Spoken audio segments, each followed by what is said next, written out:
Conversations with Žižek, Slavoj Žižek and Glyn Daly. Introduction, Risking the Impossible. Glyn Daly. An anecdote by Lacan recounts a chance remark made by Freud to Jung. Following an invitation from Clark University, the two psychoanalysts traveled to the United States, and upon arrival in New York Harbor, Freud gestured towards the Statue of Liberty and said, "They don't realize that we're bringing them the plague." In today's world we might say something similar about Žižek. That is to say, in the context of the platitudes and triteness of a predominantly postmodern culture, Žižek represents the philosophical equivalent of a virulent plague, or perhaps, to update the metaphor, a computer virus whose purpose is to disrupt the comfortable appearances of what might be called the matrix of global liberal capitalism. Continuing in a certain Cartesian tradition, what Žižek infects us with is a fundamental doubt about the very presuppositions of our social reality. But this is merely the starting point of a much wider ethico-political engagement with a radical emancipatory universalism, one that is capable of taking on the increasingly prohibitive nature of contemporary capitalism and its corresponding forms of political correctness and multiculturalism. Point 1. Žižek's work has been at the forefront of philosophical, political, and cultural debate for more than a decade. From the theory of ideology to the critique of subjectivity, ethics, globalization, cyberspace, film studies, cognitivism, theology, music, and opera, Žižek's influence extends far and wide, and his interventions continue to provoke controversy and to transform the way we think about these and other topics.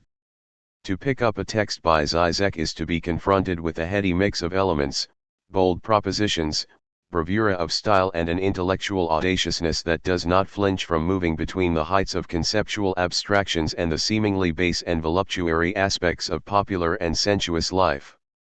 The latter, however, is not simply an exercise in cerebral pyrotechnics but aims at something more precise. Indeed, we might characterize Žižek's discourse as an ongoing demonstration of the inextricable connection between what might be called the levels of the divine, or eternal, and our immediate lived realities. From Kant to Cunnilingus, Žižek seeks to remind us that, in the Hegelian sense, the spirit is always a bone, and that we cannot separate the most intimate of physical experiences from their transcendental dimensions. It would be futile to try and summarize the work of someone who is without doubt one of the most prolific and prodigious thinkers of our age. In this brief introduction I will instead focus on certain fundamental themes that run throughout Žižek's thought and elaborate these in the context of his more recent, and ongoing, interventions in philosophico-cultural and political life. The constitutive madness of being. The Žižekian paradigm, if we can speak of it in those terms, draws its vitality from two main philosophical sources, German idealism and psychoanalysis. In both cases, Žižek's central concern is with a certain failure/excess in the order of being. In German idealism, this aspect is made increasingly explicit through reference to what can be called an unaccountable madness that is inherent to, and constitutive of, cogito and subjectivity as such. For Kant this is the dimension of diabolical evil, while for Schelling and Hegel it is the night of the self and the night of the world respectively. The point is that, in each of these cases, there is an increasing emphasis on negativity as the fundamental, and ineradicable, background to all being. As Žižek makes clear in The Ticklish Subject, what German idealism accomplishes is a displacement of the usual opposition between the idea of the savage pre-human self and the symbolic universe of civilized human subjectivity, where in the Enlightenment tradition the latter is identified with the light of reason and as something which effects an ultimate mastery, or pacification, over the former. Instead, what is affirmed is a view of subjectivity that can only come into being as a passage through madness, as an ongoing attempt to impose a symbolic integrity against the ever-present threat of disintegration and negativity. Žižek, 1999, 34-41. In psychoanalysis, this thematic aspect of dislocated subjectivity is developed further in respect of the Freudian notion of death drive. Death drive emerges precisely as a result of this gap in the order of being, a gap that simultaneously designates the radical autonomy of the subject, and is something that constantly threatens to sabotage or overwhelm the symbolic framework of subjectivity. In Freud, the category of death is not simply a cancellation but refers rather to the immortal dimension in subjectivity that persists beyond mere existence or biological life. As Žižek puts it, human life is never just life, it is always sustained by an excess of life. Žižek, 2001, 104. This excess of life is death drive. And it is in the context of the latter that both Freud and, especially, Lacan identify the peculiarly human motivation in regard to jouissance, that is, a basic compulsion to enjoy, to achieve consummate satisfaction and thereby heal the gap, or wound, in the order of being. The human condition is marked by an eternal and impossible attempt to bring about some sort of resolution to this drive, a paradoxical drive to resolve drive as such.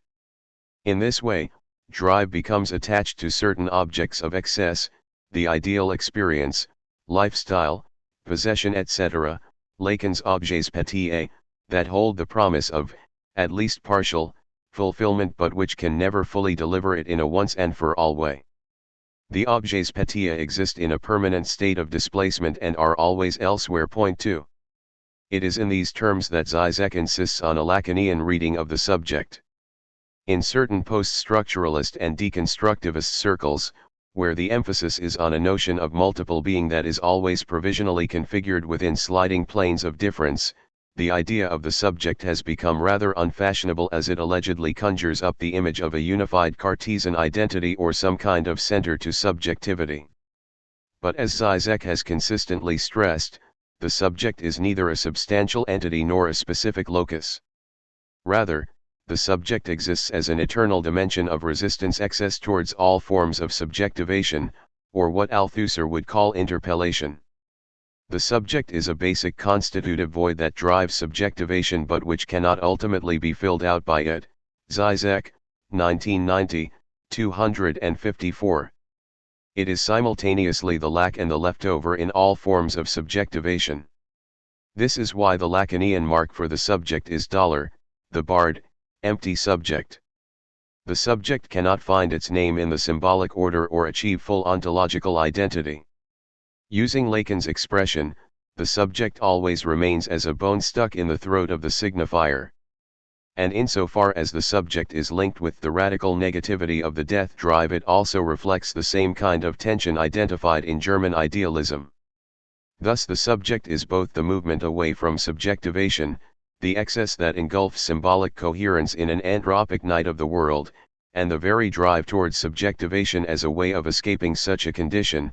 Žižek, 1999, 159. In this sense, identification is always structured in terms of a certain being towards madness. A scene from Scott's Blade Runner provides a useful example. Using the Voigtkamp machine, Deckard, Harrison Ford, interrogates Rachel, Sean Young, at the Tyrell Corporation in order to test her empathic responses and thereby to establish whether she is truly human or a manufactured replicant. Rachel's answers are slick and surefire and indicate well-rounded subjectivation. The final question, however, leaves Rachel floundering in a state of confusion as she cannot find a point of positive identification, in the symbolic order, and the machine registers a chilling wipeout, the void of $. What is compelling about the scene is that, far from separating Rachel, and the other replicants, from us, it serves to underscore her human condition as a being whose subjectivation is prone to failure and negative distortion. It is precisely this malfunctioning element, the bone stuck in the symbolic order, that confers human status. Thus what is masked in this projection of failure onto Rachel is the traumatic knowledge that it is us who cannot resolve the question of who am I, in an ultimate sense, or completely fill out the void of $. At the same time, it is through this very resistance excess towards subjectivation, and the consequent drive to resolve impossible questions concerning identity, destiny, divinity, and so on, that human beings are essentially open to the possibility of developing new forms of subjectivation. In this way, the subject is both the transcendental condition of possibility and impossibility for all forms of contingent subjectivation. And it is interesting to see how the subject persists even more obstinately in the context of today's attempts to either eradicate or supersede it. Two examples are informative here. In deconstructionist philosophy, Derrida has tended to reject the idea of the subject in favor of a conception of subjectivity that is based on a kind of ephemeral decisionism, the multiform processes of becoming/unbecoming, that cannot find an ultimate etch. In support of this, Derrida refers to Kierkegaard and his famous assertion that the moment of the decision is the moment of madness. From a Lacanian perspective, however, it is precisely this moment of madness that marks the constitutive dimension of the subject. In biogenetics, by contrast, there is now the capability of determining the human genome and our basic DNA coordinates. Yet it is precisely at this point of total disclosure that the mystery deepens and we are drawn more and more into confrontation with the very incapacity to represent or resolve the gap between subjectivation and that which constantly overflows it, death drive and its characteristic forms of animus, impulsion, desire, and so on. Far from capturing the essence of the human being, a paradoxical result of biogenetics is that it brings us into increasing proximity with the very inhuman excesses that are constitutive of humanity as such, the Lacanian in us more than us, and which testify to the ineradicable nature of the subject. Dimensions of the real. Through a widening analysis of death drive and the various aspects of negativity that are inherent to being, the later Lacan advanced his crucial generic formulation of the real. Under the leadership of J.A. Miller, the concept of the real has been at the center of the Paris-based New School of Psychoanalysis in which Žižek has played a key role. Lacan identifies the real in relation to two other basic dimensions, the symbolic and the imaginary, and together these constitute the triadic, Borromean, structure of all being. For Lacan, what we call reality is articulated through signification, the symbolic, and the characteristic patterning of images, the imaginary. Strictly speaking, both the symbolic and the imaginary function within the order of signification. As with Einstein's general and special theory of relativity, the imaginary may be regarded as a special case of signification. What differentiates them is that while the symbolic is in principle open-ended, the imaginary seeks to domesticate this open-endedness through the imposition of a phantasmatic landscape that is peculiar to each individual. In other words, the imaginary arrests the symbolic around certain fundamental fantasies. As an illustration of this, Žižek, 1993:48, 9, takes the relationship between Hannibal Lecter, Anthony Hopkins, and Clarice Starling, Jodie Foster, at the center of Dem's film, The Silence of the Lambs. In a close approximation to a Lacanian psychoanalyst, what Lecter seeks to discover is the specific way in which the symbolic universe of Starling is structured, in tendential terms at least, around a fundamental fantasy, the crying of the lambs and the failed attempt to rescue one of them. The point is that Starling makes sense of her world, she is able to narrate symbolically who she is for the other, precisely through a certain arresting fantasy at the level of the imaginary. In this way, the fantasy-imaginary dimension is drawn into focus at those, nodal, points where we expect to be taken most seriously in respect of the mythical narration of who we really are. It was in that moment that I knew I wanted to be. The real, by contrast, does not belong to the symbolic imaginary order of signification but is precisely that which negates the latter, that which cannot be incorporated within such an order. The real persists as an eternal dimension of lack, and every symbolic imaginary construction exists as a certain historical answer to that basic lack. The real always functions in such a way that it imposes limits of negation on any signifying, discursive, order, and yet, through the very imposition of such limits, it serves simultaneously to constitute such an order. The real in this sense is strictly inherent to signification. It is both the unsurpassable horizon of negativity for any system of signification and its very condition of possibility. While the real, by definition, cannot be directly represented, it can nonetheless be alluded to in certain figurative embodiments of horror excess. In Žižek's famous example, it is alluded to in the monster from Scott's film, Alien, whose blood literally dissolves the fabric of reality, Žižek, 1989, 78-9. And just as the unity of the protagonists in this film is constituted against the threat of the alien, So reality itself is always constructed as an attempt to establish a basic consistency against the disintegrative effects of the real. Just as being may be understood as being towards madness, reality is always reality towards the real.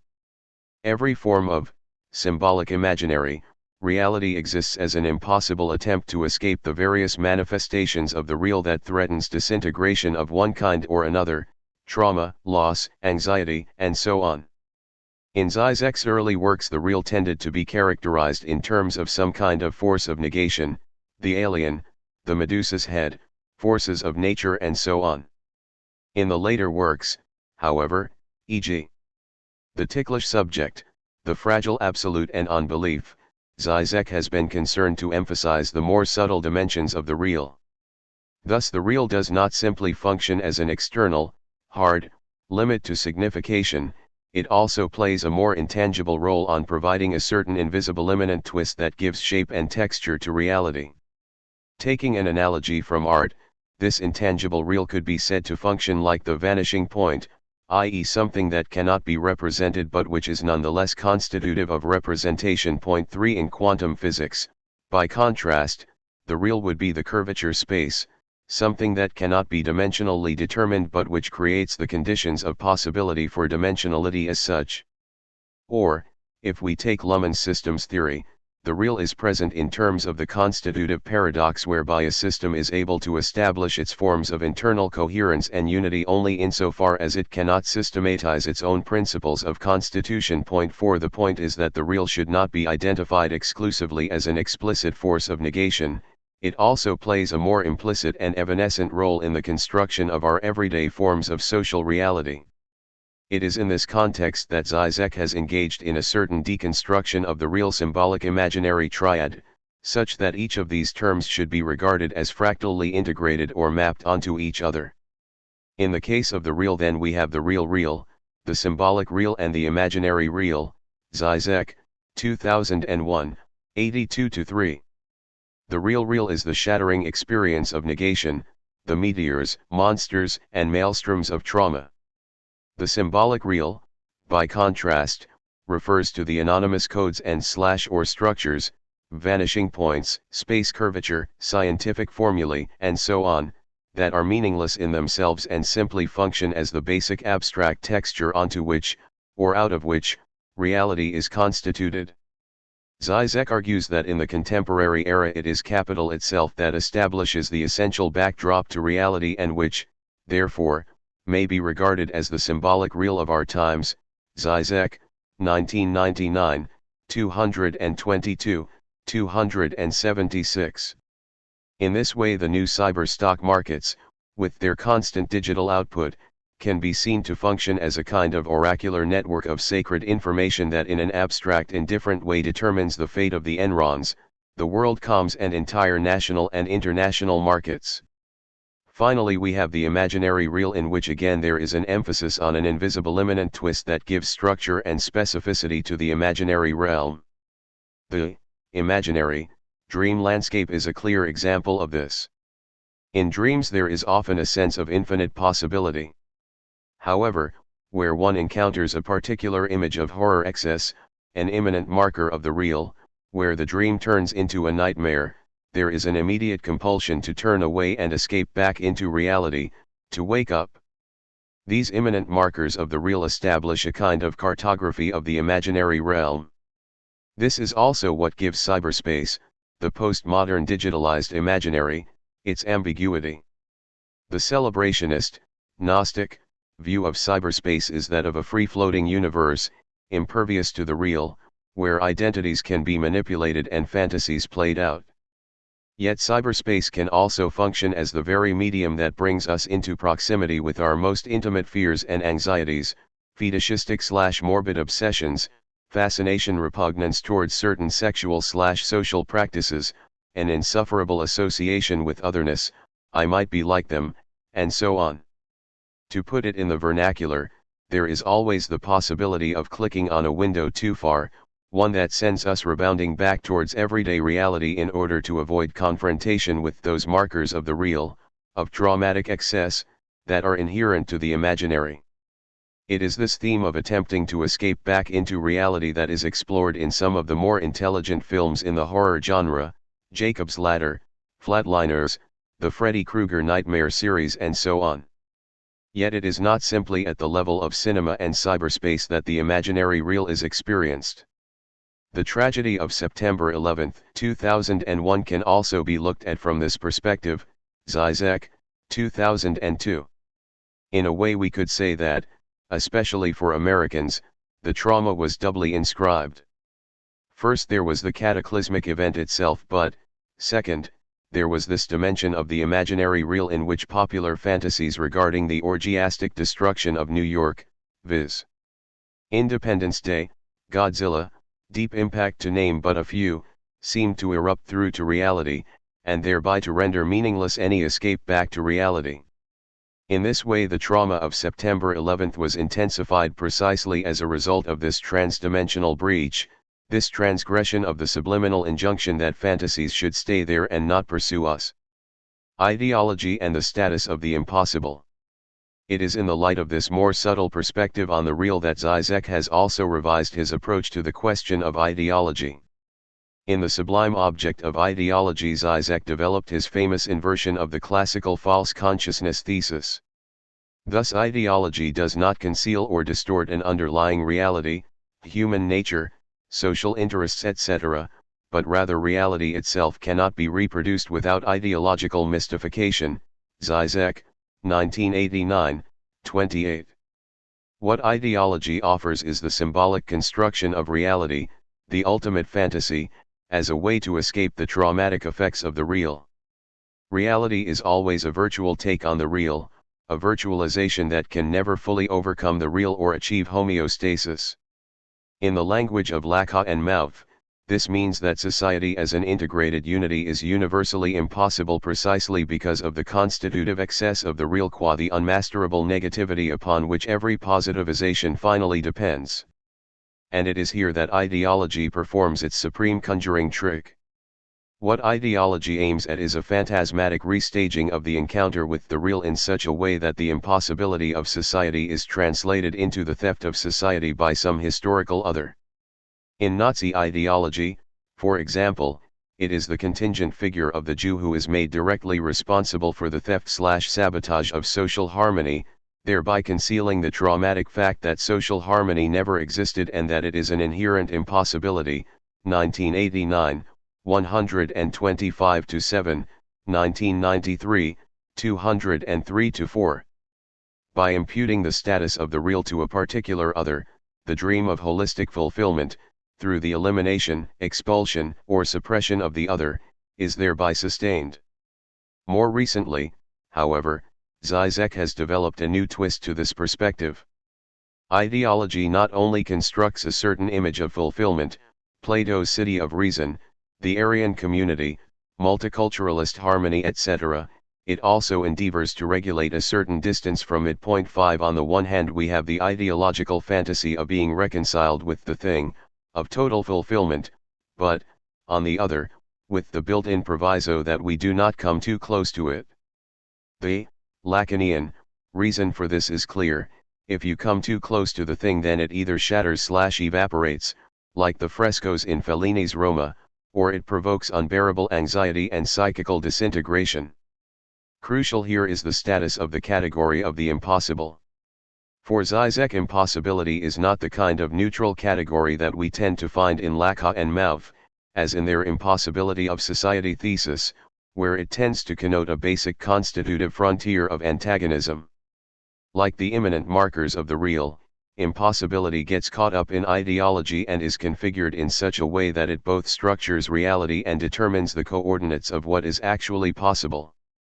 As Žižek argues in this book, beyond the prima facie ideological operation of translating impossibility into an external obstacle there is a further deeper stage to the operation, that is, the very elevation of something into impossibility as a means of postponing or avoiding encountering it. Ideology is the impossible dream not simply in terms of overcoming impossibility but in terms of sustaining that impossibility in an acceptable way.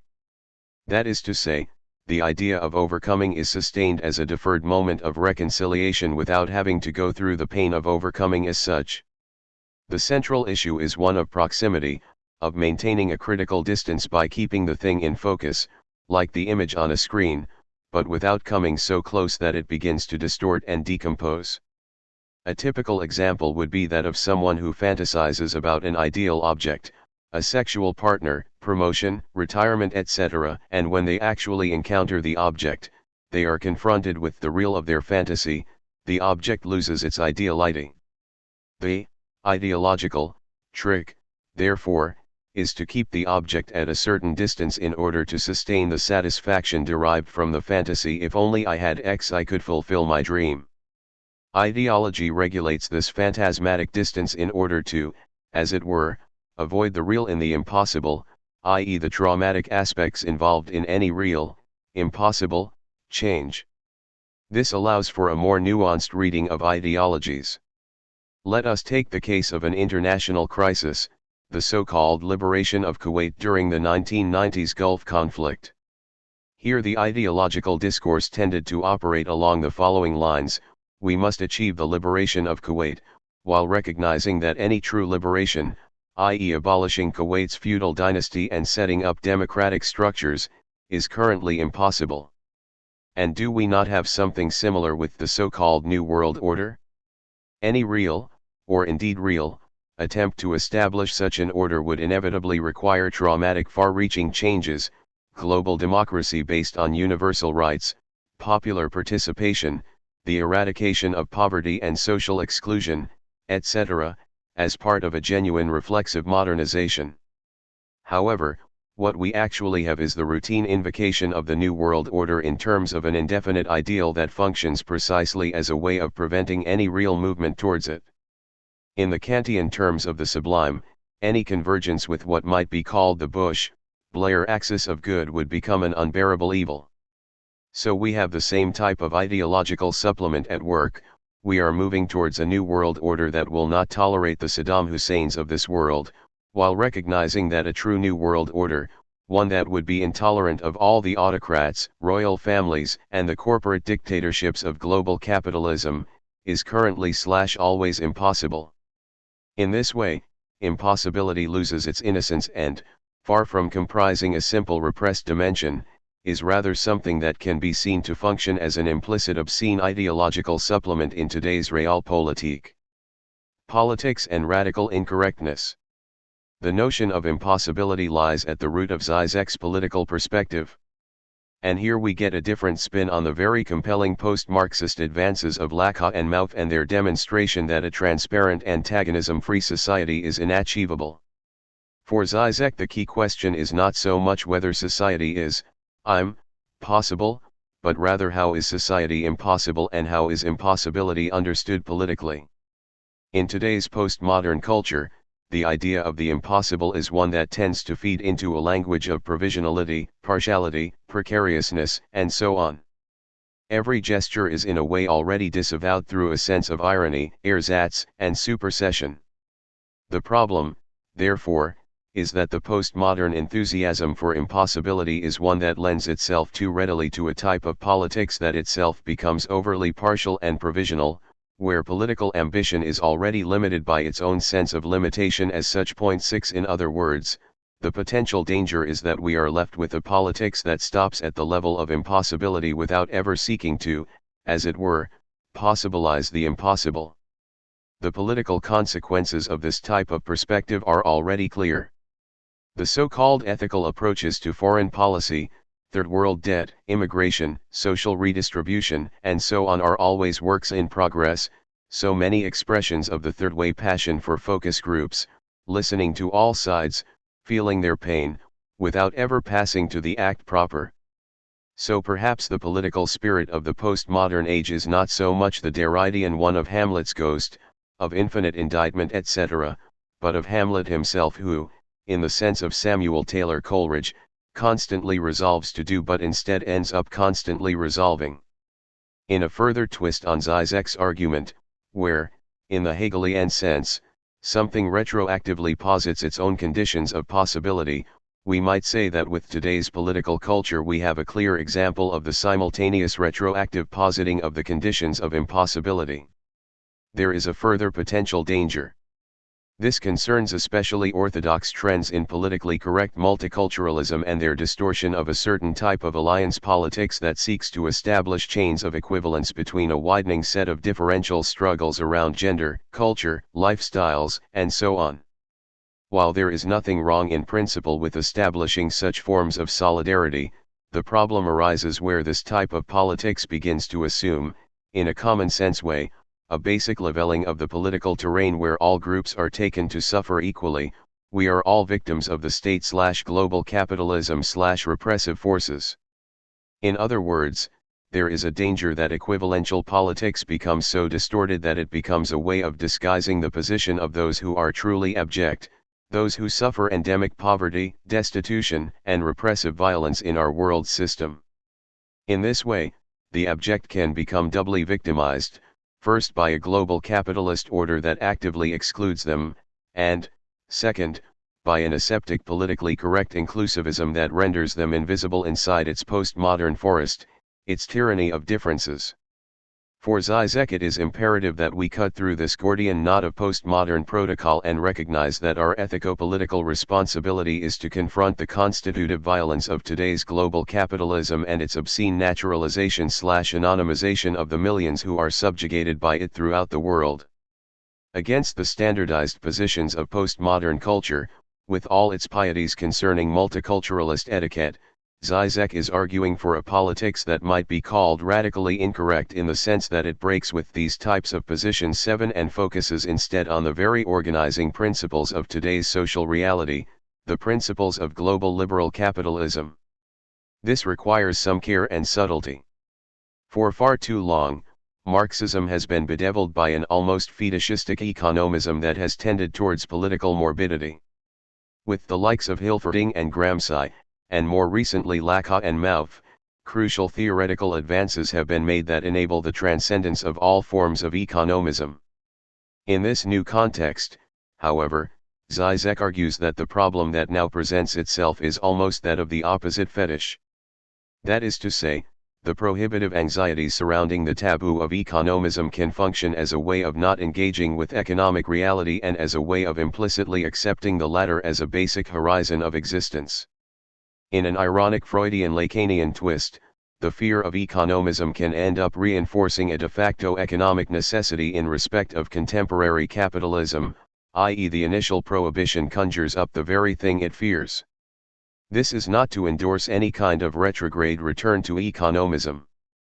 Žižek's point is rather that in rejecting economism we should not lose sight of the systemic power of capital in shaping the lives and destinies of humanity and our very sense of the possible. In particular, we should not overlook Marx's central insight that in order to create a universal global system the forces of capitalism seek to conceal the politico-discursive violence of its construction through a kind of gentrification of that system. What is persistently denied by neoliberals such as Rorty, 1989, and Fukuyama, 1992, is that the gentrification of global liberal capitalism is one whose universalism fundamentally reproduces and depends upon a disavowed violence that excludes vast sectors of the world's population. In this way, neoliberal ideology attempts to naturalize capitalism by presenting its outcomes of winning and losing as if they were simply a matter of chance and sound judgment in a neutral marketplace. Capitalism does indeed create a space for a certain diversity, at least for the central capitalist regions, but it is neither neutral nor ideal, and its price in terms of social exclusion is exorbitant. That is to say, the human cost in terms of inherent global poverty and degraded life chances cannot be calculated within the existing economic rationale and, in consequence, social exclusion remains mystified and nameless, viz. The patronizing reference to the developing world. And Žižek's point is that this mystification is magnified through capitalism's profound capacity to ingest its own excesses and negativity, to redirect, or misdirect, social antagonisms and to absorb them within a culture of differential affirmation. Instead of Bolshevism, the tendency today is towards a kind of political boutiquism that is readily sustained by postmodern forms of consumerism and lifestyle. Against this, Žižek argues for a new universalism whose primary ethical directive is to confront the fact that our forms of social existence are founded on exclusion on a global scale. While it is perfectly true that universalism can never become universal, it will always require a hegemonic particular embodiment in order to have any meaning. What is novel about Žižek's universalism is that it would not attempt to conceal this fact or to reduce the status of the abject other to that of a glitch in an otherwise sound matrix. Risking the impossible. The response of the left to global capitalism cannot be one of retreat into the nation-state or into organicist forms of community and popular identities that currently abound in Europe and elsewhere. For Žižek it is, rather, a question of working with the very excesses that, in a Lacanian sense, are in capitalism more than capitalism. It is a question, therefore, of transcending the provincial universalism of capitalism. To illustrate the point, Žižek draws attention to the category of intellectual property and the increasingly absurd attempts to establish restrictive dominion over technological advances, genetic codes, DNA structures, digital communications, pharmaceutical breakthroughs, computer programs, and so on, that either affect us all or to which there is a sense of common human entitlement. Indeed, the modern conjuncture of capitalism is more and more characterized by a prohibitive culture, the widespread repression of those forms of research and development that have real emancipatory potential beyond exclusive profiteering, the restriction of information that has direct consequences for the future of humanity, the fundamental denial that social equality could be sustained by the abundance generated by capitalism. Capitalism typically endeavors to constrain the very dimensions of the universal that are enabled by it and simultaneously to resist all those developments that disclose its specificity artificiality as merely one possible mode of being. The left, therefore, must seek to subvert these ungovernable excesses in the direction of a political, and politicizing, universalism, or what Balibar would call a gala bird. This means that the left should demand more globalization, not less. Where neoliberals speak the language of freedom, either in terms of individual liberty or the free movement of goods and capital, the left should use this language to combat today's racist obsessions with economic refugees, immigrants, and so on, and insist that freedoms are meaningless without the social resources to participate in those freedoms.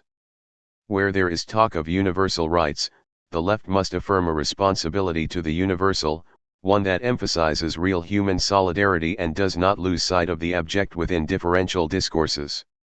Reversing the well-known environmentalist slogan, we might say that the left has to involve itself in thinking locally and acting globally. That is to say, it should attend to the specificity of today's political identities within the context of their global, capitalist, conditions of possibility precisely in order to challenge those conditions. Yet here I would venture that, despite clearly stated differences, Butler et al., 2000, the political perspective of Žižek is not necessarily opposed to that of Laca and Mauve, and that a combined approach is fully possible. While Žižek is right to stress the susceptibility of today's alternative forms of hegemonic engagement to de-radicalization within a postmodern P.C. imaginary, a kind of hegemonization of the very terrain, the politico-cultural conditions of possibility, that produces and predisposes the contemporary logics of hegemony, it is equally true to say that the type of political challenge that Žižek has in mind is one that can only advance through the type of hegemonic subversion that Laca and Mauve have consistently stressed in their work. The very possibility of a political universalism is one that depends on a certain hegemonic breaking out of the existing convention/grammar of hegemonic engagement. It is along these lines that Žižek affirms the need for a more radical intervention in the political imagination. The modern, Machiavellian, view of politics is usually presented in terms of a basic tension between, potentially, unlimited demands/appetites and limited resources, a view which is implicit in the predominant risk society perspective where the central, almost Habermasian, concern is with more and better scientific information.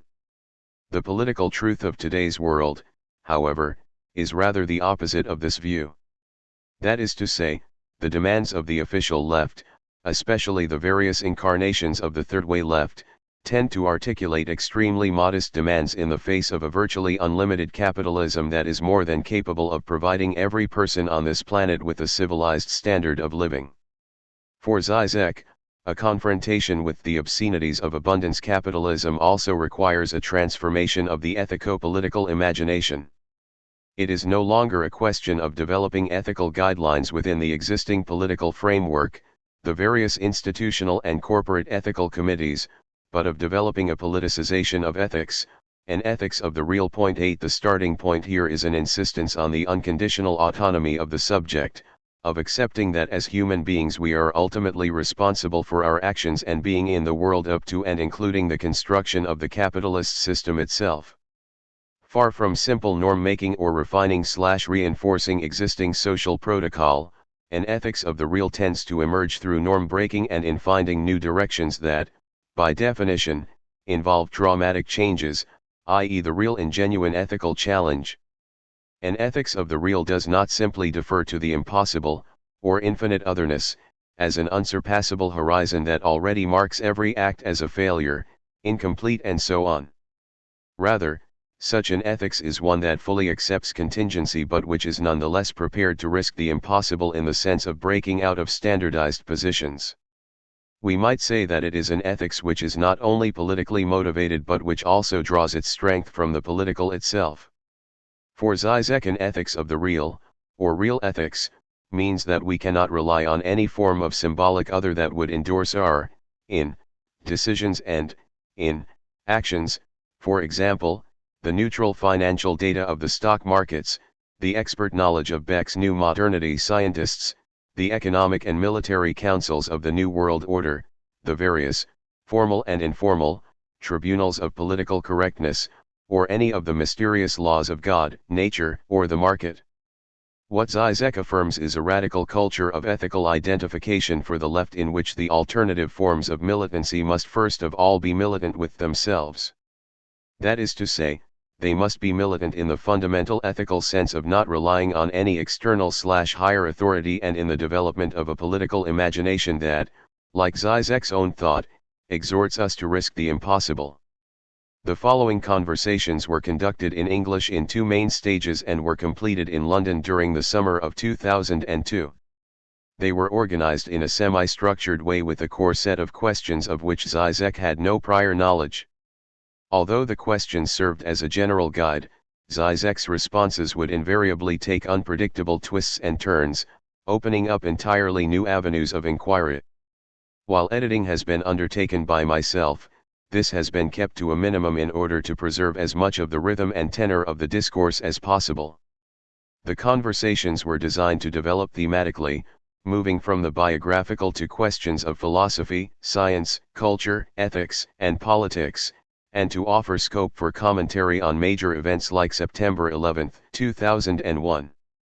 Within this framework, Žižek not only advances a series of compelling insights but also develops, perhaps for the first time, a number of crucial revisions and critical reflexive interventions in respect of his own thought. In this regard, the conversations will appeal both to the novitiate and to elder readers of Žižek. What is recorded here is a living engagement by one of our most formidable thinkers with some of the most pressing problems of our age. There are a number of people to thank: John Thompson, Elizabeth Molinari, and Sarah Dancy at Polity for supporting this project and for their patience over deadline transgressions, Mari for being there, Hilly and Khan for being who they are. Above all, I would like to thank Slavoj Žižek for his continued good humor throughout the proceedings. I can only hope that these conversations have captured something of his intellectual vibrancy and generosity of spirit. Conversation 1. Opening the space of philosophy. Glyn Daly, you grew up in Ljubljana, the capital of Slovenia, in post-war Yugoslavia. By your late teens you had already decided to become a philosopher. What prompted this decision? Žižek: the first thing I have to say is that philosophy was not my first choice. An old thesis developed by Claude Lévi-Strauss affirms that every philosopher, every theoretician, had another profession at which he failed and that failure then marked his entire being. For Lévi-Strauss, his first choice was to be a musician. This was his kind of constitutive melancholy gloss. For me, as is clear from my writings, it was cinema. I started when I was already about 13 or 14, I even remember which movies absolutely fascinated me when I was young. I think two of them left a mark on me, Hitchcock's Psycho and Alain Resnais's Last Year at Marienbad. I saw each of them at least 15 times. In fact, I was somewhere between cinema theory and cinema practice, because I also had a Super 8 camera. So the original decision was not to be a philosopher, this was kind of a secondary choice, the second best thing. Did you make a film with the Super 8? Yes, but that is a strict state secret. I made a 20, 30-minute amateur film and I think I destroyed it, I am not sure. But if anyone comes up with it now he or she will certainly disappear. It is a strict state secret because, of course, it was an exegesis of early adolescent love affairs and so on, that traumatic teenage period which is best forgotten. So just to make it clear, this melancholic structure was with me from the start. Philosophy was something that came second, as a replacement for, as Judith Butler would have put it, a primordial passionate attachment. It's as if I need this structure. While we know from psychoanalysis that every symptom has the structure of a primordial loss, at the same time I don't think there are any big secrets to be found there. Before I started as a philosopher, I had already, in my late teens, published some cinema reviews, even some attempts at theory, in Slovene cinema journals. But my ironic comparison would have been with St. Paul when he was still a tax collector before his conversion on the road to Damascus. Wouldn't it be nice if we were to find today that he had left some notes about how to collect taxes on the streets and to publish these as his early writings? You know that St. Paul, in affirming redemption through faith, the meaning of Christ's sacrifice, often uses this financial metaphor, Christ is paying for our sins.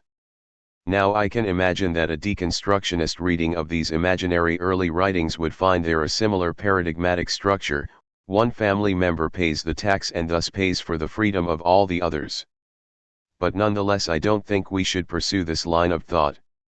The second point I want to make is that it is interesting how my philosophical development went step by step, almost following the trend, as a kind of recapitulation of the typical situation in Eastern Europe at that point. I started when I was about 15 years old reading the standard Marxist classics stuff, dialectics and so on, and my first breakthrough was when, seduced by the Praxis Group, this was a semi-dissident journal of so-called humanist Marxism, I established my first distanciation from official ideology. I started to read this journal and then, because in Slovenia there was a strong Heideggerian presence, I passed to Heidegger. Then, as a next step, I discovered the so-called French structuralist revolution. So there was this strict succession. Interestingly enough, although I knew them very well, I never was influenced by the Frankfurt School. What did you understand to be the purpose of philosophy and your role as a philosopher? Oh my God, I don't think there was a clear vision of philosophy. I'm almost tempted here to quote the jargonistic Lacanian statement, it was something in me more than myself which decided, because it wasn't even a clear idea. But if I were to locate a specific insight I would say that, and this is something that stays with me even now, retroactively, at least, I only understood what philosophy was at a certain elementary level when I arrived at the Kantian transcendental dimension. That is to say, when I understood the central point that philosophy is not simply a kind of megalomaniac enterprise, you know, let's understand the basic structure of the world, that philosophy is not that. Or, to put it in more Heideggerian terms, while there is a basic question of understanding the structure of the world, the notion of the world is not simply the universe or everything that exists. Rather, the world is a certain historical category, and understanding what the world is means, in transcendental terms, understanding some pre-existing, at least historically, a priori structure which determines how we understand how the world is disclosed to us. This for me is the crucial turn. When I understood that this is not to do with megalomania, in the sense of the standard counterattack of naive scientists, namely, we are dealing with hard facts, with rational hypotheses, but you philosophers, you are just dreaming about the structure of everything. I then realized that philosophy is in a way more critical, more cautious even, than science. Philosophy asks even more elementary questions.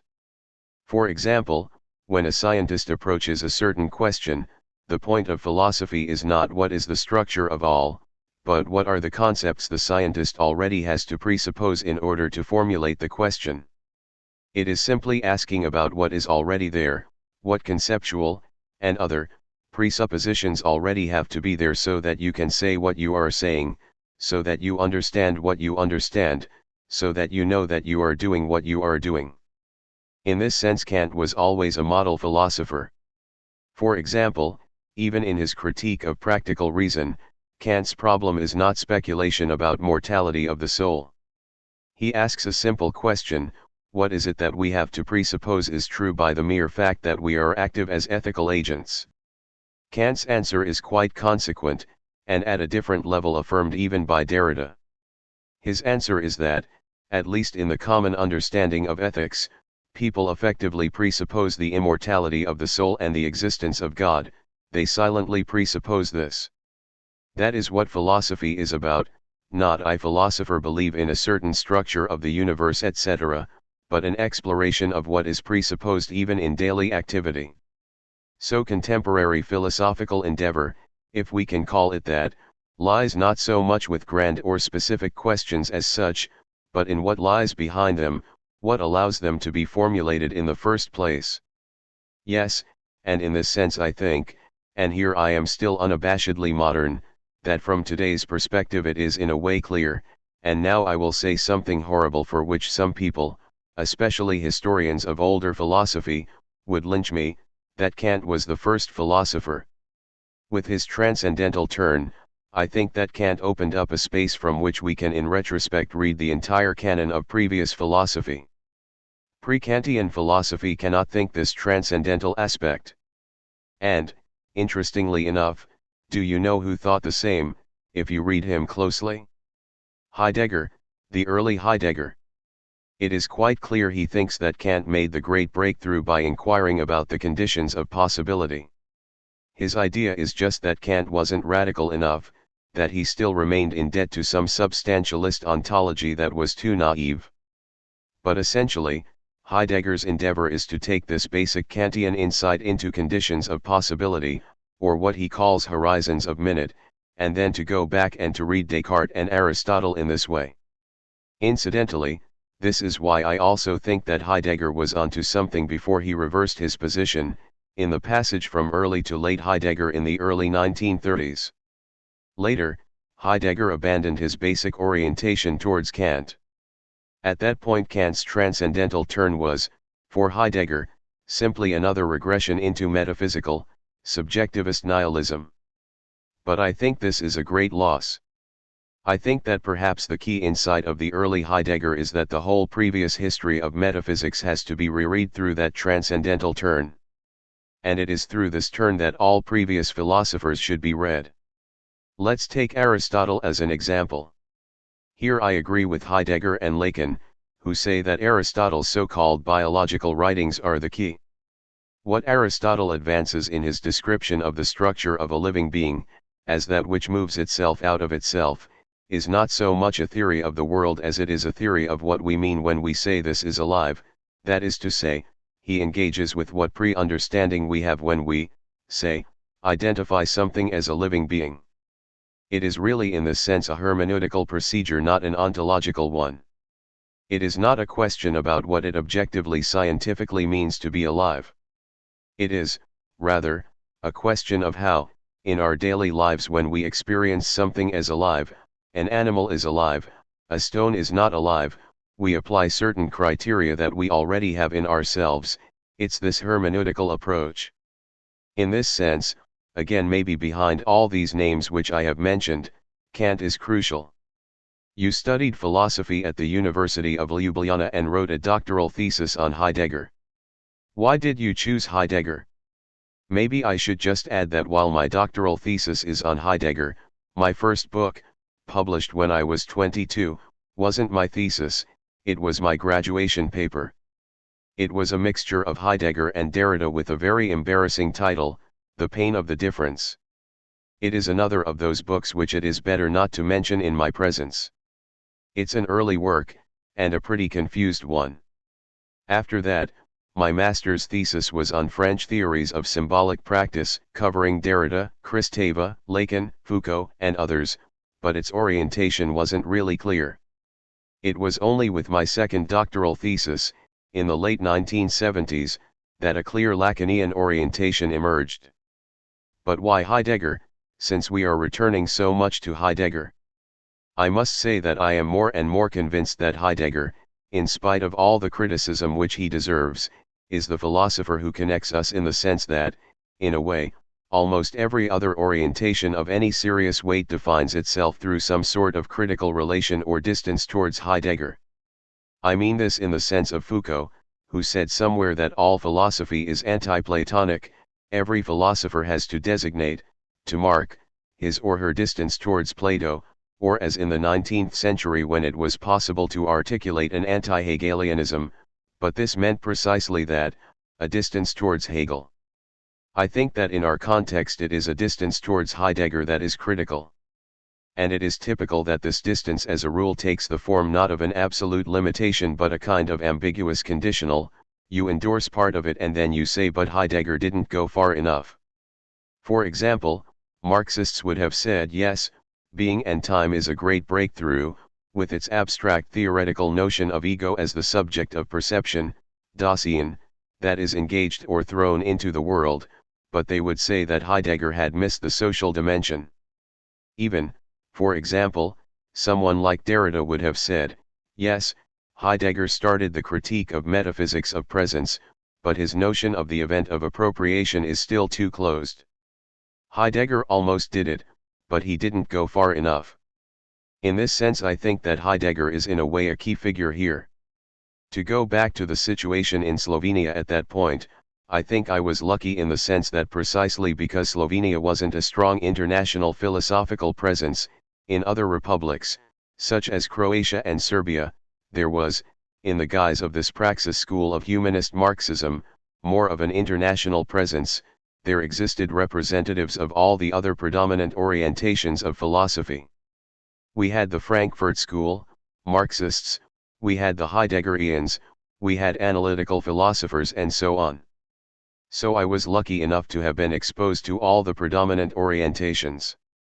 How strongly were you aware of the Derridian interpretation of Heidegger when you were undertaking your research? Very much so. I remember it clearly as a key shift, a great discovery, already in early 1968 when I was in the first year of my university studies. To be quasi-religious for a moment, it was almost mysterious in the sense that I remember that I barely spoke French, but, with some friends whose French was better, we started reading Derrida's Grammatology. It was like a magic year when the three books appeared at practically the same time, Grammatology, Voice and Phenomenon and Writing and Difference. There was really a structure of revelation, although later I turned away from Derrida. It was that's it. We somehow knew that this was it, even before understanding it. In retrospect I discovered that I had misunderstood many things, but the immediate insight was, my God, this is the real thing, and we somehow knew that we should follow that. So not only was I aware of Derrida's reading of Heidegger, but this was precisely what interested me. I think that without Derrida I would probably have ended up as a Heideggerian. It was Derrida who provided this first impetus to move away from Heidegger. What I was looking for in Derrida was how to break away from Heidegger, and I remember how frustrated I was that in this first very great book, Derrida himself avoided the topic of Heidegger. It is only in some later writings, I think in the early 1970s, that Derrida directly approached Heidegger. So, yes, Derrida was crucial to my move away from Heidegger. In fact, for a couple of years, under the influence of Derrida, myself and my group were moving in a kind of naive ecumenical spirit, trying to take in everything which came from France, Lévi-Strauss, Foucault, Kristeva, Lacan and so on.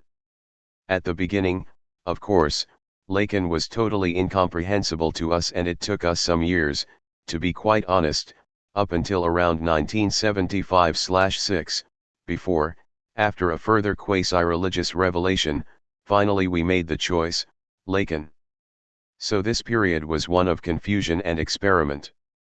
But it is interesting to note that in the 1967-8 winter issue of our Slovenian journal, Problemi, which is even now still our journal, we had already published a translation of 2 chapters from grammatology. I think that this may be the first translation, not of the whole book, but of some chapters of Derrida into a foreign language. By the early 1970s you had completed a doctoral thesis on Heidegger and had published your first book. For most postgraduates this would have signaled a promising career in higher education, but instead you found yourself rather marginalized in Yugoslavian academia. Can you explain these circumstances? Yes, in fact I found myself unemployed. The period 1971-2 until the late 1970s represented an Indian summer of hardline communism, and it was very difficult to get a job, practically impossible to get a teaching job, without being a Marxist. The professors in my department had promised me a job, and I had already made the application to become an assistant in the Department of Philosophy. The post that was meant for me was as assistant in modern contemporary bourgeois philosophy. Of course I liked this title, these were Marxist times after all. But then at a certain point I heard rumors that things were looking bad for me, and then all of a sudden I was informed you are out.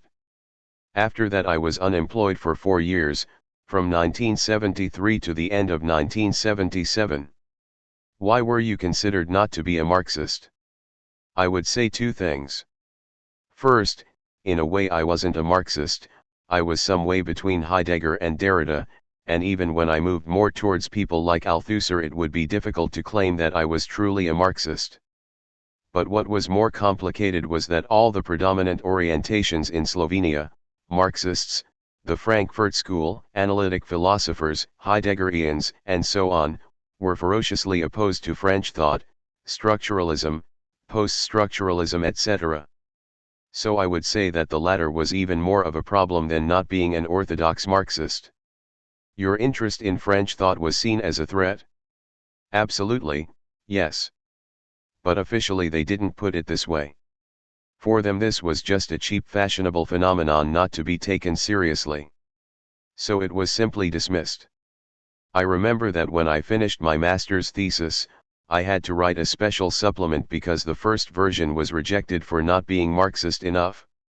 So I was unemployed for 4 years, and then came a paradox. I worked for 2 years in something called the Marxist Center in the Central Committee of the party. This is a typical ex-Yugoslav paradox. I wasn't good enough from the Marxist standpoint to work at the Department of Philosophy, but I was good enough for the Central Committee, although it was rather meaningless work that involved taking minutes in minor meetings for different organs. It was somewhat cynical. Maybe they wanted to keep an eye on you. Definitely. But I think nonetheless that the professors who organized this were basically looking out for my interests. I was young, I had a child, I was unemployed, and, to their credit, they were quite honest about the situation. They told me that in the present political situation it would be out of the question for me to become a teacher, it would be too problematic and politically too risky. So they tried to organize a research job for me as a temporary measure. But there were further complications, and it wasn't possible for me to get the job that they had wanted for me as a philosophical researcher. So when I saw that this was a deadlock, in 1979, through my Heideggerian friends, I got a job at the Department of Sociology in the Institute for Social Sciences at the University of Ljubljana. And for about 11 years I didn't work in what was my domain. Everybody knows that I am really a philosopher, that I have nothing whatsoever to do with sociology, but I had to pretend. What I was doing was what I was always doing, philosophy, and they simply tolerated it.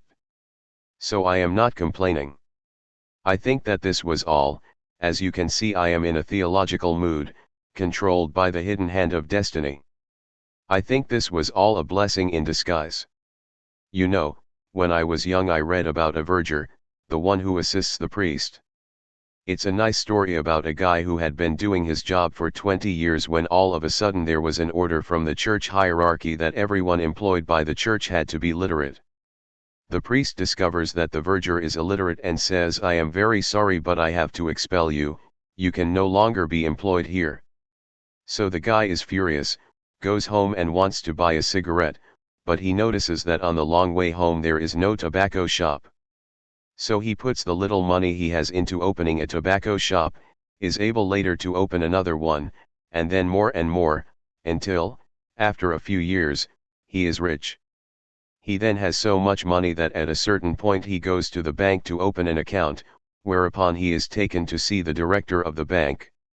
When the director discovers that he doesn't know how to fill out the forms or sign his name, he exclaims, "My God, even though you are illiterate you have earned so much money, imagine what you could have been if you were literate."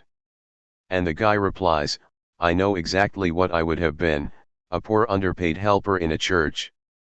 I think it is exactly the same with me.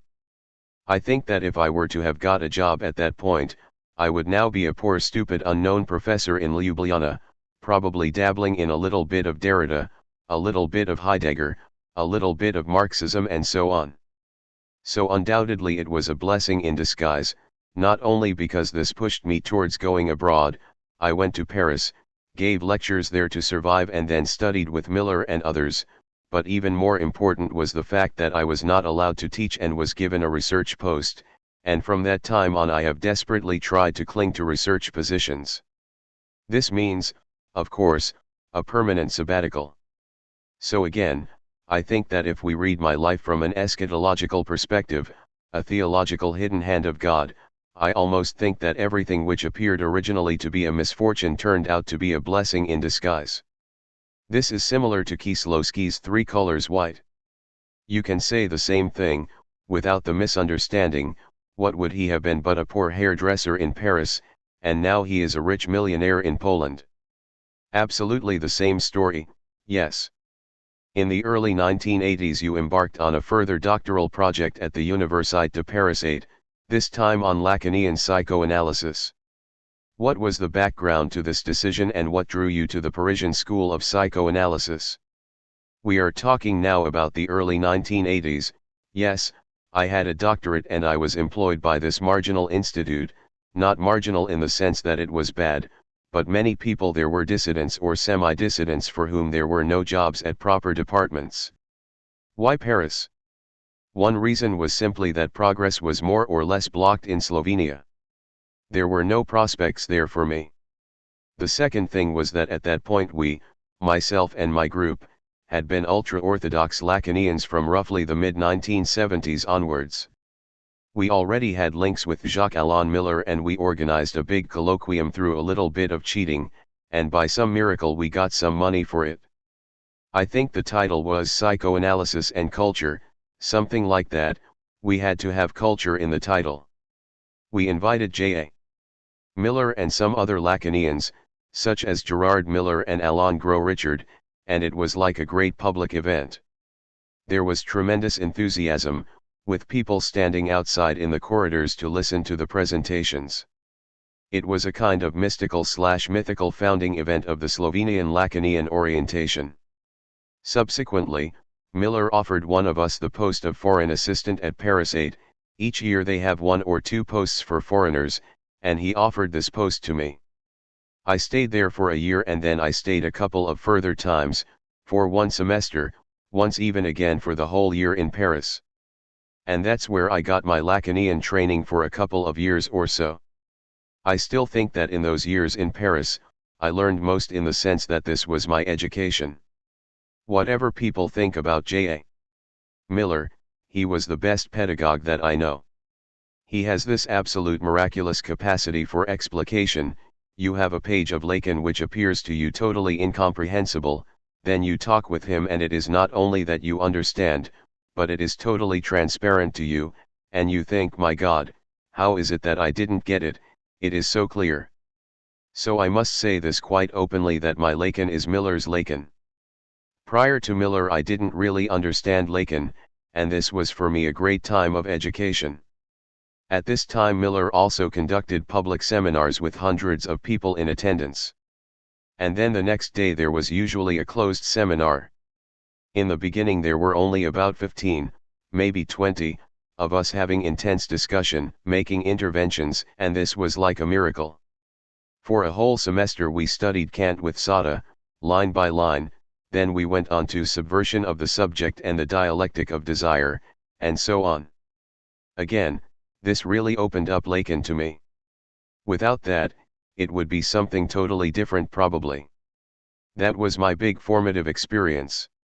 Returning to ex-Yugoslavia, I must say that two further experiences were also very instructive for me, and which even now mark my approach to ideology, the Yugoslav army and working at the Central Committee and being able to observe how the power of the Communist Party works from within. There I had already learned from life itself the basic idea of the cynical functioning of ideology, that in order to function ideology shouldn't take itself too seriously. What shocked me was the extent to which not only the top party nomenclature didn't take their own official ideology seriously, but to what extent those who took it seriously were perceived as a threat. That is to say, it was a kind of positive condition not to take it seriously. The idea was that if you took things too seriously, this was already a step towards dissidence.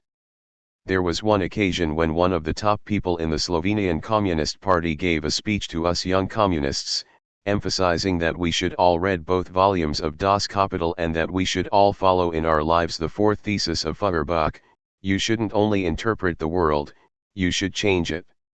Of course he paraphrased this thesis in a very vulgar way, for example, let's not just talk and philosophize, let's do some work.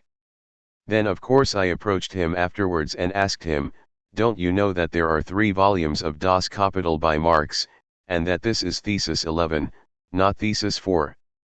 And I got a marvelous answer: I know, but that was my message, it doesn't matter who knows this. This is a wonderful example of how it functions. The message was this indifference. The message was I don't care. Is there a psychoanalytic dynamic here, that one mustn't get too close to the Stalinist thing itself? If there is a psychoanalytic dynamic, then it is a strange one which is going on even now, because all my friends know, and laugh at me about it, that I still live so much in this universe of Stalinist metaphors. I am absolutely obsessed by this. The movies that I watch are often old Stalinist movies, the songs that I listen to are old communist songs, and even at the everyday level I try to use these Stalinist notions of, traitor, objective truths, deviation and so on as much as possible in my daily life. So, if anything, the transference is still going on, I am not yet over it. I fully admit it, but it is also my pleasure. In the late 1970s you founded, with others, the Society for Theoretical Psychoanalysis. What were the main aims and objectives of the society? How was it organized? The main reason we founded it was because we were excluded from academia, at least the Lacanian orientation was. As a society, we had the right to organize lectures and courses, which we did to propagate the theory. But these were still communist times and you could not organize spontaneously, you had to have some institutional coverage. That was one reason. The other reason was to secure the autonomy of our publications, because again, as a society, we had the right to publish things. But establishing the society was very complicated, and this was reflected in its rather strange title, Society for Theoretical Psychoanalysis. The way it was done was that proposals for new societies had to be sent to certain umbrella socialist organizations which would then ask other similar societies, in this instance, the philosophical, sociological and psychological societies, whether a new society was needed. This was a very tense moment for us. We were lucky in that the philosophers and sociologists didn't block us. The problem lay with the psychologists, and especially the psychiatrists, who were concerned that we would be competing with them. So it was a condition for establishing the society that we add the word theoretical to the title, in other words, nothing practical, no clinics. This was purely a pragmatic matter. The organization of the society was essentially non-existent. In all the time that the society has existed, I don't think that there has been even one official meeting of it. No, it's all done in a totally improvised way. It was effectively run by me and one or two of my friends. It's purely a practical business to control money, to promote publications, the journal, Problemi, and the book series, Analecta, and so on. I had to laugh, and this I think is a nice example of transference, when some foreign friends of mine, some younger students, suggested that we would like to write the history of the Lacanian school, and could we see the archives of your society? My God, there is nothing, there are no archives, there is nothing, it doesn't exist. It is a non-existing school. Did you not use any of your Central Committee skills? No, but we did use some other Central Committee skills to good Stalinist effect. For example, we would often proclaim an individual to be a non-person, changing the dates retrospectively and so on. We did all that stuff.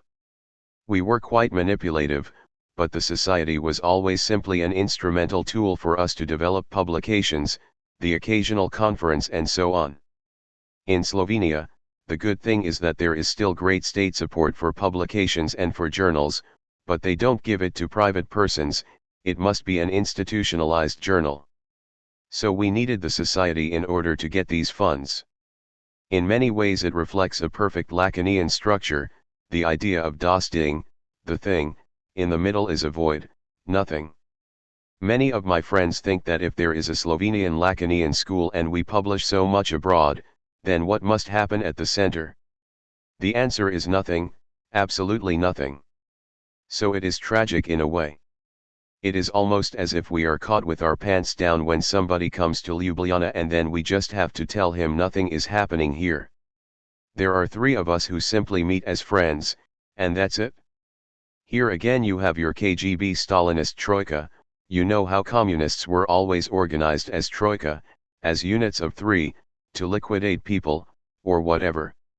It's strictly a troika now, with Alenka Zupancic, Mladen Dola, and myself. The Lacanian structure is, up to a point, the result of my private pathology. What I mean by this is that I have an incredible resistance to rituals of power. For example, I often get into problems when I am on a committee at which a student has to defend his or her graduation paper. My question is always, why do it? My idea is always, why go through the ritual at all? Let's simply sign the documents and just go to a restaurant and have a nice meal. But I noticed how people like the spectacle, the ritual, otherwise they are disappointed.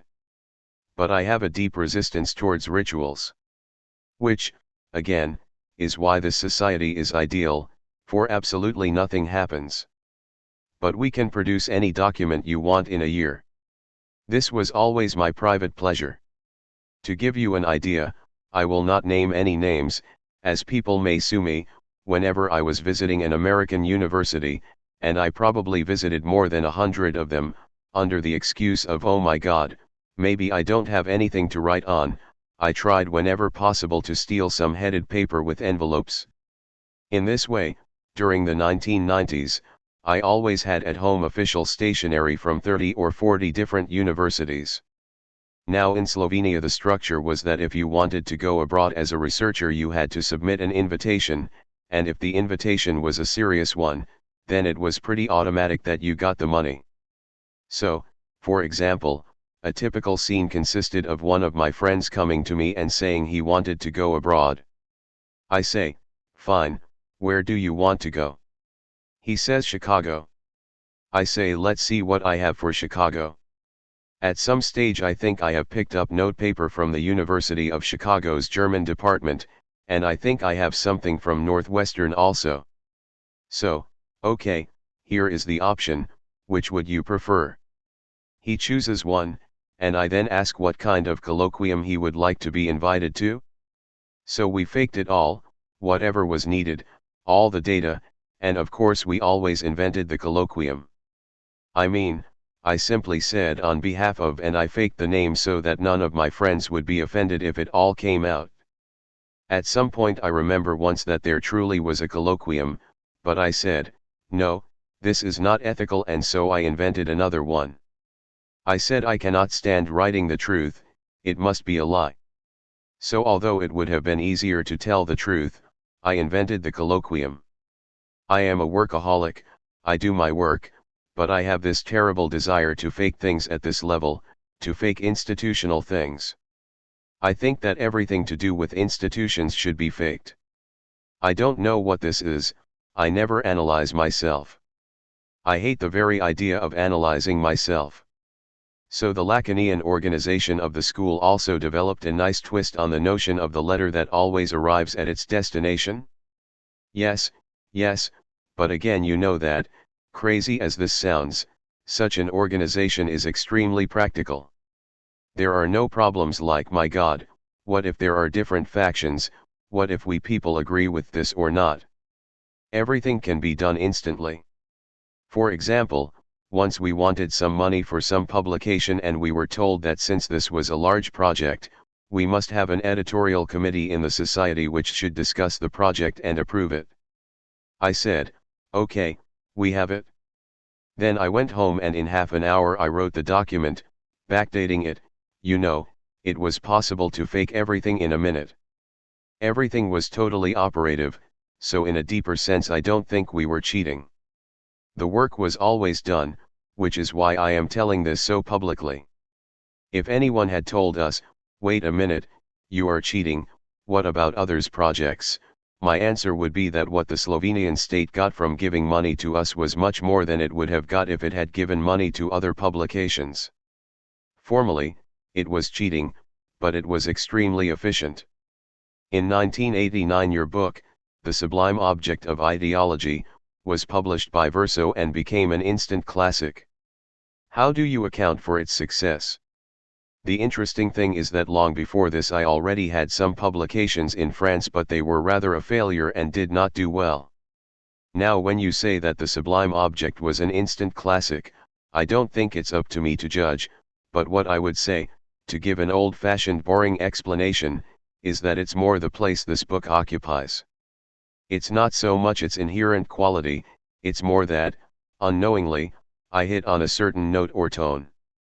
I think that probably people were tired with the standard discourse analysis stuff and that, simply, the time was right for such a move. I just happened to be there at the right moment.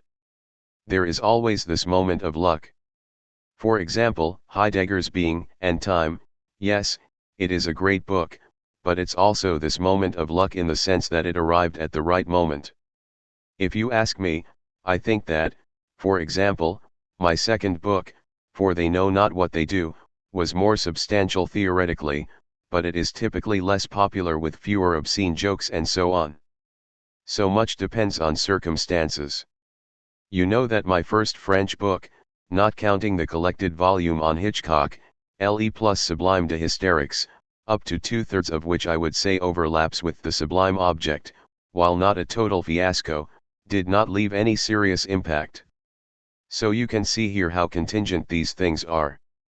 For something which explodes here can practically disappear elsewhere. It was very popular among postgraduates. Yes, I must say that this is what I like about the popularity of the book, this kind of working class solidarity. The lower you got on the academic level, the more it was popular. All around I heard the same story, it was among graduate students that my stronghold existed, not among the top professors. I kind of like this. Soon after the publication of The Sublime Object you established your own book series with Verso under the title Woe es War. Can you elaborate on this project and its general orientation? The Woe es War series represents a certain reading of Lacan which is philosophical and which at the same time goes beyond the limitations of standard cultural studies in terms of its political orientation. My big ambition was to enable other people close to me, especially my Slovenian friends Alenka Zupancic and Mladen Dola, to publish abroad. This was another reason why I wanted the series. But the basic orientation is the philosophical reading of Lacan plus this specific political twist. For this, I needed a series in order to develop a coherent project with a clear direction. I believe here I am a kind of a Stalinist insofar as I believe in collectivity, not at the level of immediate work. I don't think you can write with others, but there has to be some shared project. And here I am very dogmatic. It took me some time to learn this, but I think that I truly became a philosopher when I understood that there is no dialogue in philosophy. Plato's dialogues, for example, are clearly fake dialogues in which one guy is talking most of the time and the other guy is mostly saying yes, I see, yes my God it is like you said, Socrates, my God that's how it is. I fully sympathize with Deleuze who said somewhere that the moment a true philosopher hears a phrase like let's discuss this point, his response is let's leave as soon as possible, let's run away. Show me one dialogue which really worked. There are none. I mean, of course there were influences that pass from one philosopher to another, but it can always be demonstrated that they were really misunderstandings. No, I think that with all radical, true philosophers, there is a moment of blindness, and that is the price you have to pay for it. I don't believe in philosophy as a kind of interdisciplinary project. This is the ultimate nightmare. That's not philosophy. We philosophers are madmen. We have a certain insight that we affirm again and again. This is why, although there are now some political and theoretical misunderstandings between Ecobedo Lacka and myself, I think that here you can see that he is a true theoretician philosopher. He has a certain, what Germans would call in their nice way, Grundinsicht, a fundamental insight, and he clarifies again and again the same points, antagonism, hegemony, empty signifier. Doesn't he basically tell the same story again and again? This is not a criticism. I think this is the proof that he is the real one, the real quality. I mean, a philosopher is not the one who says, let's write about this, let's write about that and so on. So in this sense, this is how we work, the Troika with Mladen Dola and Alenka Zupancic. That's my idea of a philosophical community. We talk a lot, we discuss, but ultimately we are alone, and this works perfectly I think. We don't take any workshops together. When we need to talk, we talk. There is an old romantic formula, the true company is only when you can share your solitude, or some such rubbish. And that's how we function. Since the sublime object, you have averaged something like a book a year with numerous supplementary publications. Is this an expression of psychoanalytic drive? Yes, and do you know in what sense?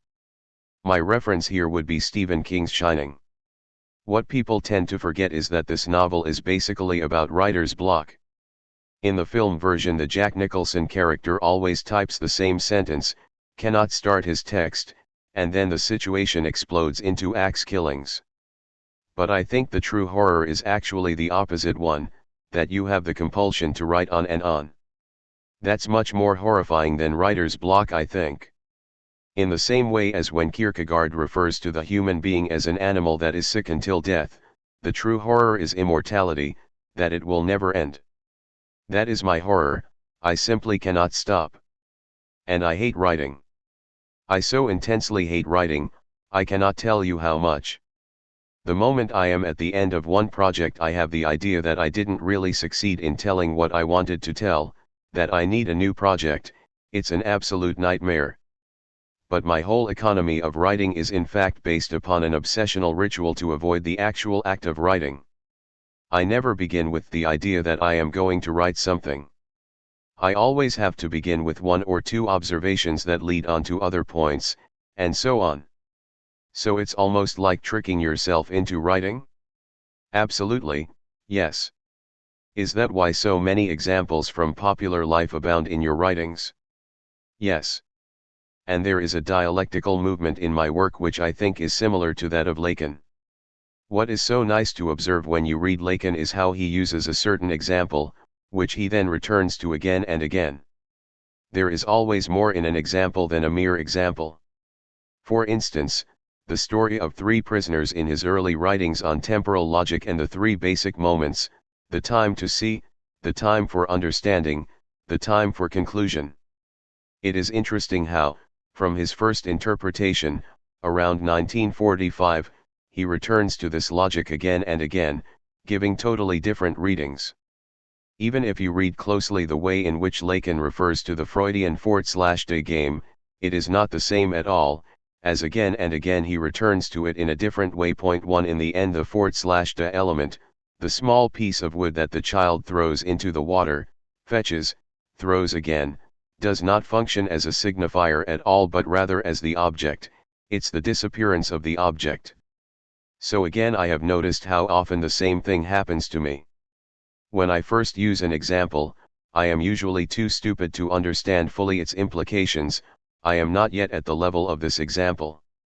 It's only in the next book, or even later, when I return to the same example that I fully develop its potential. This is one of the reasons why some of my readers, I know, get annoyed that some of my books may appear repetitive. But this is not simple repetition, it is, rather, that I have to clarify, I have to make the point which I missed the first time. So this would be the logic of my reference to examples, this inherent necessity to clarify things. At the same time, in a Hegelian context, the way to overcome an idea is to exemplify it, but an example never simply exemplifies a notion, it usually tells you what is wrong with this notion.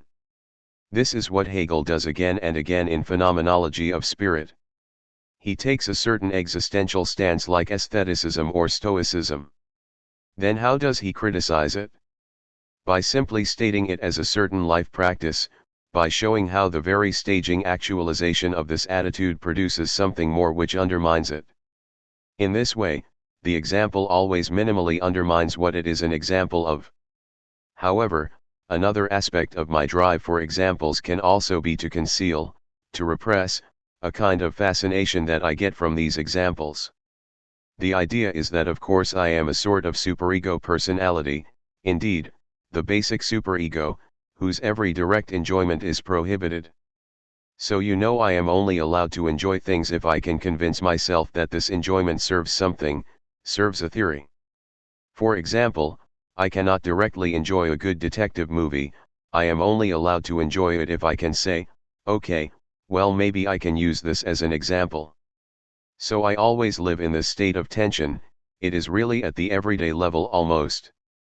I am practically unable directly, naively to enjoy the movie.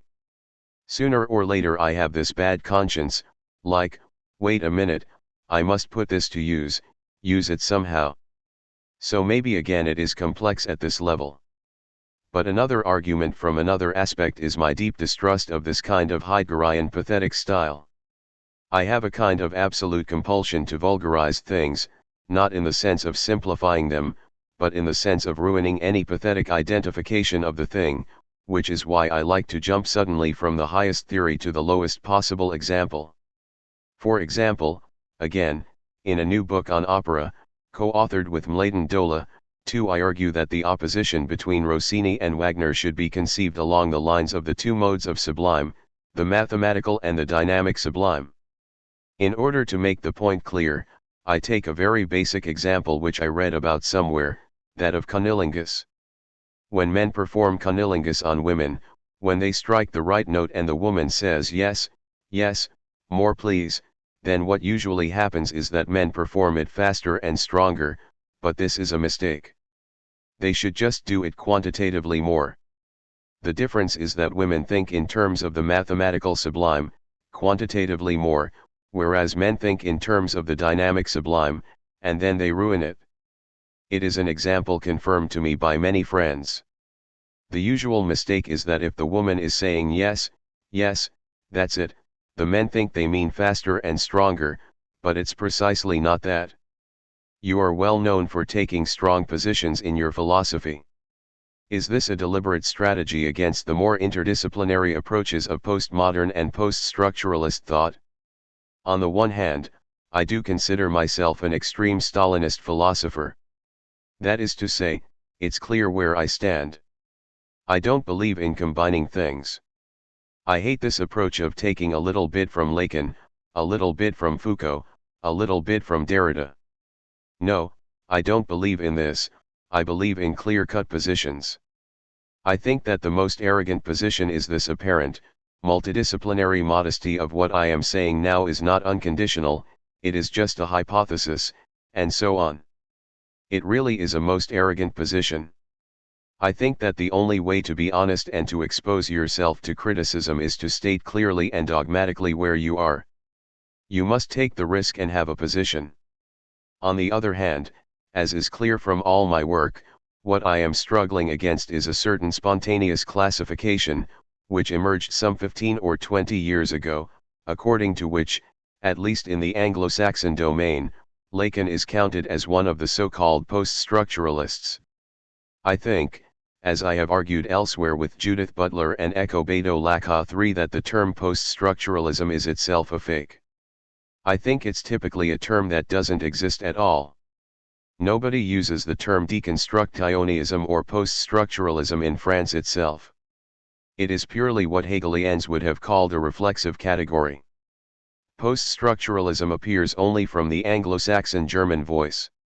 It's very mysterious how everybody talks of this as a category of French philosophy, but nobody talks of this category in France. I think this is simply a category which tells a lot about the Anglo-Saxon or German perception of French thought. Within this perception, the typical Dasein is that we have Heideggerians, we have, let's say, the Frankfurt School, Habermasians, we have deconstructionists and post-structuralists, and, at a certain point, Lacan is included with the latter. What I am trying to render is how, in order to understand Lacan properly, we should change the whole philosophical map. I don't think that these are the right distinctions at all. First, I think that, and this idea was originally suggested to me by Simon Critchley, although he is in fact more sympathetic to the deconstructionist orientation, that as a matter of fact, if you look at it closely, the opposition between Habermas and Derrida is not such a radical opposition as it may appear. I think that they are almost the front and the back sides of the same coin. The problem for both of them is the same one. It's the problem of openness towards otherness, how to break out of this self-enclosed subjectivity, how to open oneself towards otherness. And I think that, to use this cheap old Lacanian phrase, each of them simply gives to the other their own message, the repressed truth of each other. That is to say, against Derrida, Habermas is right that when you emphasize only the radical openness towards the other, it can amount to an extremely idiosyncratic closure if you do not operationalize this openness into a set of established rules. Otherwise you have only this radical openness towards otherness, and this can also be the name for a closure. On the other hand, I think Derrida is right against Habermas, that if you translate openness towards the other into a set of positive communicational norms, you also close the dimension of otherness. In this way each of them might be said to supplement the other one. So again, my first intervention here would be that Habermas and Derrida are not at all opposites. And I would even go a stage further.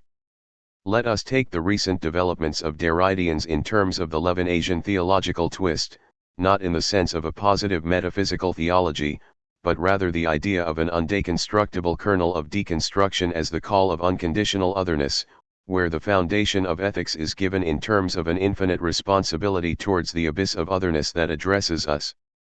This does not constitute the ethical horizon for Lacan. Here again, we need to change the coordinates.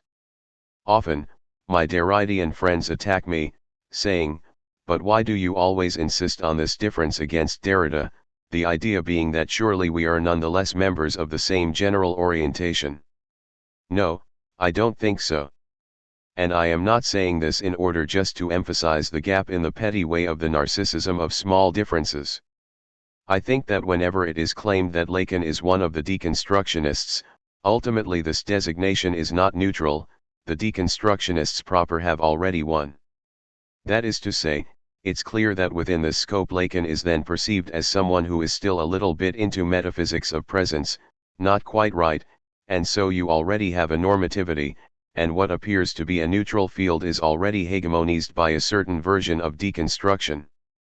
I think we should insist more than ever that Lacan's position is very radical. He belongs neither to the field of hermeneutics, nor to the field of standard critical theory, the Frankfurt School, nor to the field of deconstruction. he is totally out of these coordinates. And again I think that, especially today, when all these standard philosophical options, in particular the three main orientations identified with continental European philosophy, hermeneutics, the Frankfurt School, deconstructionism, are clearly in some kind of a crisis and appear to have exhausted their possibilities, it is more important than ever for Lacanians to clearly designate the distance between them and not to get dragged down into the same abyss. On the other hand, you have also criticized certain modern philosophers for manufacturing fake crises. What do you mean by this? A favored exercise of intellectuals throughout the 20th century, which can also be taken as symptomatic of what Badiou calls the passion of the real, la passion du real, was the urge to catastrophize the situation. Whatever the actual situation, it had to be denounced as catastrophic, and the better it appeared, the more it solicited this exercise. Heidegger denounced the present age as that of the highest danger, the epoch of accomplished nihilism.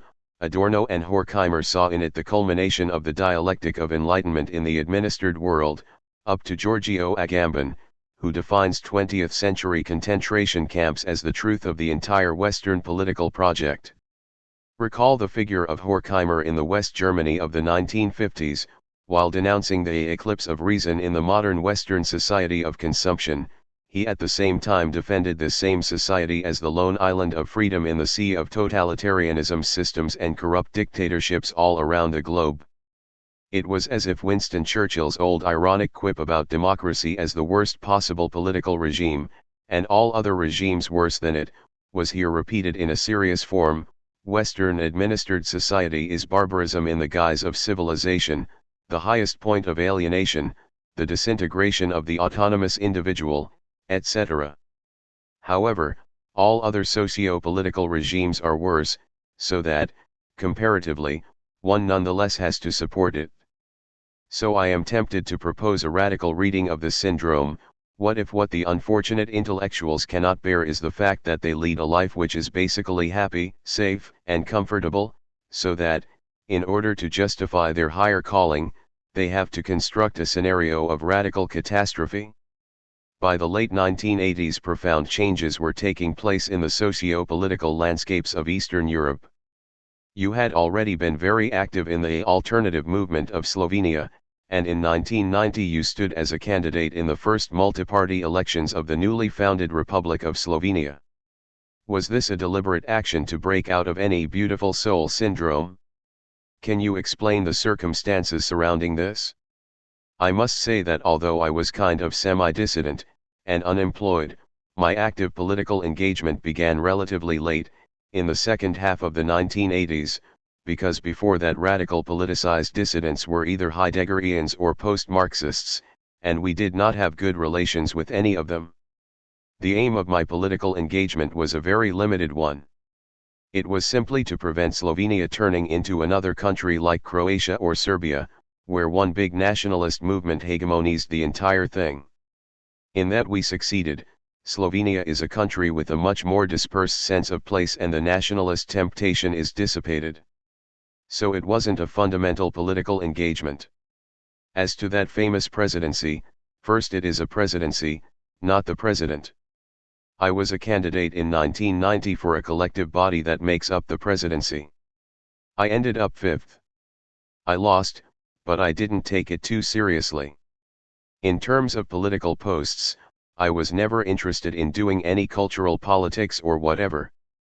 The only thing that interested me, again the old story, but it's not a joke, was either being Minister of the Interior or head of the Secret Service, and, crazy as it may sound, I would have been considered seriously for both. Probably, if I had wanted it years ago, then I could have got one of these posts. I think you would have been good as the head of the Secret Service. But you know what my friends told me? Fine, perfect, just tell us a week in advance and we'll leave the country. The idea was a bit crazy. No, but I did seriously consider it, but then of course I immediately learned that it would be a 24-hour job. I mean, you cannot really do that and continue doing theory as well, and it is physically impossible for me to drop theory. So that was that. Again, you are right in suggesting in your question that what drew me into so-called real politics was this absolute urgency to avoid any beautiful soul syndrome, you know, like the worst thinker doing all the better because he or she can then write a good critique of how things are going. No, I think that if you play politics you should go to the end in a cruel pragmatic way. I didn't have any problems at that level. This is also one of the things you admire about Lenin. Yes, but with Lenin it was always a substantial commitment. I always have a certain admiration for people who are aware that somebody has to do the job. What I hate about these liberal, pseudo-left, beautiful soul academics is that they are doing what they are doing fully aware that somebody else will do the job for them. For example, this goes to the absurd with many of my American friends who pretend to be left-wingers, anti-capitalist and so on, but who also play the stock market, and so they secretly count on things functioning, on stocks and shares doing well, and so on. I admire people who are ready to take over and do the dirty job, and maybe this is part of my fascination with Lenin. He never adopted the position of, oh, we are not responsible, things move differently, what can we do? No, we are in a way absolutely responsible. This has nothing to do with conformism, quite the contrary. If you are in power, really in power, it means something very radical. It means you have no excuse. You cannot say, sorry, it's not my fault. I have considerable respect for people who don't lose their nerve, for people who know there is no way out for them. And finally, let me ask you a typical populist question: if you had to take one book, one CD, and one video to a desert island, what would they be? Here, you are in for a surprise. Book, Ayn Rand, Fountainhead, the proto-fascist classic about a fanatical architect. Yes, absolutely, it's that one. The CD would be the one by Hans Eisler, the Brecht composer who wrote the GDR national anthem. There is a CD by him called Historische Aufnahmen, historical recordings, which mostly brings together texts by Brecht from immediately after World War II. Most of these were recorded in the early 1950s, and especially the recording of Brecht's Mother, Die Mutter, sung by the great Stalinist East German singer, Ernst Busch. And the video, that's absolutely clear, Veit Harlan's Opfergang. Veit Harlan was the great Nazi director. He also directed the Jew Seuss and Kohlberg, but in 1944 he shot the ultimate romantic melodrama, Opfergang, which means sacrificial or sacrifice. Without doubt, I'd take these three, no question, not even a minute of reflection. It's madness, but that's life. Conversation 2. The madness of reason, encounters of the real kind. Glyn Daly, let me begin by asking you about philosophy in general and the role that it is supposed to play. Can we speak about philosophy in terms of a specific role? Žižek: often, other disciplines take over, at least part of, the normal role of philosophy. In some of the 19th century nations like Hungary or Poland, it was literature which played the role of philosophy, that of articulating the ultimate horizon of meaning of the nation in the process of its full constitution. In the USA today, i.e. in the conditions of the predominance of cognitivism and brain studies in philosophy departments, most of continental philosophy takes place in departments of comparative literature, cultural studies, English, French and German. As they say, if you analyze a rat's vertebra, you are doing philosophy.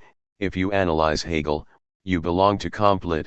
In Slovenia in the 1970s, dissident philosophy took place in sociology departments and institutes. There is also the other extreme of philosophy itself taking over the tasks of other academic, or even non-academic, practices and discipline. Again, in the late Yugoslavia and some other socialist countries, philosophy was one of the areas where dissident political projects were first articulated. It was effectively politics pursued by other means, as Althusser put it apropos Lenin. So where did philosophy play its normal role?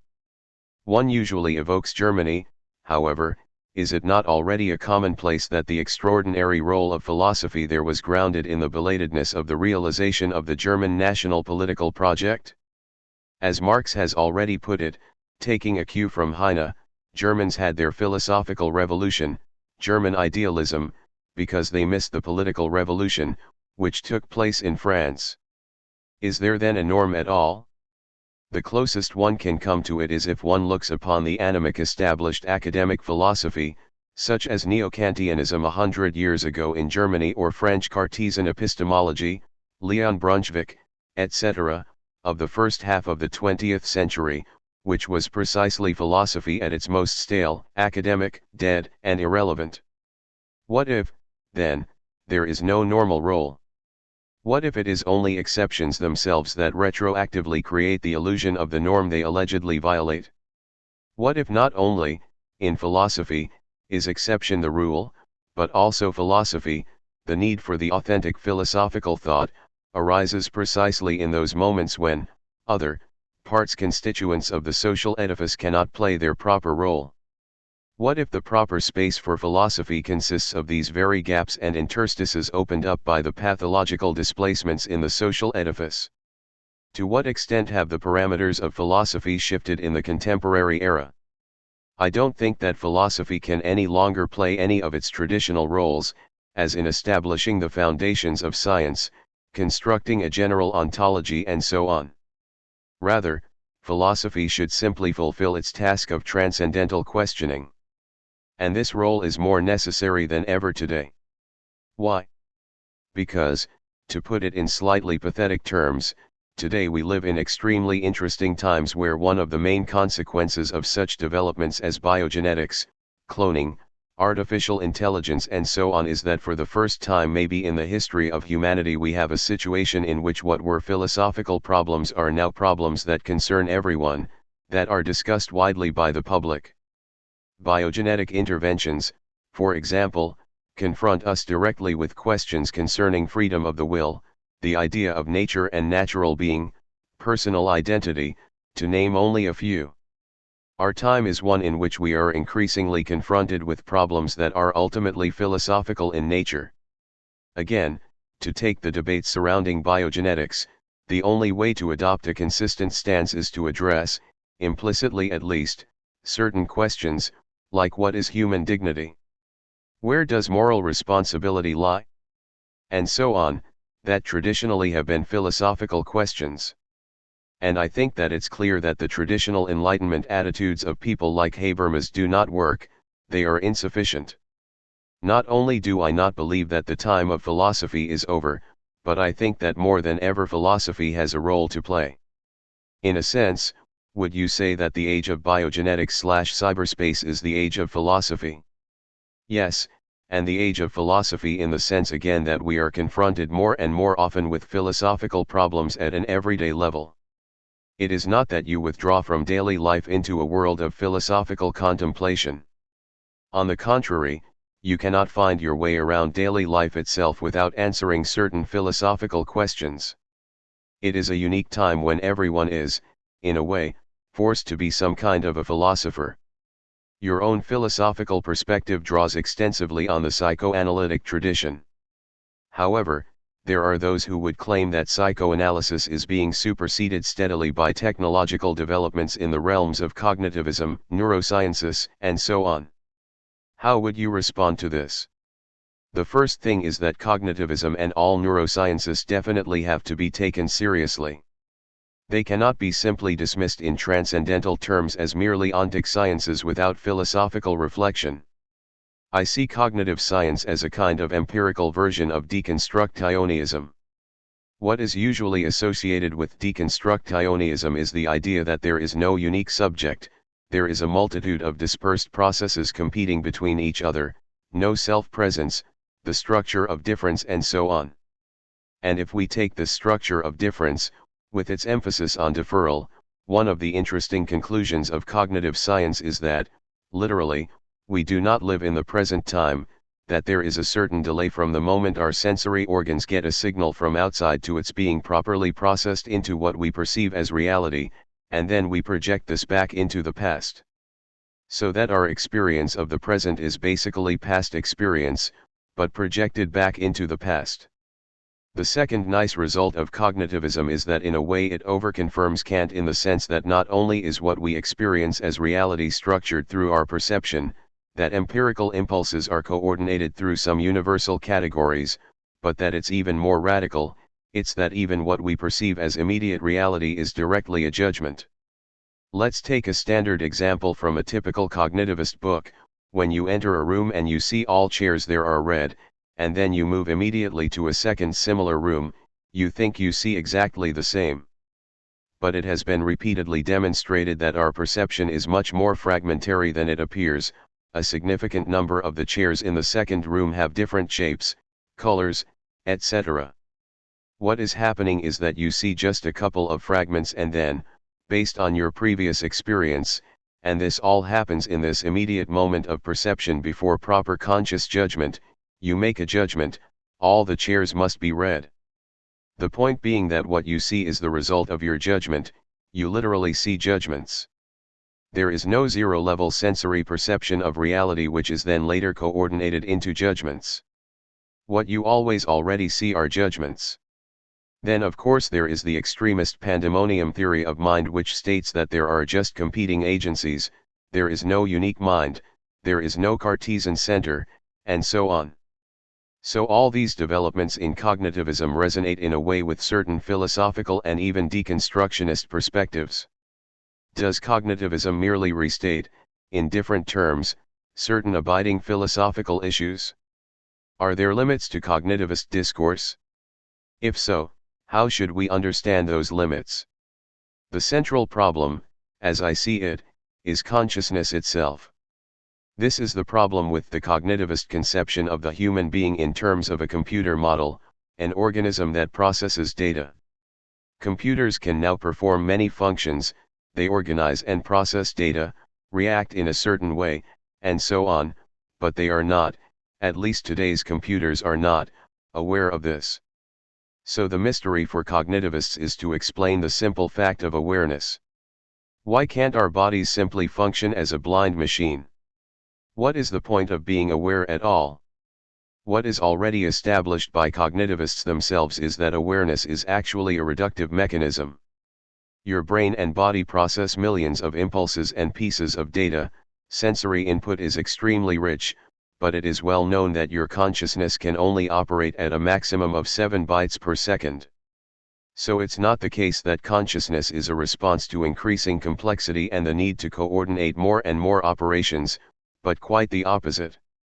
Consciousness is the great simplifier and reflects what Hegel would have called the power of abstraction and reduction. Consciousness ignores 99% of sensory input, so the question persists as to why awareness is needed at all in order to function. The majority of cognitivists admit that this is an enigma. And it is interesting to see how all the standard philosophical options are reproduced within cognitivism. You have materialists who think that consciousness is a pseudo-problem. There is a well-known metaphor of the user's illusion where, when you work with a PC you think that the PC thinks, but there is nothing on the other side of the screen, it's just a meaningless mechanism. And the idea is that it is the same with our consciousness, our brain is just a meaningless set of neuronal processes. And so this type of materialism claims that consciousness is just a kind of perspective illusion. All that goes on is a kind of blind process. But the more they succeed in explaining it away, the more the enigma remains. If our consciousness is just a kind of structural illusion, a phenomenal illusion, then why this illusion at all? It remains a strange excess.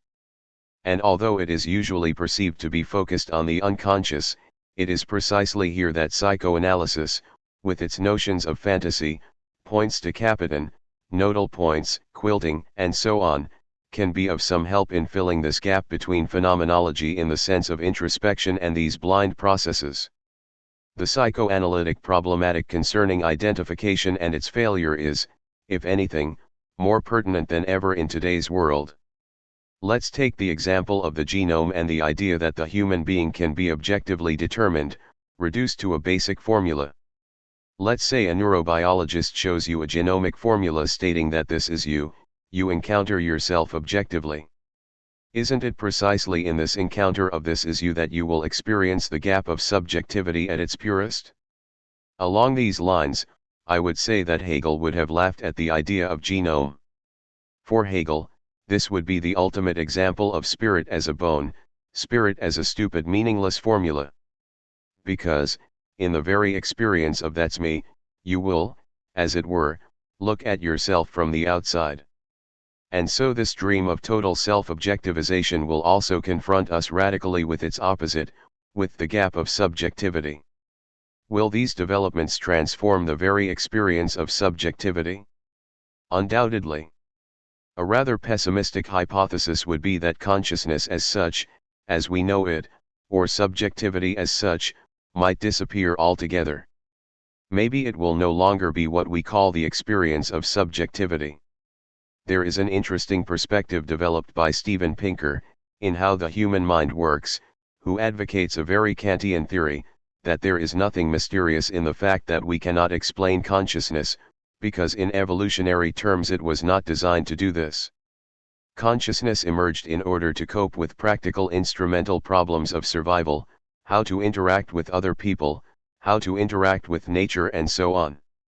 So the idea is that our consciousness is originally object-orientated?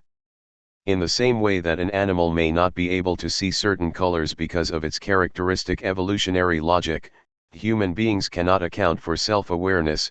There is no mystery, simply an evolutionary limit. Here I am tempted to return to Heidegger, who asserted that what characterizes the human being, in the sense of Dasein, being there, is that it's a being that asks questions about its own being, that adopts a self-questioning attitude. So the mystery is, if all that cognitivists say is true, why is humanity obsessed with these existential questions?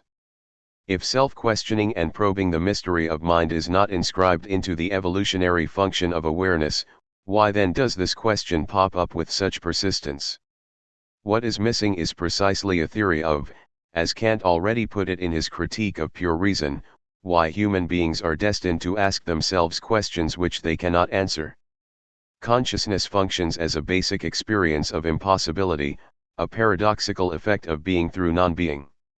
And again, how would you explain this in evolutionary terms? Because then the paradox goes further. Isn't it that all the so-called progress of humanity emerged through people asking themselves impossible questions like, what is the ultimate structure of the universe? What is the meaning of life? And so on. As our friends from NATO would have put it, progress developed as a collateral damage of these metaphysical questions. This applies also to the empirical sciences. The origins of science are clearly ideological in character, developing from certain religious philosophical views of science. So even the evolutionary function of science, to heighten our chance of survival, to enable us to live better and so on, was a kind of byproduct, the collateral damage, as it were, of this enigmatic totally aimless status of our permanent drive to ask these impossible questions. Of course it is easy to account for this enigma in idealist terms, to say that consciousness cannot be accounted for in evolutionary terms and therefore you need a spiritual dimension. But I think that psychoanalysis allows us to formulate an alternative perspective. What I am currently engaged with is the paradoxical idea that, from a strict evolutionary standpoint, consciousness is a kind of mistake, a malfunction of evolution, and that out of this mistake a miracle emerged. That is to say, consciousness developed as an unintended byproduct that acquired a kind of second-degree survivalist function. Basically, consciousness is not something which enables us to function better. On the contrary, I am more and more convinced that consciousness originates with something going terribly wrong, even at a most personal level. For example, when do we become aware of something, fully aware? Precisely at the point where something no longer functions properly or not in the expected way. Consciousness comes about as the result of some real encounter? Yes, consciousness is originally linked to this moment when something is wrong, or, to put it in Lacanian terms, an experience of the real, of an impossible limit. Original awareness is impelled by a certain experience of failure and mortality, a kind of snag in the biological weave. and all the metaphysical dimensions concerning humanity, philosophical self-reflection, progress, and so on emerge ultimately because of this basic dramatic fissure. So, on the one hand, I think that we should first accept the challenge of the neurological sciences, cognitivism, and its consequences for philosophy. And in this regard a certain image of humanity, of what a human being means, is clearly over. We can no longer return to some kind of naive position. On the other hand, I think that you do nonetheless find certain deadlocks within cognitivism itself. One deadlock would be that the more you explain it, the more consciousness turns into precisely what Lacan would have called object small a, this totally meaningless remainder. Why? The more you explain how a certain mental process works, the less you need consciousness. After you explain it, the question pops up, so why does it need to be conscious? Why does it not simply go on as a blind process? That's the paradox. A further paradox is that cognitivists are, I think, unable to account for the status of their own insight. So let me clarify my position. On the one hand, I am definitely opposed to the simplistic cognitivist view that psychoanalysis is redundant, that psychoanalysis is merely a naive introspective descriptivism linked to 19th century physics, and that now we have a true neurological understanding of what the human mind is. The point, however, is not simply to reject cognitivism but rather to identify the very deadlocks for which it cannot account.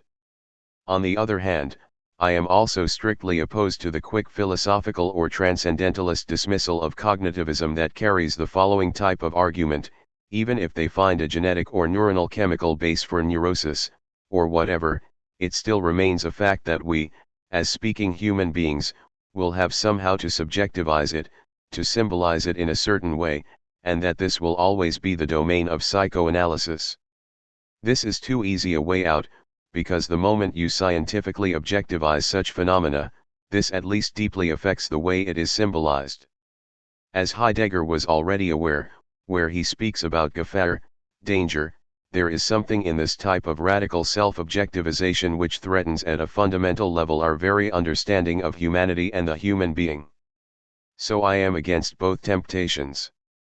Far from being afraid of cognitivism, or ignoring it, I think that one should fully accept the challenge and fight through it. If psychoanalysis cannot survive this encounter, then it is truly finished. In combination with psychoanalysis, you have also been concerned to bring about a certain return to Hegel. What is it that you find so compelling in German idealism? I think that this can be connected to the previous question. In cognitivism we encounter a dysfunctional paradox, that awareness and the human mind presuppose a certain non-economic gesture, a certain failure. So you get the contours of a certain fundamental malfunction which cannot be explained in terms of cognitivist evolutionism. Now, of course, the rabbit that I now pull out of my hat is that German idealism and psychoanalysis have specific terms for this malfunction. In German idealism it is absolute self-relating negativity, in psychoanalysis it is the death drive. This is at the very center of what I am doing generally. My basic thesis is that the central feature of subjectivity in German idealism, this desubstantialized notion of subjectivity as a gap in the order of being, is consonant with the notion of the object small a which, as we all know, for Lacan is a failure.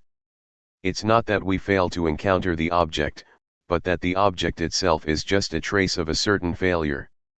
What I am asserting here is that this notion of self-relating negativity, as it has been articulated from Kant to Hegel, means philosophically the same as Freud's notion of death drive.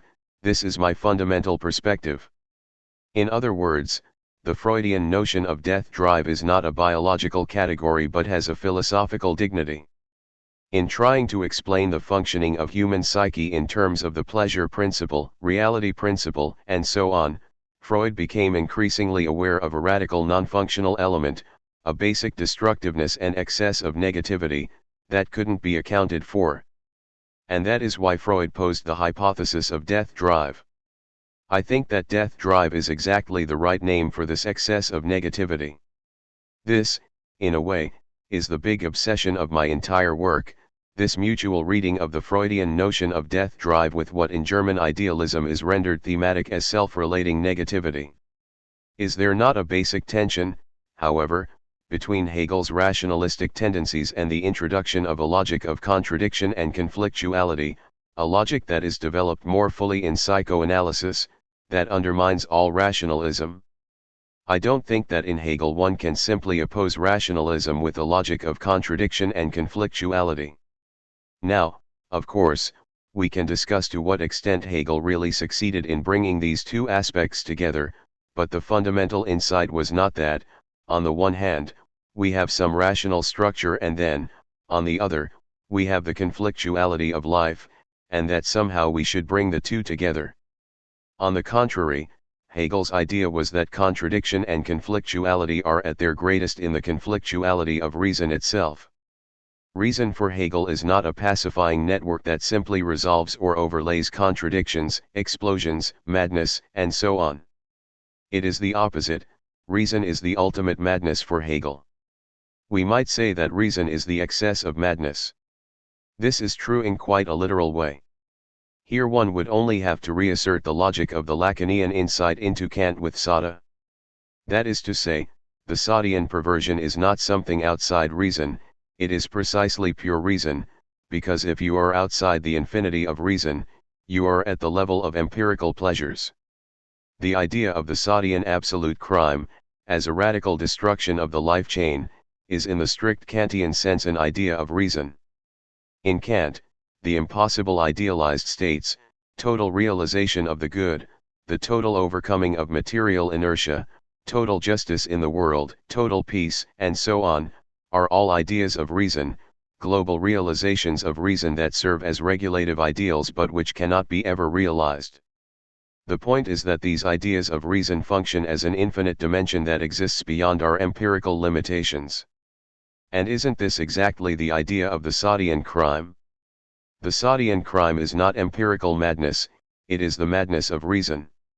Only reason in its perversity can imagine such a radical crime. So, yes, I agree with you that there probably is in Hegel a tension between the rationalistic side and that of contradiction and conflictuality. But I would say only that this tension is inherent to reason itself, that in fighting this excess of violence and contradiction, reason is fighting its own excess. It's not reason against some primitive irrational aggressivity. It's reason against its own excess of madness. But if you accept this, then, no matter what your solution, even if you say they cannot be reconciled, you are already within Hegel, for to be an Hegelian it is enough to say that, in fighting its opposite, reason is fighting its own excess. This is the minimal formula of the Hegelian internalization of the conflict, that when you think you are fighting the other, you are fighting your own kernel, you are fighting the very fundamental installing constitutive gesture of reason. In this sense I think that, even when I try at times to be critical of Hegel, I remain Hegelian. Again, the main point for me is that the excess of reason is inherent to reason itself. Reason is not confronted with something out of itself, rather, it is confronted with its own constitutive madness.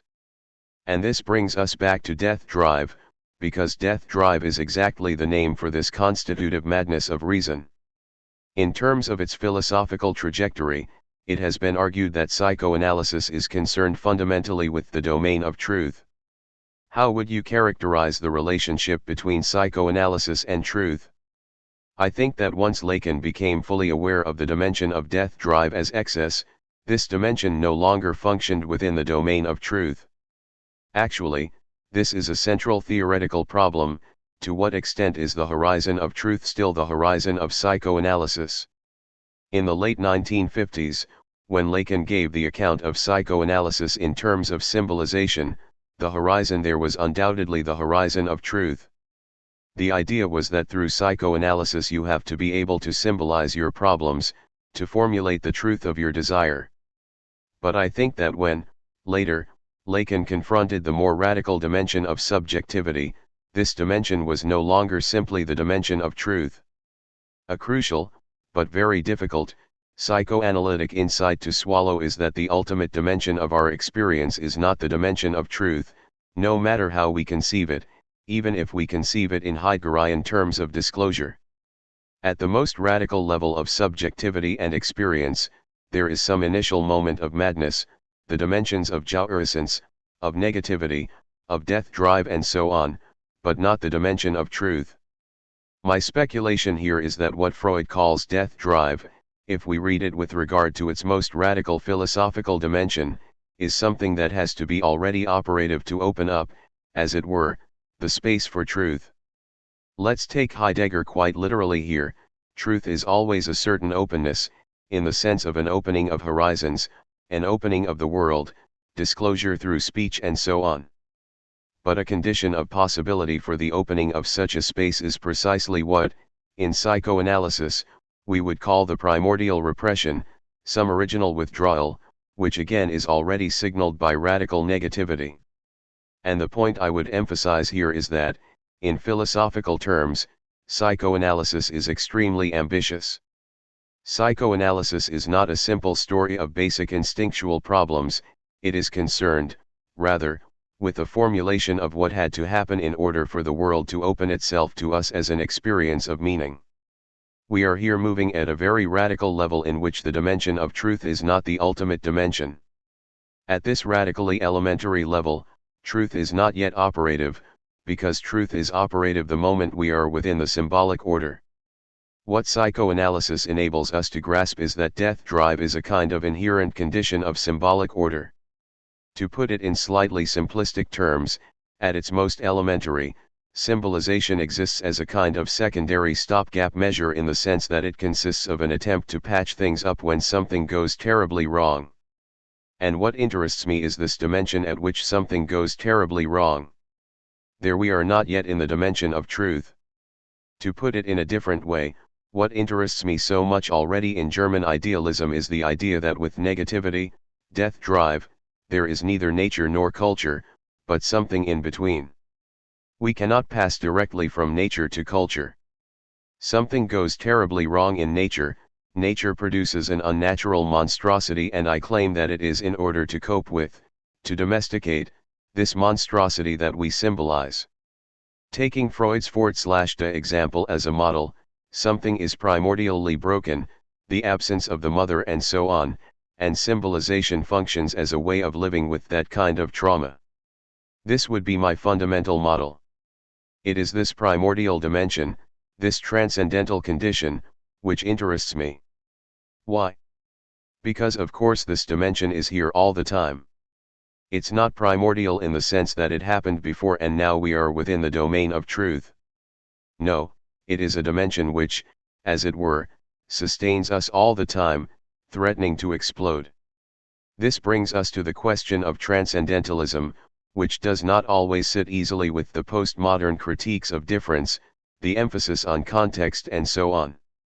How is this dimension of the transcendental formulated in psychoanalytic theory? The usual perception of Lacan, and at the same time the usual criticism of Lacan, is that he remains too much of a transcendentalist. There are two different, and even opposing, transcendentalist tendencies that can be identified in Lacan. The first concerns the idea that we always live within the horizon of a certain symbolic order and that the latter functions as a kind of transcendental a priori. This is what the Lacan of the early 1960s would have claimed. The later Lacan moves away from this idea of an a priori symbolic structure. What the later Lacan stresses is a certain non-historical proto-transcendental a priori which is the condition of possibility and, at the same time, the condition of impossibility, of the symbolic structure itself, for example, symbolic castration, the opening of the primordial lack and so on. However, I don't think that this transcendental reading is the ultimate horizon of Lacan. This is a critique that I am developing now. The standard perception of Lacan is as a transcendentalist who emphasizes symbolic castration and that this means that with the entry into the symbolic order the primordial object of desire is lost, it is turned into an impossible thing which is absent, and every empirical object of desire that we get is merely a stand-in secondary ersatz, a supplementary embodiment of the primordial lost object. The argument is that the very fact of subjectivity means that the object is lost, and that the imaginary illusion is precisely that the object can be regained, so that we don't accept the radically of the loss, we want to render the real possible. On the basis of this illusion, different versions of idealized states are generated, from subjective harmony to perfect sexual bliss right through to the utopian visions of social reconciliation in which the radical primordial gap is overcome, or where the primordial impossibility of encountering the thing is suspended. Against all these elusive tendencies, the idea is that we have to accept the primordial loss as the a priori. For more and more reasons I find this argument problematic. Does this modify the view of the Lacanian real as a transcendental impossibility? The notion of the real presupposed here is the real as impossible in the sense of the big absence. You always miss it, it's a basic void, and the illusion is that you can get it. The logic is that whenever we think we get the real, it's an illusion, because the real is actually too traumatic to encounter. Directly confronting the real would be an impossible, incestuous, self-destructive experience. I think that I am partially co-responsible for this serious revisionism, to put it in Stalinist terms. I am co-responsible for the predominance of the notion of the real as the impossible thing, something that we cannot directly confront. I think that not only is this theoretically wrong, but it has also had catastrophic political consequences insofar as it opened up the way towards this combination of Lacan with a certain Derridean Levinasian problematic, real, divinity, impossibility, otherness. The idea is that the real is this traumatic other to which you cannot ever answer properly. But I am more and more convinced that this is not the true focus of the Lacanian real. Where then is the focus? With the logic of real as impossible, you have this notion of the unattainable object, the logic of desire, where desire is structured around a primordial void. I would argue that the notion of drive that is present here cannot be read in these transcendentalist terms, that is to say, in terms of an a priori loss where empirical objects never coincide with das Ding, the thing. The vulgar example that I would give here is the following. Let us say you are in love with a woman, and that you are obsessed with her vagina.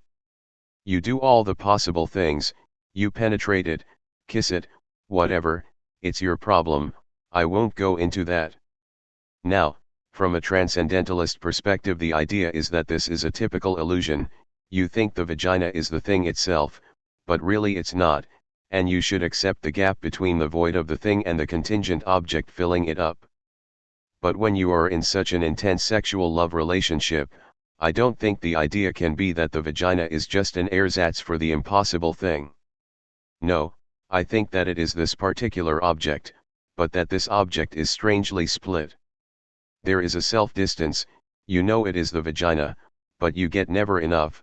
The split is within the object itself. The split is not between the empirical reality and the impossible thing.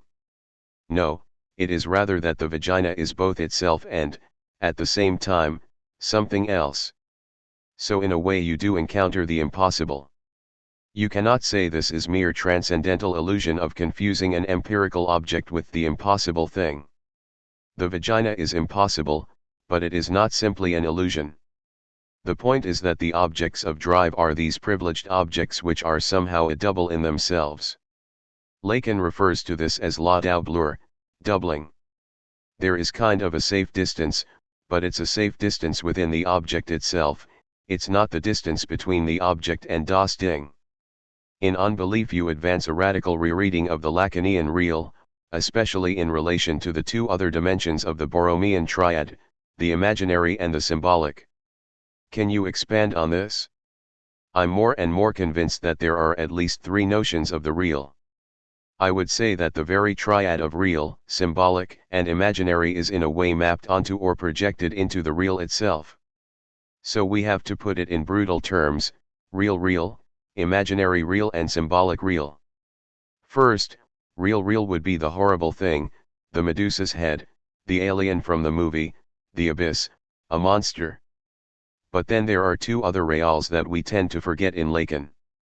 There is symbolic real, which is simply meaningless scientific formulae. For example, quantum physics can be understood as symbolic real. In what sense real? Precisely in the sense that we cannot integrate it into our horizon of meaning. As Richard Feynman, the great quantum physicist, himself liked to emphasize, you cannot understand quantum physics, you cannot translate it into our horizon of meaning, it consists of formulae that simply function. And I think it is from here that we should reread Freud's dream of Irma's injection, in which this formula of trimethylamine appears at the end. Point 1. This is not meaning, this is precisely the meaningless real. We might call it the scientific real, based upon a meaningless, almost presubjective, knowledge. This would be symbolic real. And then we have a further aspect which interests me more and more, the imaginary real. Using an expression from Alenka Zupancic, this designates not the illusion of the real, but the real in the illusion itself.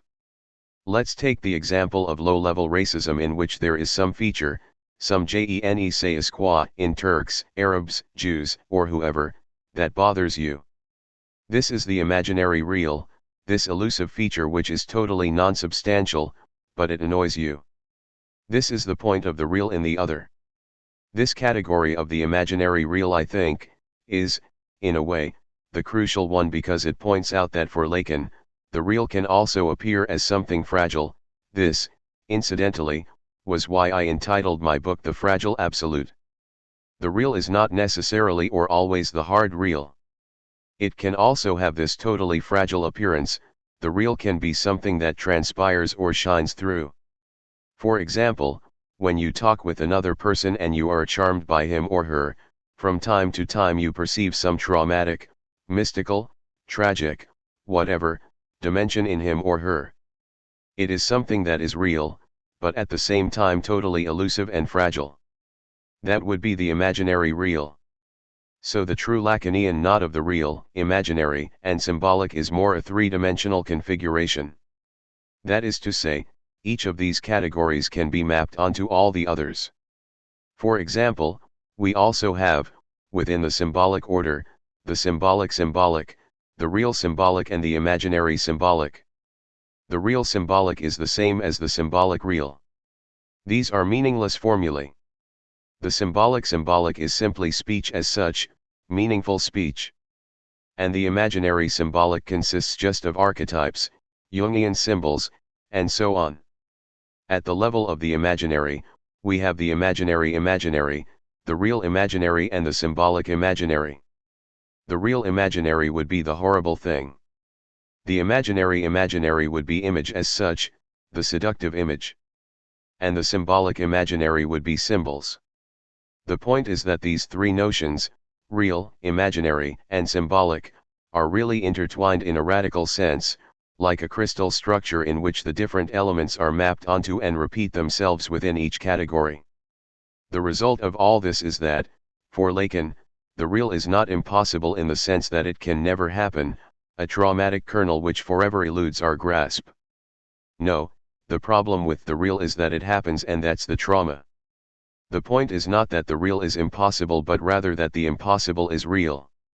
A trauma, or an act, is simply the point when the real happens, and this is difficult to accept. Lacan is not a poet telling us how we always fail the real, it's always the opposite with the late Lacan. The point is that you can encounter the real, and that is what is so difficult to accept. What consequences does this perspective hold for the theory of ideology? Does it mark a departure from the psychoanalytic view of ideology that offers a construction of reality as a way of escaping the horrifying condition of the real?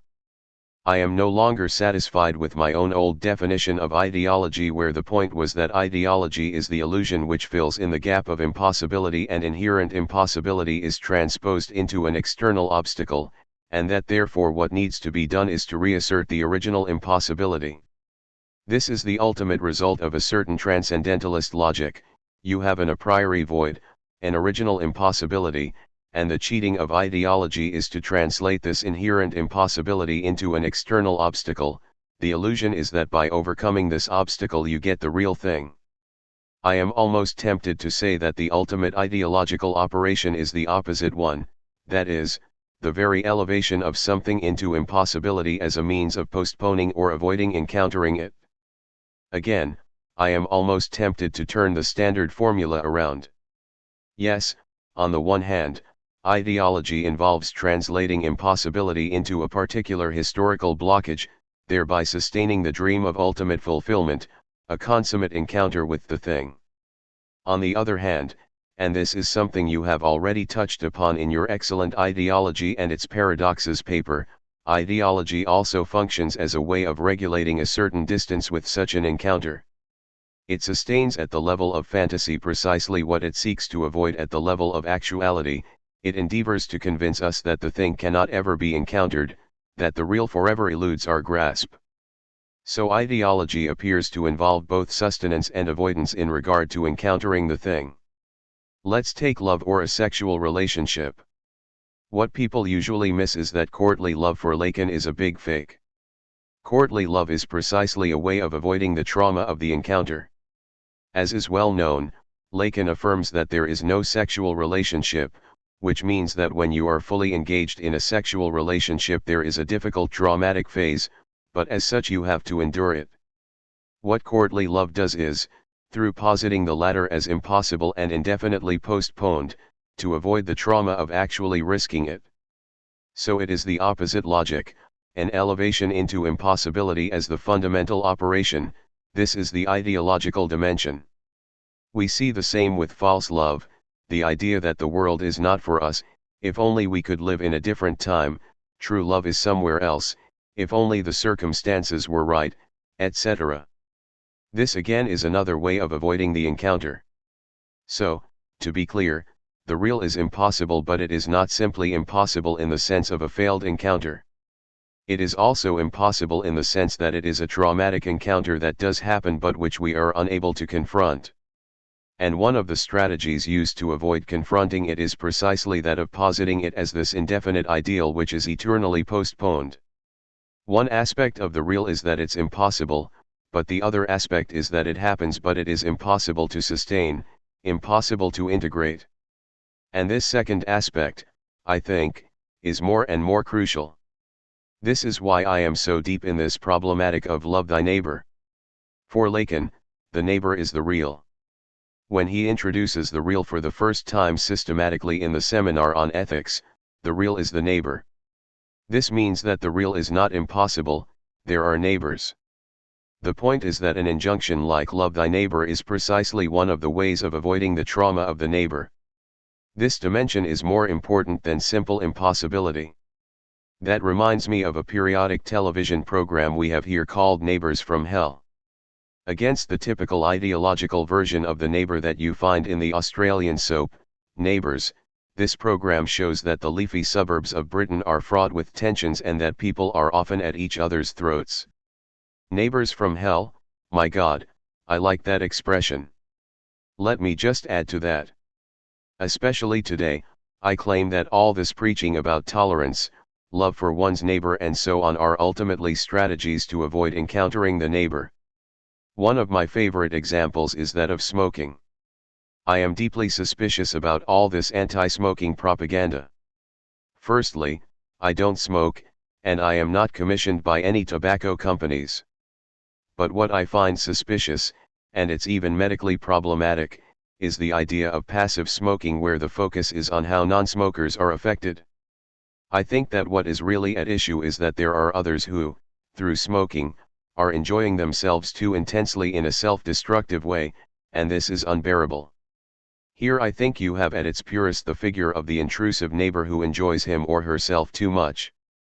Also, more generally, I find the topic of sexual harassment extremely suspicious because harassment is really another name for encountering your neighbor.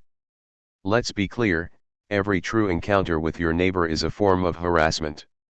Even when another person presents you with good news, for example, if a potential sexual partner, in a reciprocal manner, openly declares his or her passion for you, isn't there always something embarrassingly violent in it?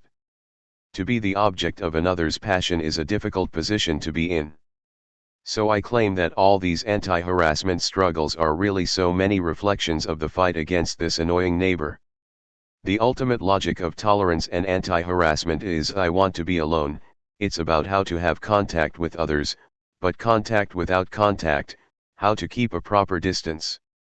This is exemplified in the legal order of restraint, where an instance of harassment has been established and an injunction is made to prevent a person from going within a 500-yard or so radius of the complainant. This is typically where we are today. The whole obsession that we have today with different forms of harassment, smoking, sexual, social, etc., is simply how to keep the neighbor at a proper distance. So, again, here we have the neighbor as real, a real which is all too possible, and that is what is traumatic. With the intrusion of this real, the almost central obsession of our times has become how to maintain a proper distance. I would say that this is also why humanitarian causes are so popular. They are not simply an expression of love for your neighbor, they are exactly the opposite. That is to say, the function of money in giving to humanitarian causes is the same as the function of money as isolated by Lacan in psychoanalysis. Money means I pay you so that we don't get involved. You stay there. Yes, exactly, you stay there.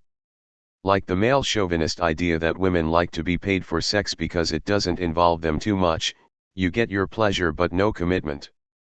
And I think this is the ultimate function of giving money for humanitarian causes, so that they stay there.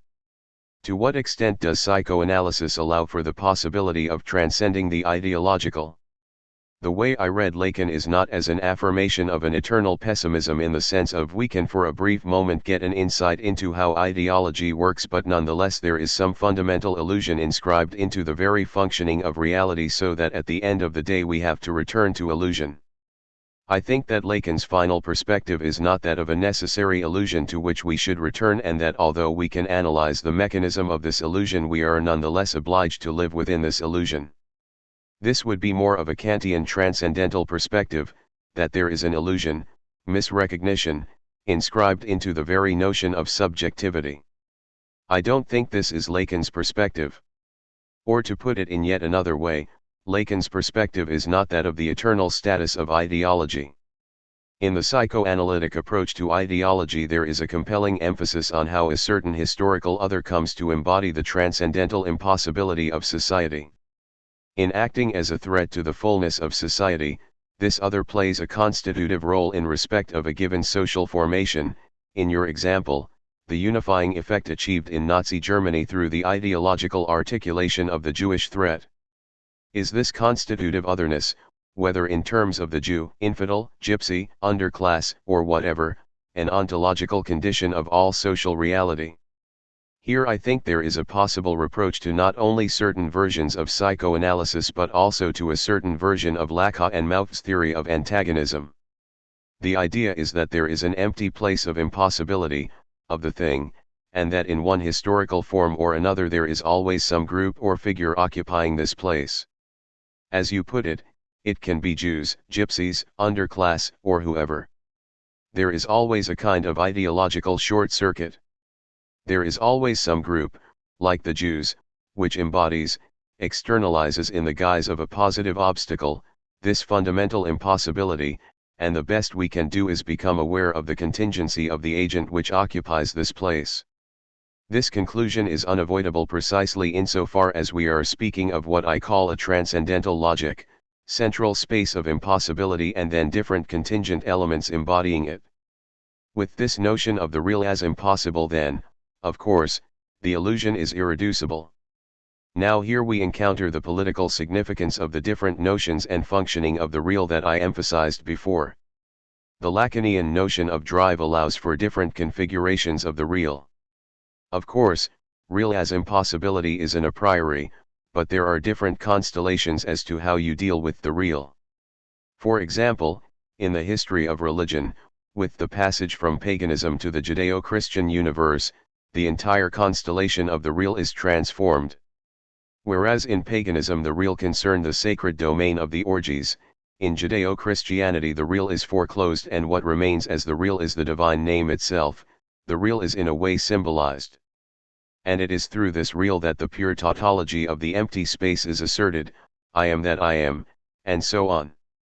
The point is that the real as impossible allows for radically different social constellations. This transcendental constellation where the real is the void of impossibility is just one possible constellation. So I don't think that Lacan can be accused in this sense of non-historicity, of kind of eternalizing a certain specific constellation.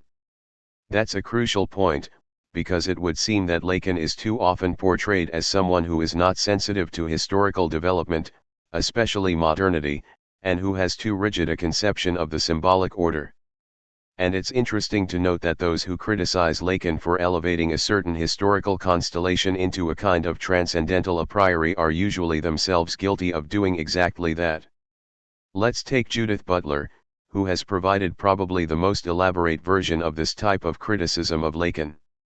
Her basic argument is that Lacan is elevating into a transcendental a priori what is actually effectively only the reified result of performative practices. But is she not also operating with a certain non-historical a priori, which is precisely this performative practice? Her idea is that every historical epoch, whatever this epoch perceives as its symbolic form, is the result of certain contingent performative practices. In this sense I am tempted to say she is also elevating a certain experience which is radically modern. That is to say, this notion that what we are is the result of our contingent performative symbolic practices is a characteristically modern notion. Similarly, all those who claim that there is no firm symbolic order, that every symbolic order is the result of fluid social practices, are also elevating precisely these social practices into this kind of a priori. So I don't think they fare any better. I think that Lacan is far more accurate, because what he elevates into this position is not a particular constellation, performativity, social practices, or whatever, it's rather a negative form of a priori. What is a priori is just a certain negativity or impossibility. And this a priori is not only not fixed but it's that which ultimately undoes, or destroys, or causes the failure of, every determinate symbolic form. So my point is simply an old philosophical one, that the old-fashioned radical historicism is a self-defeating attitude. It cannot account for itself, it is philosophically inconsistent. Historicity itself silently presupposes, and is constitutively sustained by, a central impossibility. And Lacan should be given credit for keeping this impossibility, as it were, open. What all epochs share is not some trans-epochal constant feature, it is, rather, that they are all answers to the same deadlock. I think this is the only consistent position. On these grounds I don't think it's factually or even theoretically true that you always need somebody to embody impossibility, especially not in the form of otherness. There are different ways of embodying impossibility which do not necessarily require a particular enemy in the conventional sense. It can be embodied, for example, in certain forms of ritual. There is in every society, and here I am almost approaching the topic of Žižek Daly, some kind of excess, something which disturbs you. But again it is absolutely not necessary for this excessive element to assume the image of the enemy. And even within the enemies, Jews, gypsies, or generally others, they also function in different ways. The figure of the Jew, for example, tends to function in a very specific way as the embodiment of modernity, financial capital, and so on. Jews do not fill the same empty place as, for example, do gypsies or foreign immigrant workers. These all involve different logics. On the question of antagonism, are we not dealing with fantasies about antagonisms that do not necessarily exhaust the possibilities for perceiving or constructing the latter? An antagonism may be constructed in terms of an external blockage to a utopian holism. On the other hand, an antagonism may be constructed on the basis of more limited demands and less exalted expectations. For example, while in Nazi Germany the Jew is constructed as a fictitious obstacle to support for the Aryan fantasy, the Jews themselves are presented with very real obstacles and are indeed antagonized by Nazi aggression, despite the fact that some Jews may harbor certain ideological fantasies of their own. Does this allow for an anti-ideological approach to antagonism? In other words, is it possible to enter into an antagonism with a certain group, a fascist organization for example, while being fully aware that they do not constitute an ultimate obstacle to the fullness of society? That's a very nice question. I think it's the crucial one. Yes, to put it very simply, How do actors relate this a priori impossible antagonism and the empirical real, real in the sense of reality antagonism?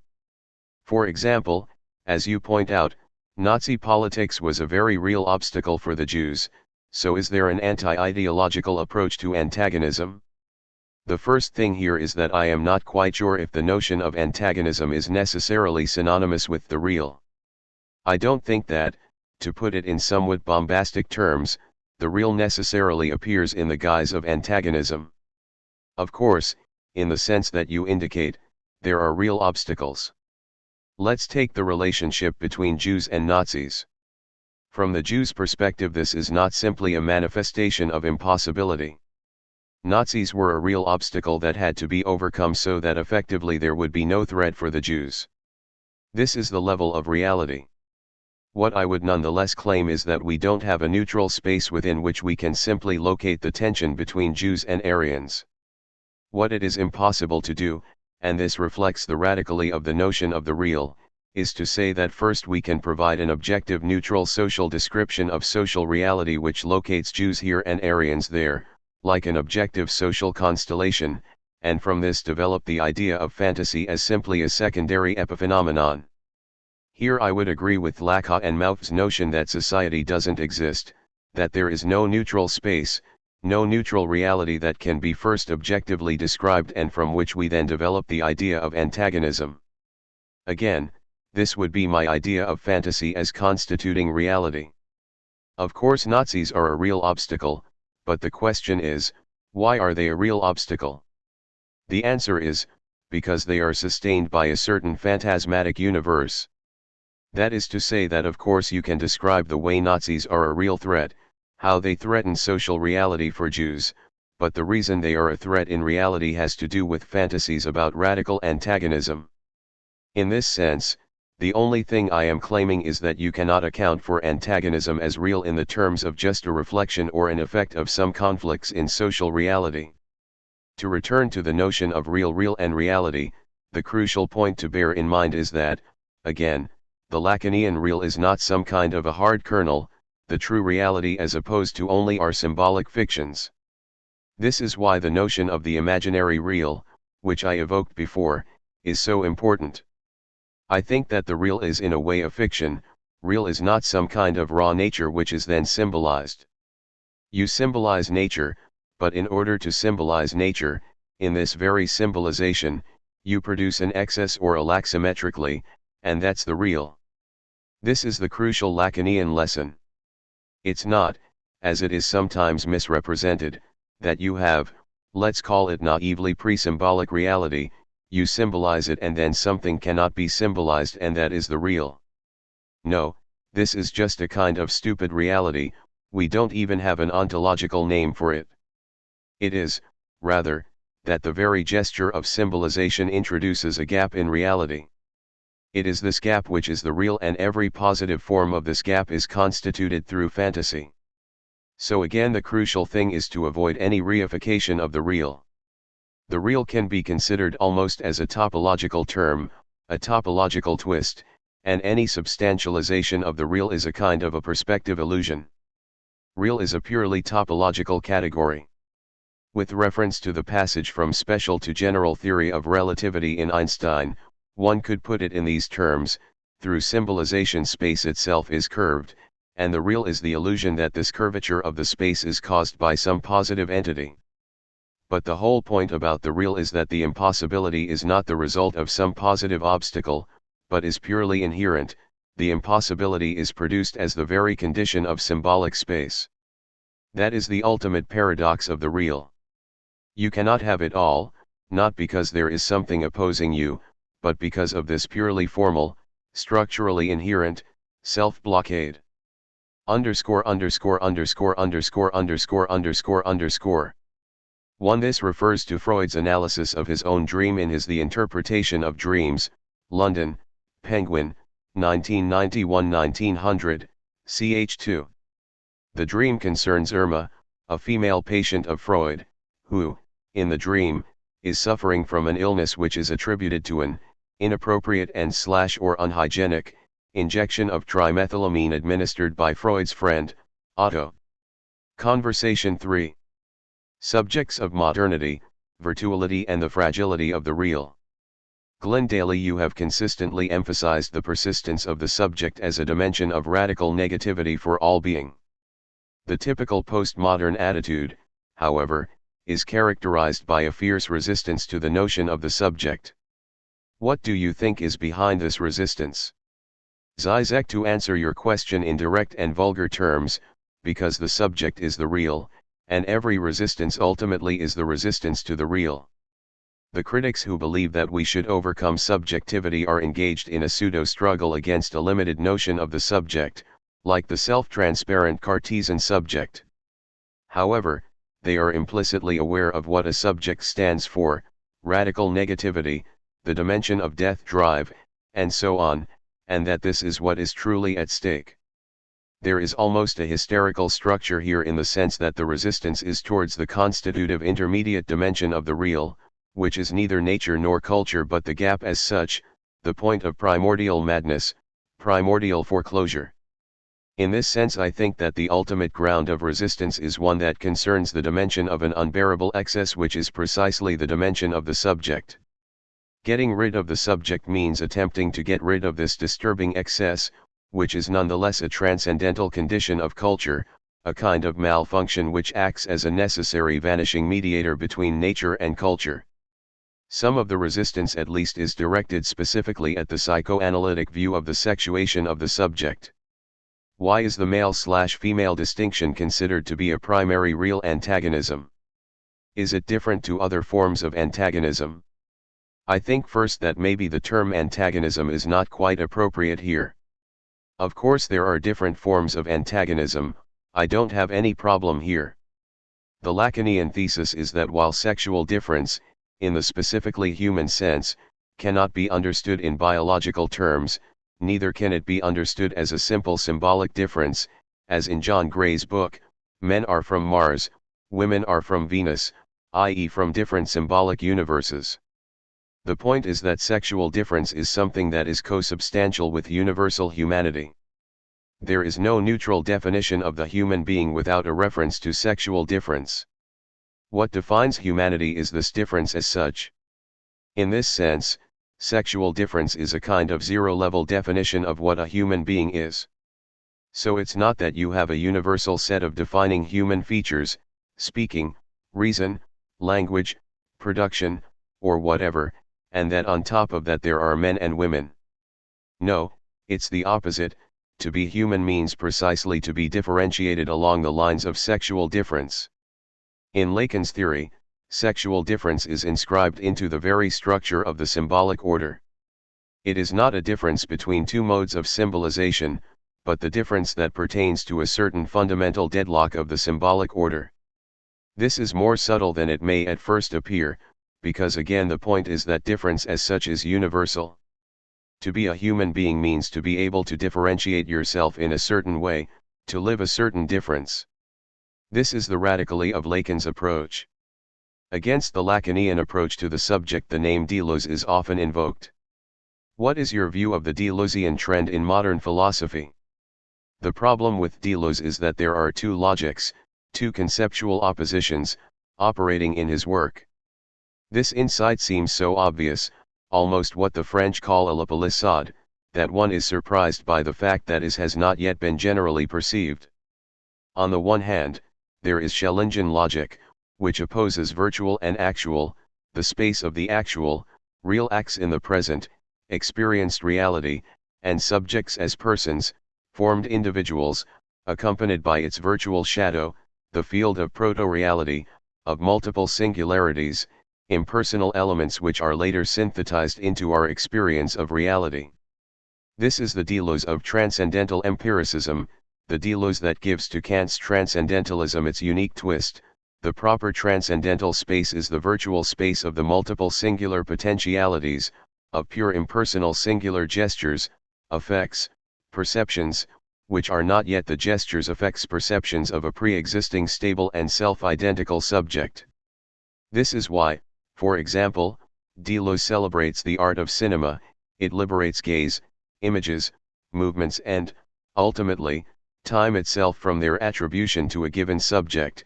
When we watch a movie, we see the flow of images from the perspective of a mechanical camera, a perspective which does not belong to any subject.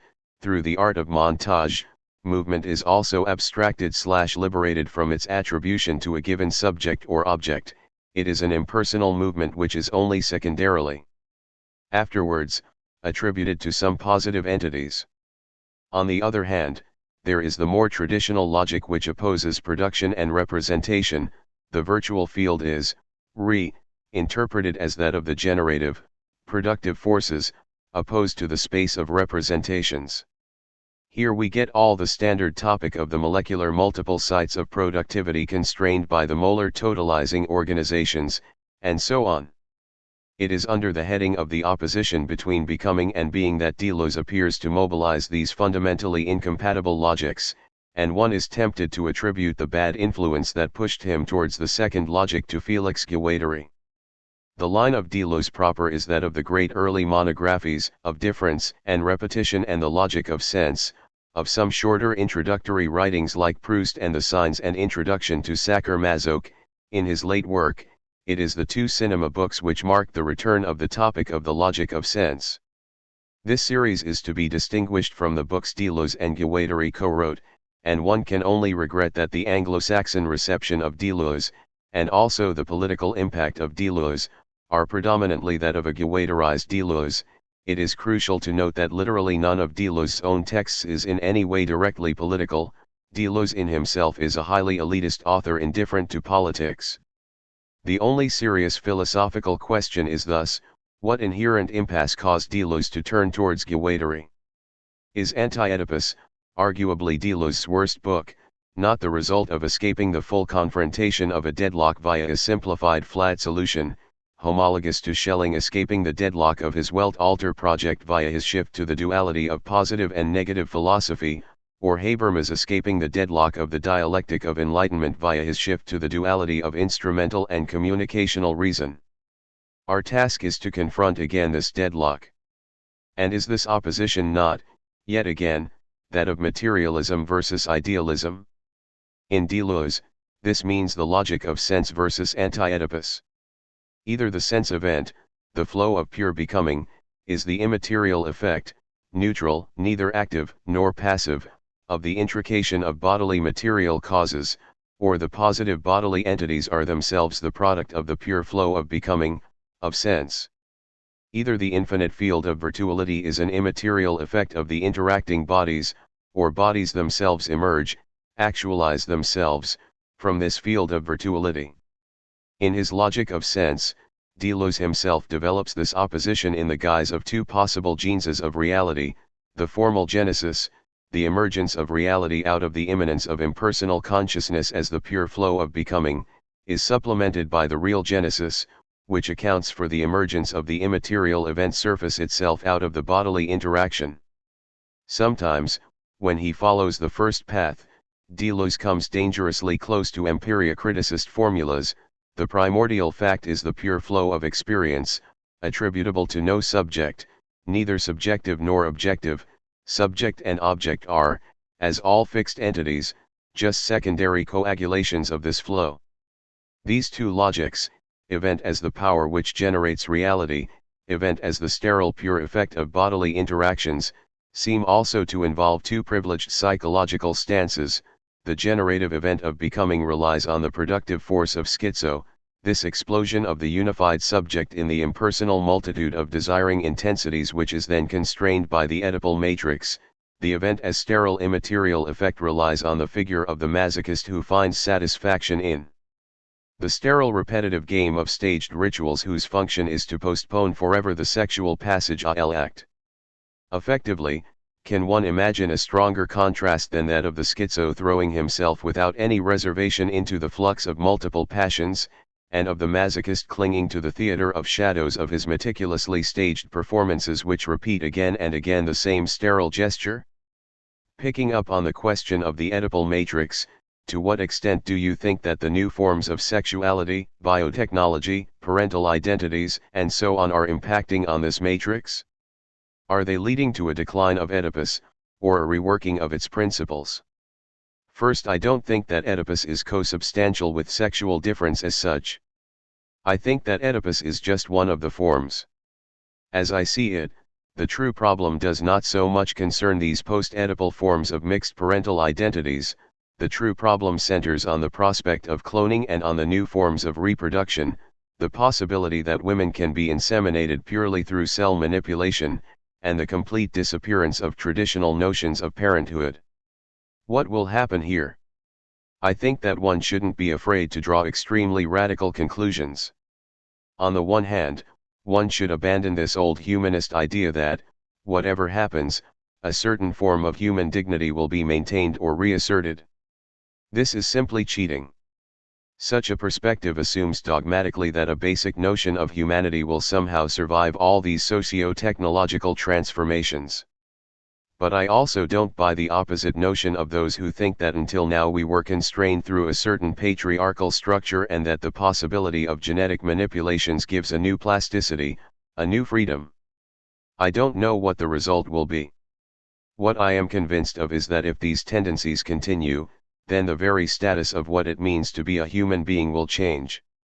Even the most elementary things like speaking, language, emotional sense, and so on will be affected. Nothing should be taken for granted, and it would be inconsequent to be either optimistic or pessimistic. Given the radically of sexual difference, that the very sense of humanity is structured through sexual differentiation, then if this structure does not survive, I am almost tempted to say that a new species will emerge. Maybe it will no longer be a human species. It all depends on what new form the impossibility of the real could assume. Your analysis of contemporary forms of subjectivity is frequently linked with the Lacanian concept of the objet petit, object small a. Can you elaborate on the functioning of this elusive object? One of the popular chocolate products on sale all around Central Europe is the so-called Kinder, an empty eggshell made of chocolate and wrapped up in lively colored paper. Having unwrapped the egg and cracked open the chocolate shell, one finds in it a small plastic toy, or small parts from which a toy can be put together. Is this toy not l'objet petit at its purest, the small object filling in the central gap, the hidden treasure, agalma, in the center? A child who buys this chocolate egg often nervously unwraps it and just breaks the chocolate, not bothering to eat it, worrying only about the toy in the center. Is such a chocolate lover not a perfect case of Lacan's motto "I love you, but, inexplicably, I love something in you more than yourself, and, therefore, I destroy you"? This material, real, void in the center, of course, stands for the structural, formal, gap on account of which no product is really that, no product lives up to the expectation it arouses.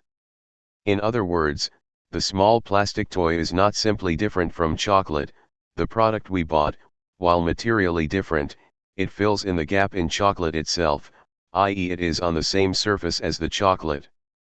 In France, it is still possible to buy a dessert with the racist name La Tête du Nigre, the nigger's head, a ball like chocolate cake empty in its interior. Like the stupid nigger's head, the Kinder egg fills this void. The lesson of it is that we all have a nigger's head, with a hole in the center. And this egg provides the formula for all the products which promise more: buy a DVD player and get 5 DVDs for free, or, in an even more direct form, more of the same, buy this toothpaste and get 1/3 more for free, not to mention the standard trick with the Coke bottle.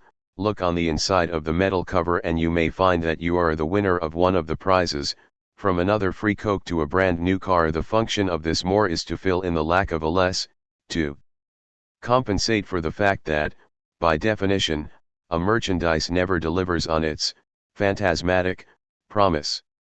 In other words, the ultimate true merchandise would be the one that would not need any supplement, the one that would simply fully deliver what it promises.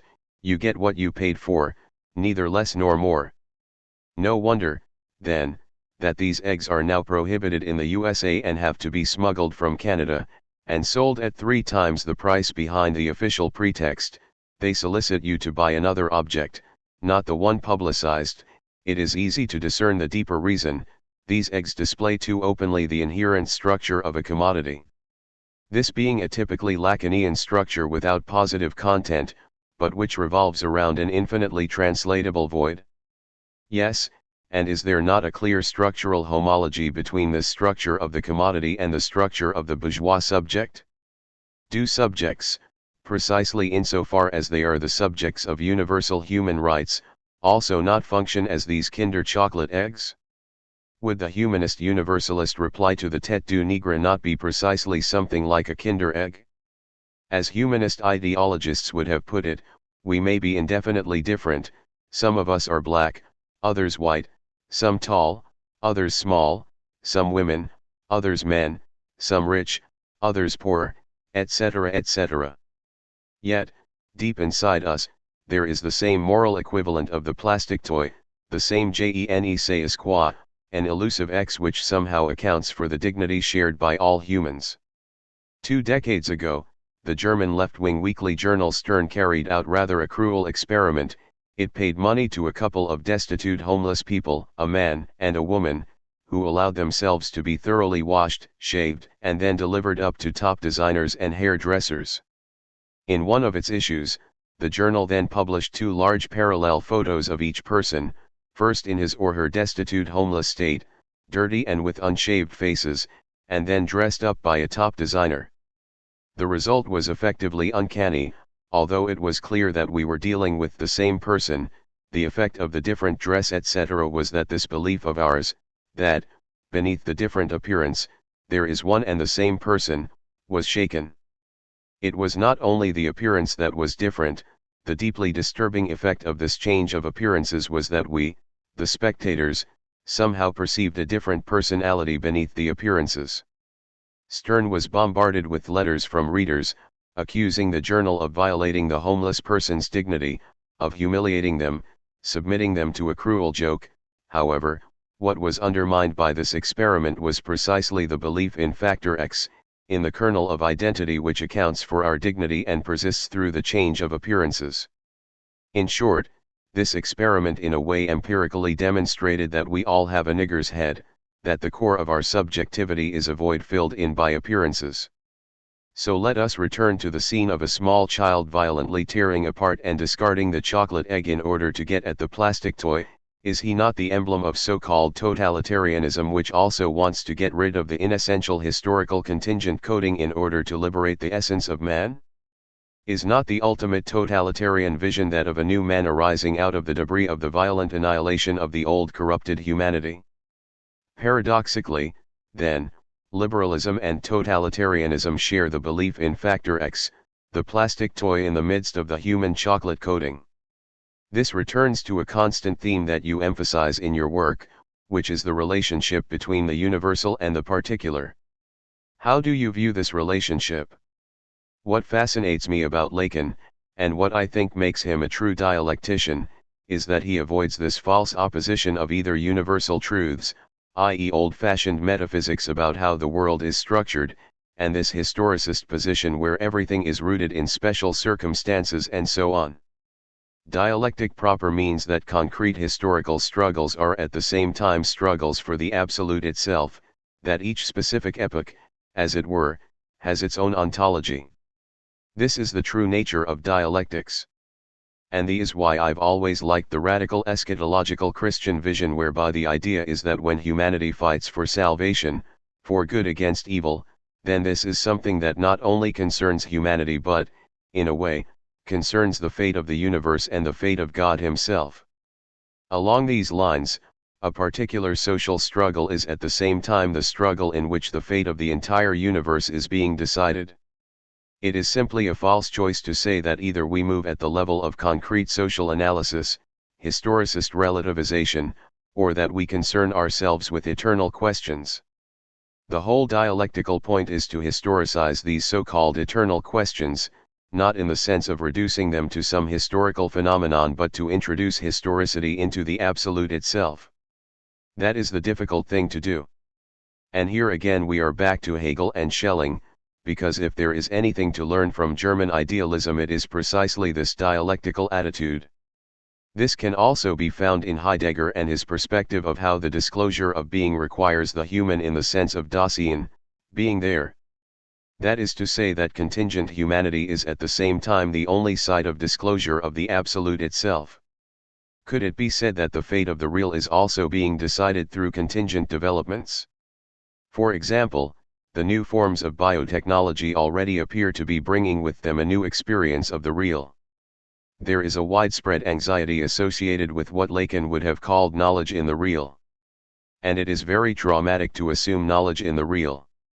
While we know that genes are not our fate, that it all depends on the interaction with the environment and so on, let's take one of the few cases where determinism is more or less perfect, Huntington's disease, where the genetic code repeats itself too often and you get a kind of writing error. By analyzing the blood/gene pool of an individual, it is now possible to predict up to a month or two when he or she will get the first symptoms and when death will occur. Now this is simply a matter of fate. The question is, are people ready for this knowledge in the real? An interesting detail that points towards the implicit problem of subjectivization is that Huntington himself, although this disease is present in his own family, did not want or dare to apply the test on himself. So Huntington can be seen almost as a paradigmatic figure in the modern encounter with the new scientific real. And as every survey on this question shows, the vast majority of people actually prefer not to know, the only exception being parents with small children who would need to plan for future provision. This is an interesting paradox which is connected to another paradox of probability that illustrates what Lacan means when he claims that unconsciously we all believe in God, in our immortality. Let us imagine a conflict situation in which there are 4 of us who have to perform a commando action. If all 4 of us carry out this action, then it is practically 100% certain that half of us will die. So if we do it together, I have a 50% chance of dying, but one doesn't know in advance who will die. Alternatively, another possibility is that one of us could sacrifice him or herself, for example, a suicide bombing. That person will die for sure, but in this way only 1/4 of us dies. So the question is, what would you do? Do we do it together with a 50% possibility of dying, but without any knowledge of who will die? Or do we draw straws so that the death rate is only 25% but then you will at least know in advance who will die? Practically everybody chooses the first possibility, because it's terrible to know for sure that you will die. You want to have that hope. This is a good Lacanian illustration of our secret belief in our special relationship with God. Here we see the work of fantasy. And the phantasmatic process allows for a certain recursivity with these types of knowledge in the real predicaments. Up to a point, although there is considerable complexity here. For example, what would be a phantasmatic solution to a genetic disorder? Suppose that I were to have Huntington's disease in my family and there is a certain chance that I have it. What would I do? This is a fantasy, but let's say that I have a close friend who is a doctor with access to all the necessary poisons. I would ask him to apply the test but not to tell me anything, only he will know the result as to whether I have the disease. If it turns out positive, then a month or 2 before the onset of the illness he would put poison in my food without my knowing it. For me, that would probably be the perfect fantasy solution. I don't know anything, and at a certain point I will just fall asleep happily as usual and will not awaken.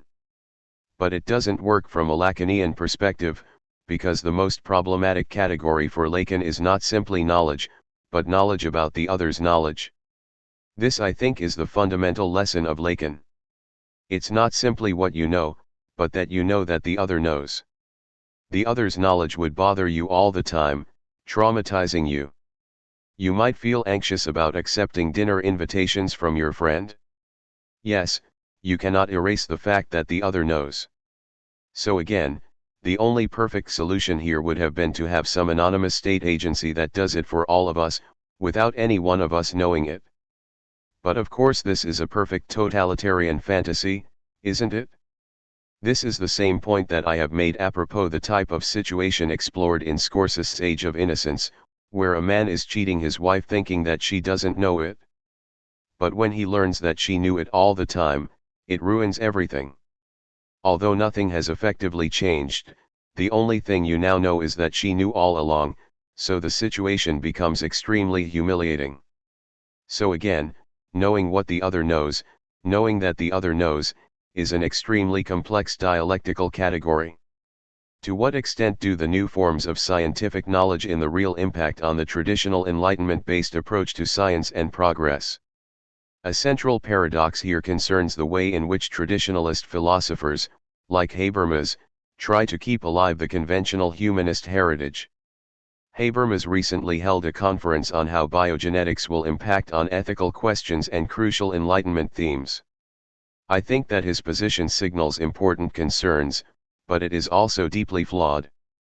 Habermas's thesis is that if it becomes possible to directly intervene into a person's biological inheritance formula, to change his or her psychic/physical features, then this potentially undermines our very sense of autonomy, freedom, personal responsibility, and so on. Habermas is quite right to point out that the traditional idea of education, as a civilizing influence, could be overthrown.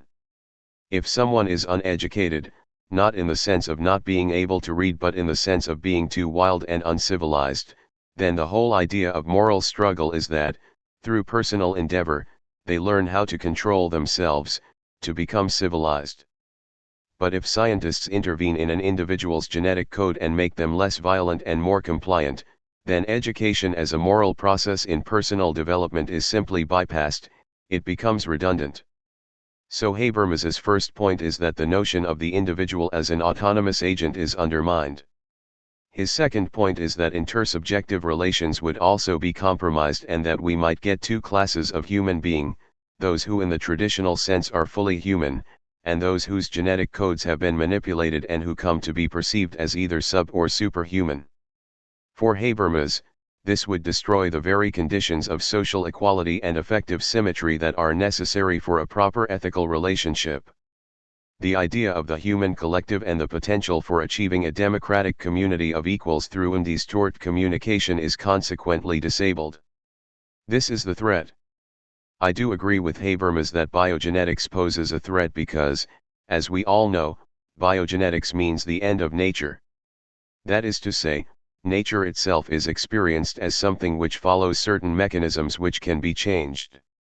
Nature becomes a technical product that loses its spontaneous natural character.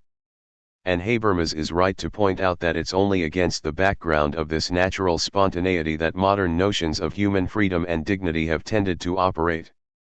But basically, Habermas's solution is death, that because the perspective of biogenetic manipulation affects our senses of autonomy and freedom, then we should prohibit it, constrain it. I think that this solution simply doesn't work, not only because of the vulgar reason that people will do it anyway, but because once we know that genes can be manipulated, then you cannot undo that knowledge. This would be a fake, a kind of fetishist split where you would have the situation of knowing how to manipulate genes but at the same time pretending not to know it in order to save freedom. So the paradox here is that Habermas, the great enlightener, adopts basically the old Catholic strategy of better not to know, in order to save human dignity, let's not probe too much. Paradoxically, Habermas is forced to adopt an anti-enlightenment stance. Against this anti-enlightenment stance, can an alternative view of freedom and autonomy be developed? Habermas's conservatism derives from a standard notion of freedom and autonomy. The idea is that, since scientific advances threaten this notion, then let's simply prohibit these advances. The problem that I find with this is that the properties that we experience as our spontaneous tendencies are determined by a totally contingent, meaningless genetic constellation. So the paradox is the following one: in order to retain human autonomy, dignity, and freedom, Habermas wants to constrain our freedom, the freedom to manipulate ourselves through science, specifically. However, this constraint does not work.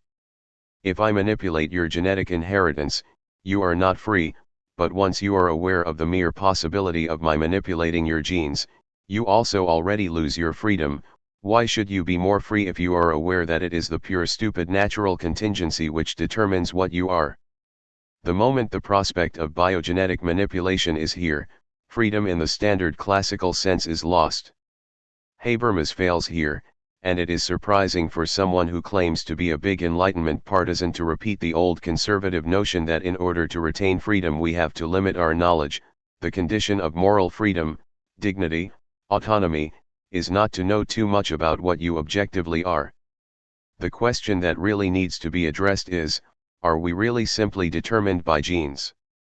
To put it in naive terms, is it possible to save human freedom in the face of the prospect of the full definition of one's genome, of our biogenetic formula?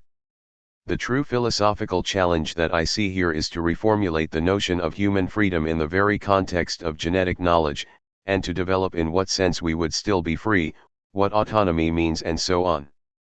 I think it can be done precisely through psychoanalysis, and especially the notion of death drive. Death drive is not something that is in our genes, there is no gene for death drive. If anything, death drive is a genetic malfunction. And as a genetic malfunction, death drive presumably is not something that could be cloned. The problem here is not with cloning as such, but with the confrontation with that which cannot be cloned. With cloning, we get all the old paradoxes of the double. Let's take the standard situation evoked: parents have a child who has died and they would like to get a copy of this child. But I think that the situation would actually be monstrous. With the clone, you would have someone who looked, talked, and acted exactly like the first child, but you would know that with regard to the person he or she is not your first child. I think that the second child would be experienced as a monstrous usurpation, an encounter with the double at its purest. It would be like that old Marx Brothers joke, at the beginning of Night at the Opera, when Groucho is seducing a typical dowager and he says, "Your eyes, your nose, everything of you reminds me of you, everything but yourself." That would be the situation. So I think that all this prospect of cloning and biogenetics confronts us with fundamental philosophical issues. We are forced in our daily lives to confront philosophical problems. We also live in an age where there is the prospect of cloning reality as virtual reality. How should the relationship between reality and virtual reality be conceived? First, I don't think that virtualization is as simple as it may appear. The way in which digitalization will affect our lives is not inscribed in technology itself. I think that the first lesson of virtualization is a Hegelian one.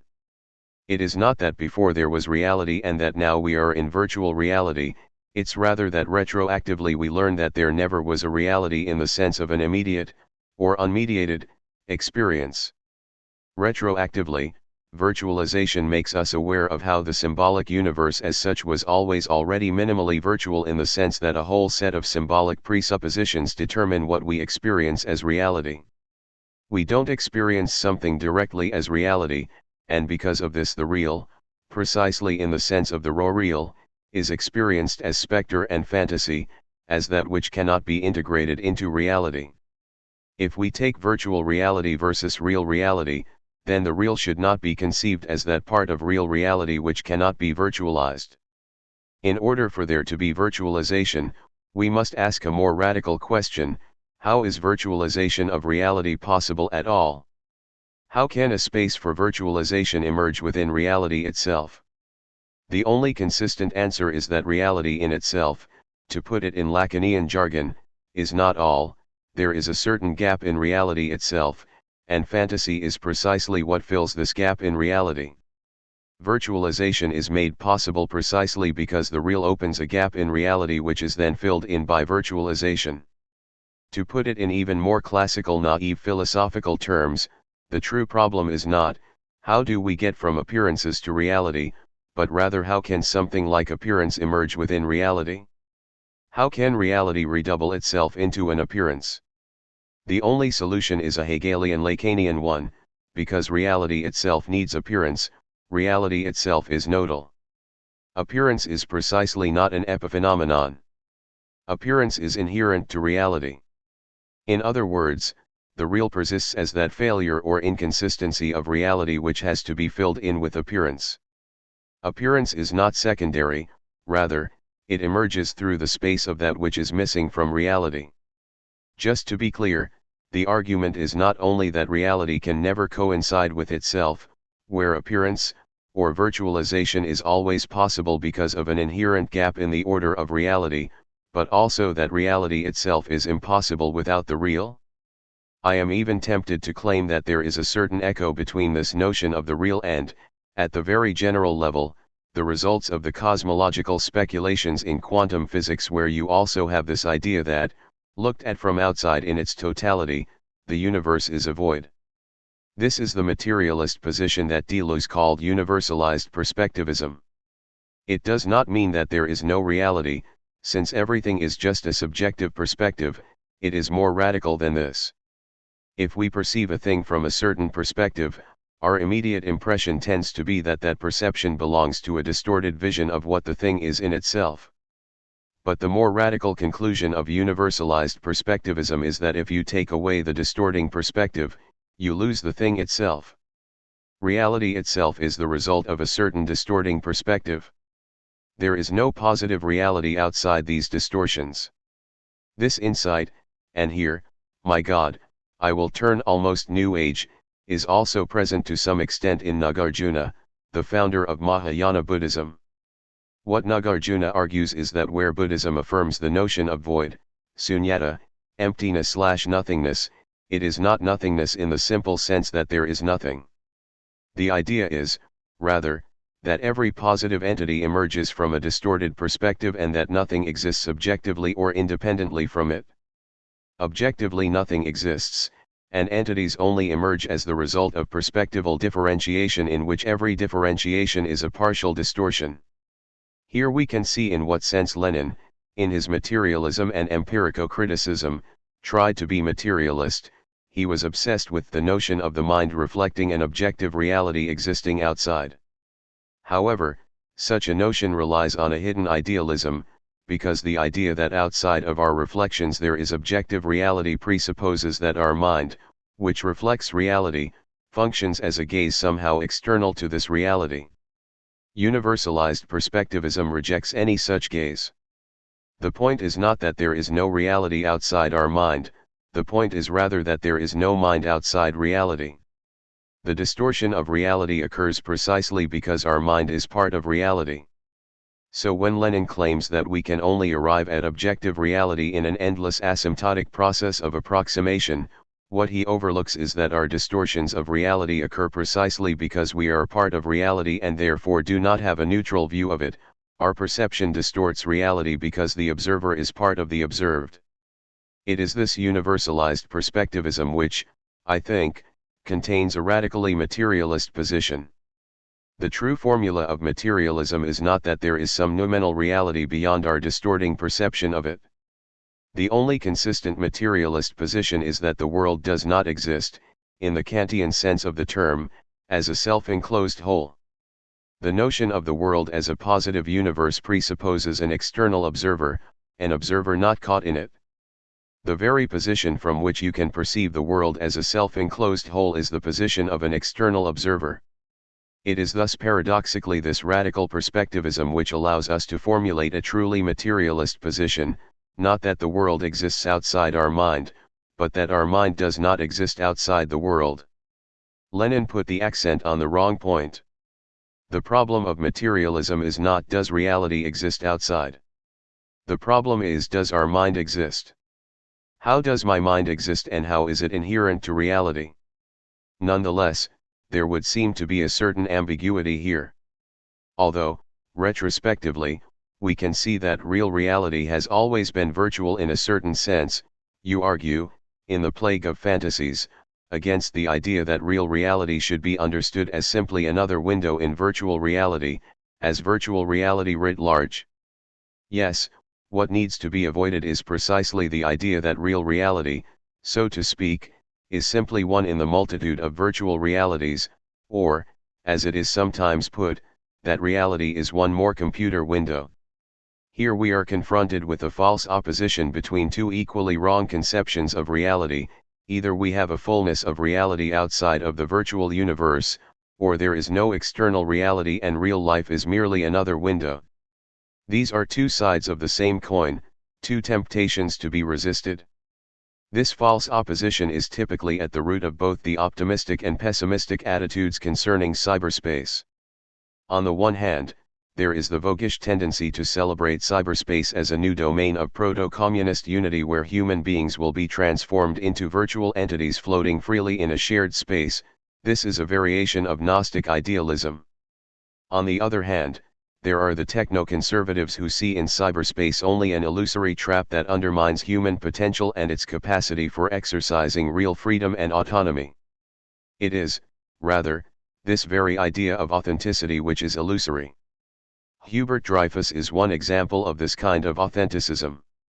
Since the ultimate referent of our experience is the real-life world, cyberspace activities which tend to disrupt our connection with the latter generate phenomena like self-mutilation, cutters, or the fascination with catastrophes and so on, phenomena which are to be understood as so many desperate attempts to return to the real.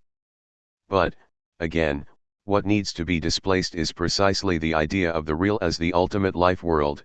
The Lacanian real is precisely more real than reality. As such, it intervenes in the ruptures of reality. In what precise sense is the real on the side of virtuality against real reality? Let me take the case of pain. There is an intimate connection between virtualization of reality and the emergence of an infinite and infinitized bodily pain, much stronger than the usual one. Do biogenetics and virtual reality combined not open up new enhanced possibilities of torture, new and unheard of horizons of extending our ability to endure pain, through widening our sensory capacity to sustain pain and, above all, through inventing new forms of inflicting pain by directly attacking the brain centers for pain? Bypassing sensorial perception? Perhaps the ultimate Sadian image of an undead victim of torture, who can sustain endless pain without having at his or her disposal the escape into death, also waits to become reality.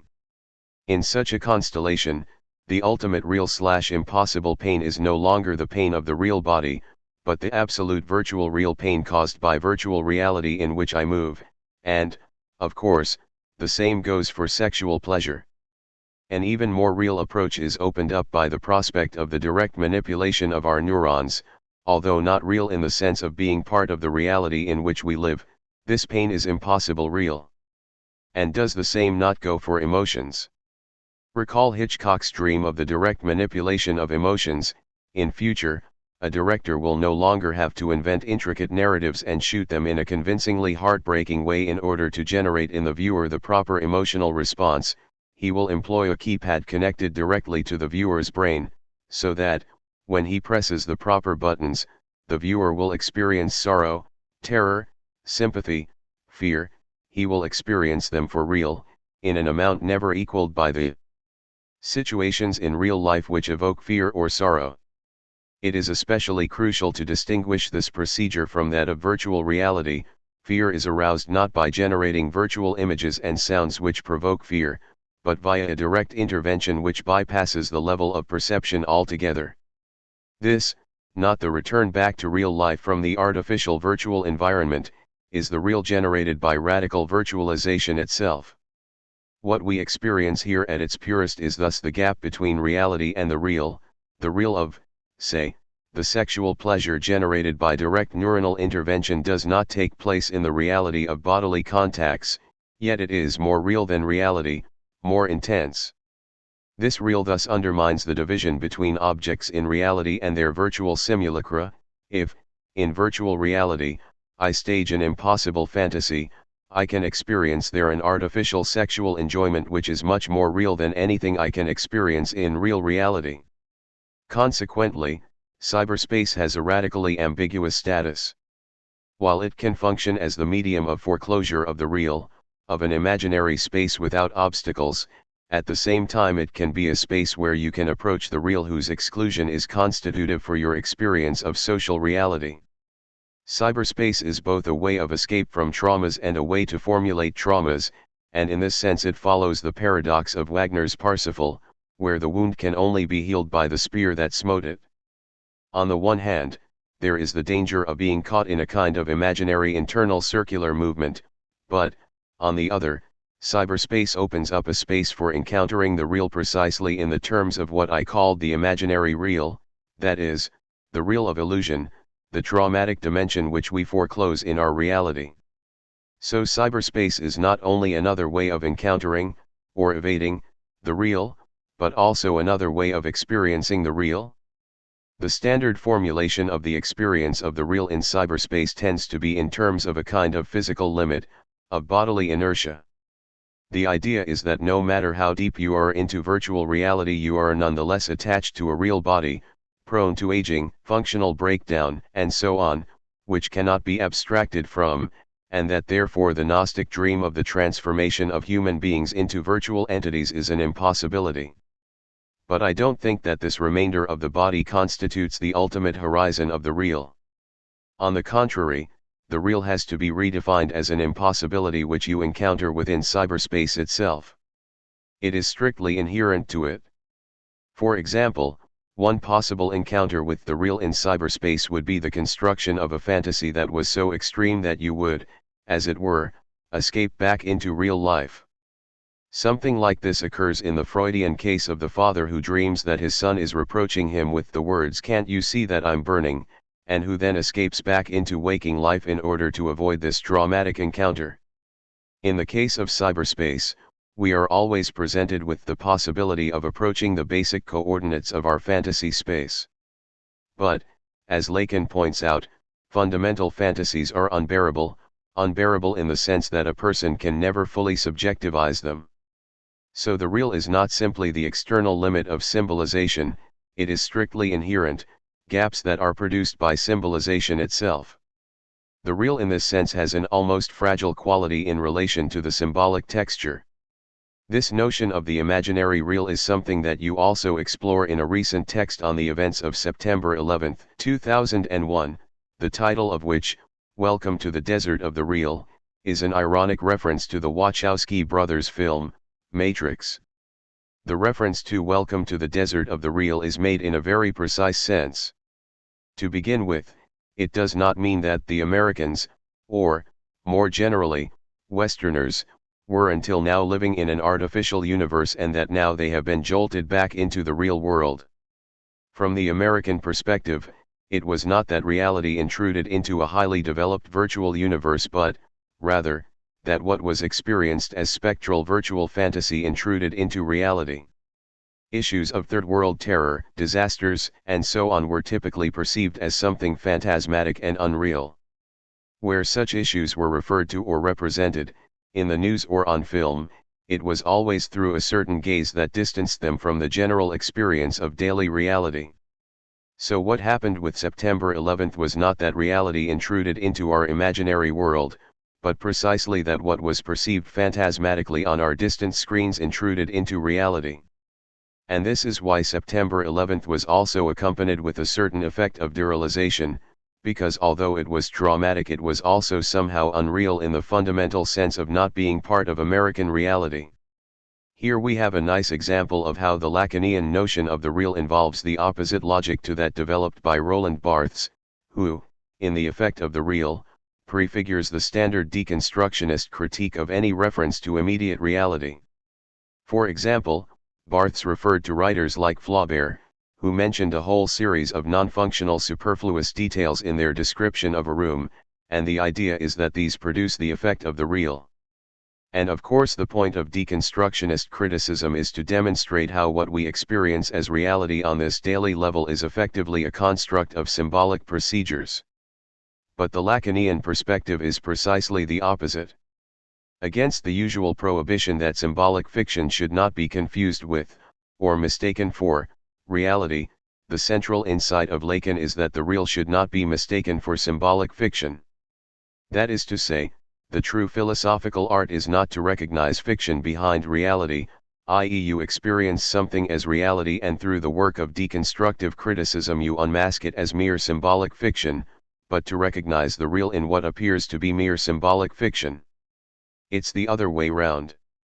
The true undertaking is not the identification of reality as symbolic fiction, but to show that there can be something in symbolic fiction which is more than fiction. It is the surplus dimension which functions as the real. We might say that in the big opposition between reality and these spectral fantasies, the real is on the side of fantasies. This is the crucial point. The idea of the real as simply an ultimate dramatic unacceptable hard kernel should not be considered today the ultimate one. This is not the main axis of the Lacanian real. The Lacanian real manifests itself in far subtler ways. And if the real is linked to phantasmatic processes, then, as a historical horizon, can it also affect our sense of the possible? The fundamental idea around which everything turns is that reality itself is already based on some exclusion or inconsistency. Reality is not all. So how does the real function? Let's take a very simple example of a historical situation where the opportunity arose to start a revolution. Let's say that this opportunity was missed and history took a different, less radical, path. The real here is precisely that missed opportunity, the trauma of betrayal, of what might have been. The alternative history fantasy of what might have happened is not simply an illusion, but functions as a betrayal or haunting of the real. Here I think we can give a more radical twist to Derrida's notion of haunting, hauntology, and the way it operates today. The paradigmatic example is that of the alternative history scenarios that are so popular in commercial cinema, i.e. the representation of history as a realm of multiple paths and developments. It's a Wonderful Life, the Back to the Future trilogy, Sliding Doors, and so on.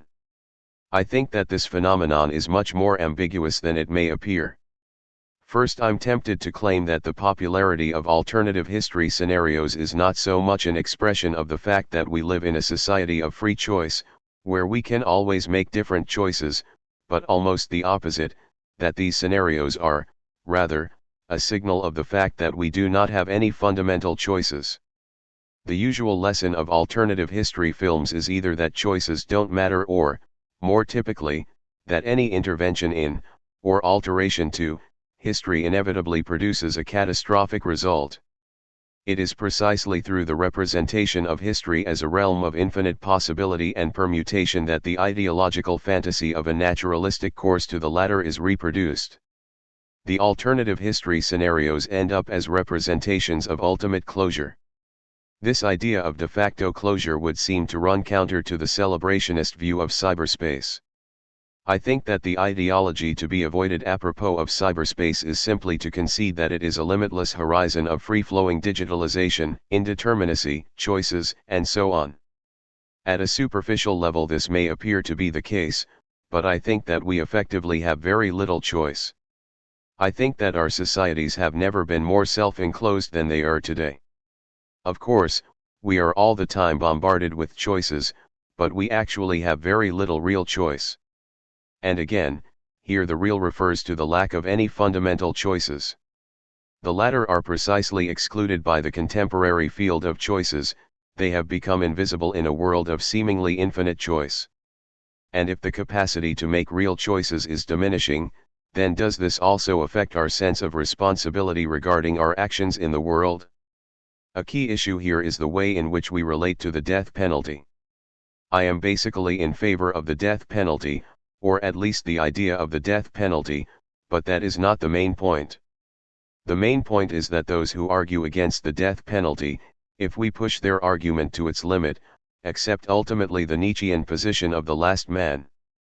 Nietzsche's last man perspective is that there are no big historical missions, there is nothing worth dying for, that the highest value is continuation of life itself and so on. It's a kind of survivalist attitude. I don't accept this perspective. I think that Nietzsche's opposition of active to passive nihilism, i.e. that it's better to actively will nothing itself than not to will anything, curiously reflects the modern condition. Set against the perceived fundamentalism of the fanatical other, what we have today is the hegemonic figure of the liberal subject who, like Nietzsche's last man, is concerned only with the pursuit of private pleasures and ideals of happiness, a pure survivalism without any sense of historical mission or engagement. Now those who are against the death penalty, I would say, are deeply rooted in this Nietzschean problematic of the last man. Against this, and following, up to a point, Agamben in his Homo Sacer, we should ask a simple question, which is, what kind of biopolitics is implicit in those who oppose the death penalty? I think that the answer is precisely this Nietzschean biopolitics of survivalism and the last man, that life has no ultimate meaning and that the only goal is personal happiness. So this problematic of an effective ending of history is accompanied by a certain suspension of historical responsibility. On the other hand, what is also emerging today, with writers like Badiou and others, is a new set of developments, of which I am also a part, which, to put it simply, could be characterized as a post-deconstructionist paradigm. Is the last man perspective also another version of the traditional ideological promise of overcoming the real? I think so. For example, in today's market we find a whole series of products deprived of their malignant property: coffee without caffeine, cream without fat, beer without alcohol. And the list goes on. What about virtual sex as sex without sex, the Colin Powell doctrine of warfare with no casualties, on our side, of course, as warfare without warfare, the contemporary redefinition of politics as the art of expert administration as politics without politics, up to today's tolerant liberal multiculturalism as an experience of other deprived of its otherness, the idealized other who dances fascinating dances and has an ecologically sound holistic approach to reality, while features like wife-beating remain out of sight. Virtual reality simply generalizes this procedure of offering a product deprived of its substance. It provides reality itself deprived of its substance, of the resisting hard kernel of the real, in the same way that decaffeinated coffee smells and tastes like real coffee without being the real thing, so virtual reality is experienced as reality without being real. Is this not the attitude of the hedonistic last man? Everything is permitted, you can enjoy everything, but deprived of the substance which makes it dangerous. This is also the last man's revolution, revolution without revolution. Is this not one of the two versions of Lacan's anti-Dostoevsky motto, if God doesn't exist, everything is prohibited? 1. God is dead, we live in a permissive universe, you should strive for pleasures and happiness, but, in order to have a life full of happiness and pleasures, you should avoid dangerous excesses, so everything is prohibited if it is not deprived of its substance. 2. If God is dead, superego enjoins you to enjoy, but every determinate enjoyment is already a betrayal of the unconditional one, so it should be prohibited. The nutritive version of this is to enjoy directly the thing itself. Why bother with coffee? Inject caffeine directly into your blood. Why bother with sensual perceptions and excitations by external reality? Take drugs which directly affect your brain. And if there is a God, then everything is permitted, to those who claim to act directly on behalf of God, as the instruments of His will. Clearly, a direct link to God justifies our violation of any merely human constraints and considerations, as in Stalinism, where the reference to the big other of historical necessity justifies absolute ruthlessness. Where you refer to a post-deconstructionist paradigm, does this imply a rejection or abandonment of deconstruction as such? No. It does not consist of any kind of return to metaphysics. It fully endorses the results of deconstructionism, its emphasis is on contingency. To give you some idea, let's take the example of the contemporary return of the religious that is being developed within a strictly materialist perspective. Now it's crucial to distinguish the sense of the religious that I would endorse, and which can also be found in the work of Badiou, Agamben, and others, from the late deconstructionist Levinasian view of a return of the religious. With the Levinasian and late deconstructionist return of the religious we have this idea of radical otherness and the sense of an unconditional openness and responsibility towards it. By contrast, the type of religious sensibility of which I am speaking concerns much more this idea of, and we should not be afraid to use the term, a heroic decisionism in which there is a strong emphasis on risking outcomes and taking responsibility for them in real terms. To return to the example of the death penalty, my problem with those who claim to be against the death penalty is their implicit assumption that there is nothing worth dying for. This would be a religious sensibility without the traditional religiosity, that is, a sensibility that is opposed to an infinite commitment either to God or otherness, but which at the same time sees in life something more than mere survivalism. And here I'm quite a traditional ethical figure. I think that there are things like honor, shame, freedom, and so on which are worth dying for. Life is not merely life. Life is always accompanied by a certain excess, something for which one can put at stake life itself. This is why I think that one should today more than ever rehabilitate terms like eternity, decision, valor, and heroism. On this matter I am very much in agreement with Badiou. Let me tell you that in one of my conversations with Badiou, when we talked about our private tastes, I discovered with extreme surprise and satisfaction that he is very fond of American westerns. Now you would never expect this of Badiou, the modern-day Mallarmé, Francophile, supposedly anti-American and so on. And when I asked him why, he told me it was because this is the only genre that focuses on courage. Now if we take today's paradigmatic movie, it is the war movie. It's, for example, Spielberg's Saving Private Ryan, where you have a representation of endless horror, meaningless slaughter, and violence. Spielberg's perspective is again that of the last man, that is to say, war is simply a nightmare, incomprehensible, a pathetic waste of human life. But I think that what we should not lose sight of is that there was heroism of purpose and ethical struggle in World War II and the D-Day invasion, and that there are causes and ideals that are worth dying for. This, incidentally, also reflects the overwhelming trend in today's ideological discourse to consign those who are prepared to risk their lives in the name of a certain cause or purpose to the realms of mindless fanaticism. The crisis of the Western genre, starting from the late 1940s, might be said to be part of this ideological drift, although of course there have been the so-called meta-westerns that incorporate other genres. But nonetheless there was in the mid-1950s a brief revival of westerns. These already reflected some kind of melancholic nostalgic attitude, but they are wonderful. The first one in the series, which would be emblematic of Badiou's courage western, although it is not the best, is, of course, High Noon. But I think that there are two other films that are even more critically important in the series and which are almost my most beloved westerns. These are not the films of Anthony Mann, who is usually referred to, but those of Delmer Daves, 3:10 to Yuma and The Hanging Tree. These films are both about ethical ordeal, courage, and risk. For what would you risk everything? This is the central concern of westerns generally. At what crucial point do you gather the courage to risk life itself? So I think that in no way should one dismiss the western as some kind of American ideological fundamentalism. On the contrary, I think that we need this heroic attitude more and more. In this context, what comes after deconstruction and the acceptance of radical contingency should not be a universalized ironic skepticism where whenever you commit yourself to something then you should be aware that you are never fully committing yourself. No, I think that we should rehabilitate the sense of full commitment and the courage to take risks. Would you say that the ultimate risk of the risk society is that we don't take risks? Absolutely. From the very beginning I think that's the point. Yes, the risk society is a kind of misnomer. There are no choices.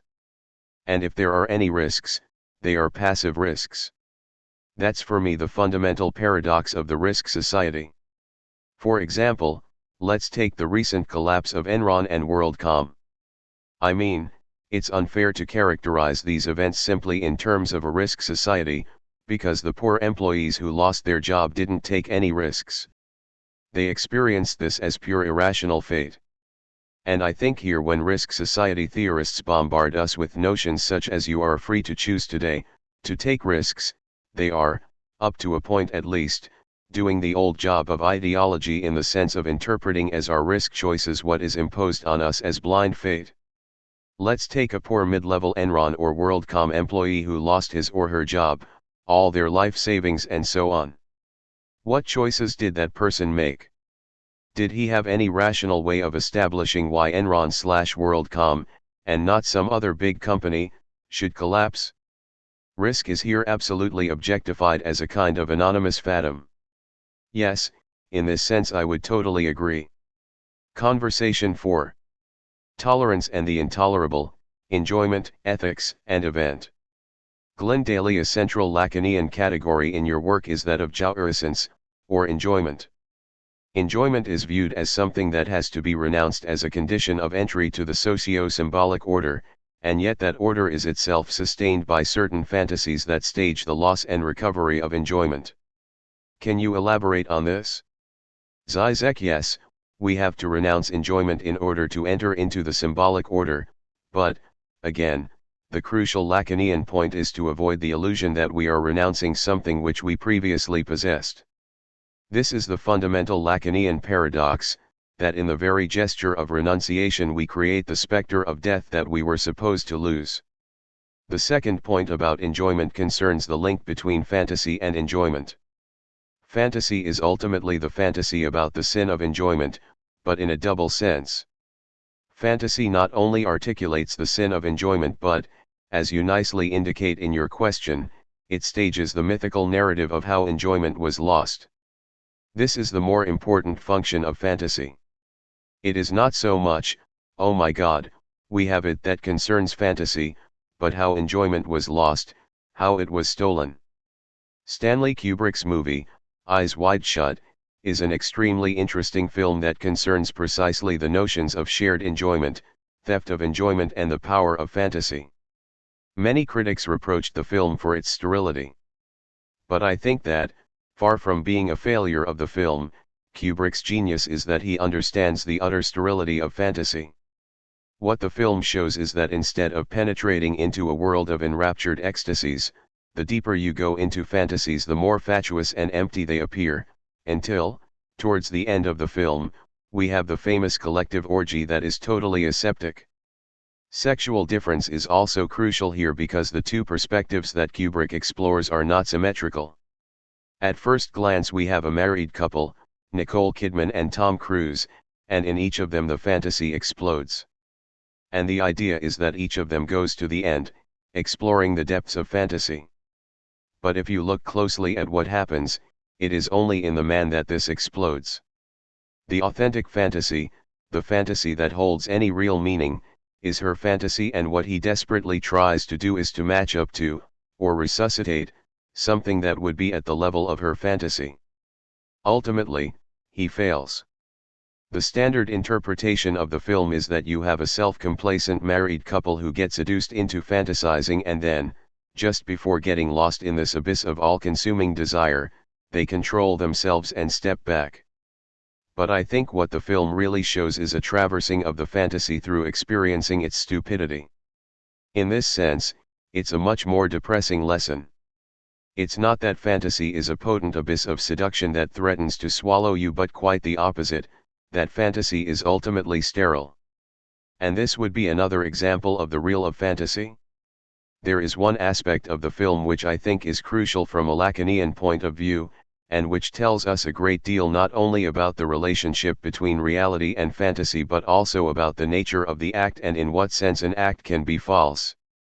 I am referring, of course, to the last scene of the movie where, after they admit their fantasies to each other, Nicole Kidman says to her husband, "Now we should do something as soon as possible."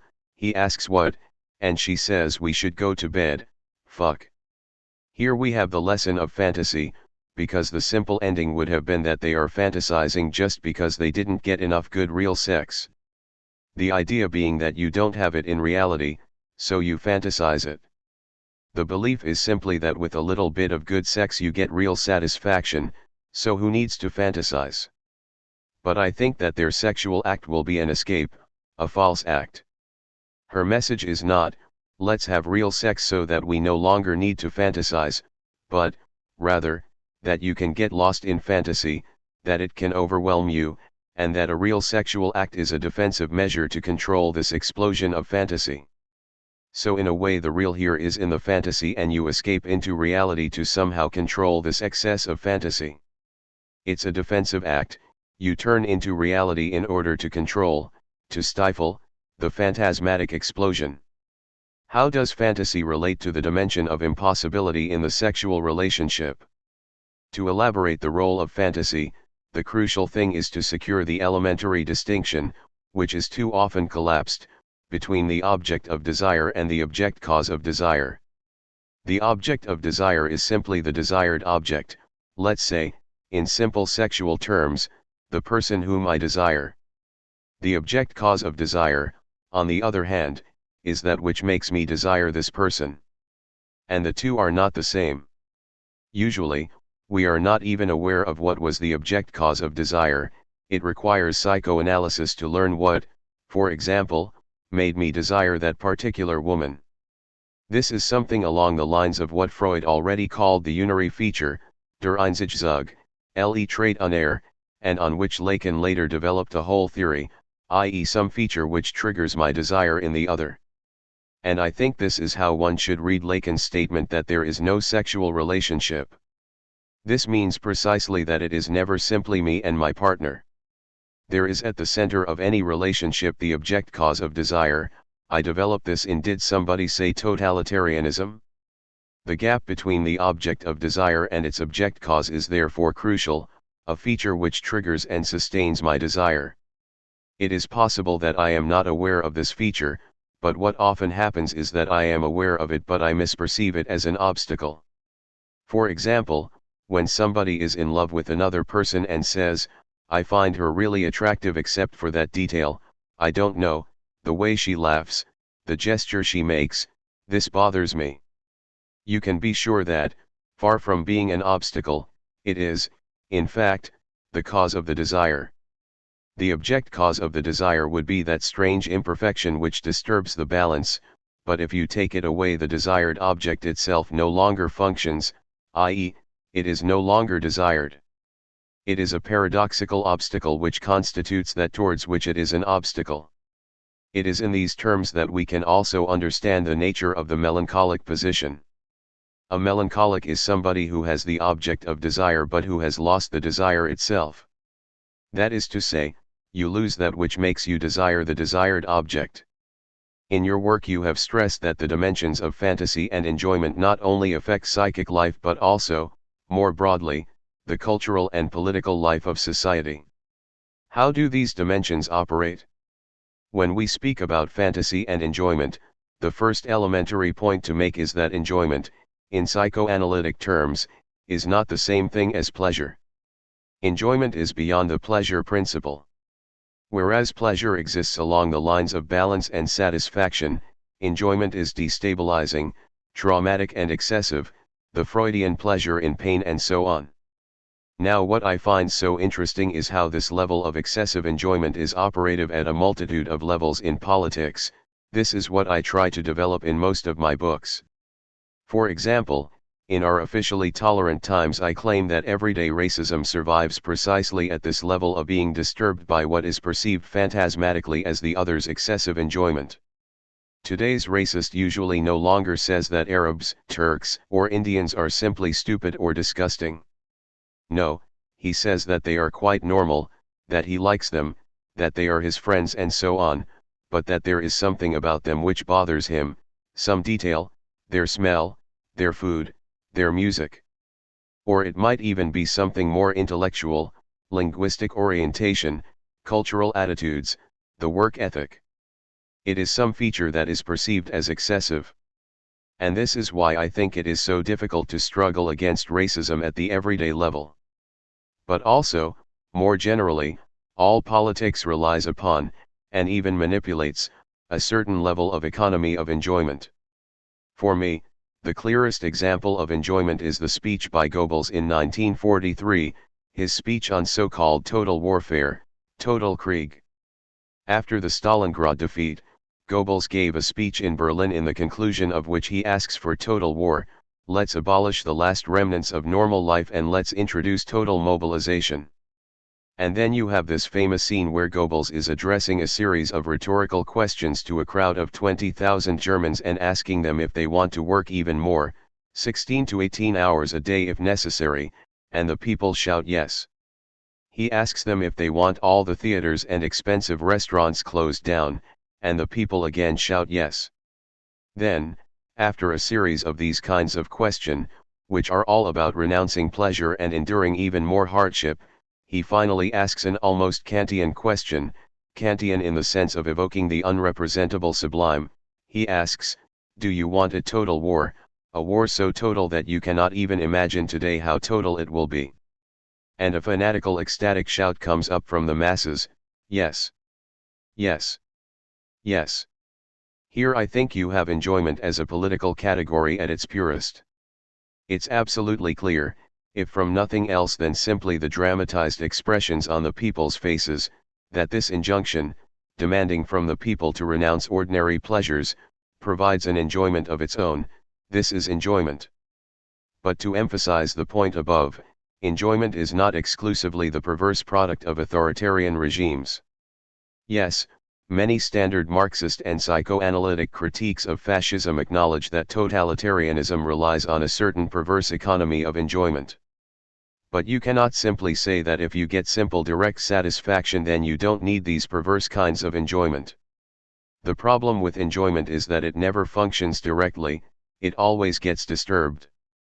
In today's permissive societies, for example, we have the opposite paradox. This is to say, officially, we get the permissive society, we are allowed to enjoy ourselves, or, rather, to have pleasure, we are allowed to organize our lives around how to get as much satisfaction as possible, to realize our ego and so on. But the fundamental result is what? The inherent, necessary result is that in order to truly enjoy life, we have to follow so many regulations and prohibitions: no sexual harassment, no smoking, no fat food, no alcohol, no eggs, no stressful situations, etc. The paradox is that if you posit pleasure directly as a goal, then you are obliged to submit to a number of conditions, for example, fitness regimes in order to remain sexually attractive, so your immediate pleasure is again ruined. The central paradox of jouissance is that you cannot directly target it, it is always a byproduct. This paradox is easily discernible in some intelligent melodramas that show how true love is never simply a symmetrical relationship between two people seeing eye to eye and forgetting about the world. It is what Bertolt Brecht called das Lob der dritten Sache, the praise of the third thing. This is for me almost a personal motto. In order to have a happy love relationship, you must have a third common cause. You don't see eye to eye, rather, you both look to the common cause, and this is how you can be happy in your interpersonal relationship. This was the big mistake of the hippie movement of the 1960s and the politics of enjoyment that emerged from it. Against so-called bourgeois repression, they targeted sexual pleasure directly as a political category. What they meant by this is that against patriarchal renunciation we must learn to live, to enjoy spontaneously sexuality, life, whatever, and that this will render us less aggressive, less authoritarian, and so on. If anything, it backfired. It's quite clear, and I'm saying this as a left-winger and from the perspective of someone with a number of friends who lived in one of these anti-authoritarian communes, how this apparent abolishment of authority generated an even more stifling authority, a kind of fake egalitarian community where prohibitions were even more radical and intrusive. You mention the idea of a common cause in relationships, but how does the economy of enjoyment function in relation to the question of love and otherness? Let me approach this question through an improvisation of Kierkegaard. I think that Kierkegaard, 150 years ago, formulated the truth of the type of multiculturalist tolerance that dominates the contemporary social attitude, namely, the idea that what we call tolerance is really the ultimate form of intolerance towards the other's enjoyment. In his works of love, Kierkegaard states in a shockingly explicit way that the ultimate neighbor whom a Christian should love is a dead neighbor, that proper love is the love for the dead neighbor. With pagan pre-Christian love, you love the other on account of his or her excellent outstanding qualities. A poet loves a lady because of her beauty, a pupil loves his teacher because of his wisdom, or whatever. The point is that there is some outstanding quality, you love the beloved because of his or her specific quality. But then Kierkegaard introduces a nice opposition between two modes of perfection of love, perfection of the object of love, and perfection of love itself. And Kierkegaard claims that pagan love is love for the perfect object, you are imperfect and you love another since he or she is more perfect, perfect beauty, perfect wisdom. But he claims that, as such, this type of love is imperfect because it is contingent, because it hinges on contingent particular qualities of the object. The only perfect love is love for an imperfect object, for any object. And then the paradox, of course, is that the one great equalizer, the one real universal, is death. So in order to truly love your neighbor you must forget all his qualities, all that makes him a specific human being, which means that you must treat him as if he is already dead. And my thesis is that this is something which comes very close to intolerance towards the other, because basically what Kierkegaard is saying is that you should forget the particular idiosyncrasy of the other's enjoyment. You must abstract it, you must love the other as reduced to the empty universality of death. What death stands for here is the erasure of enjoyment, of the substance of enjoyment. It's just the abstract other. Incidentally, I think that in this connection Kierkegaard was right in characterizing Don Juan as a Christian seducer. Don Juan seduced all of them. It didn't matter whether they were old, young, beautiful, ugly, and so on. It was the abstract other that he pursued. In other words, he loved a dead woman, it didn't matter which one. And I think that this is actually the truth of contemporary multiculturalist tolerance. We experience as violent intolerance every proximity of the other's enjoyment.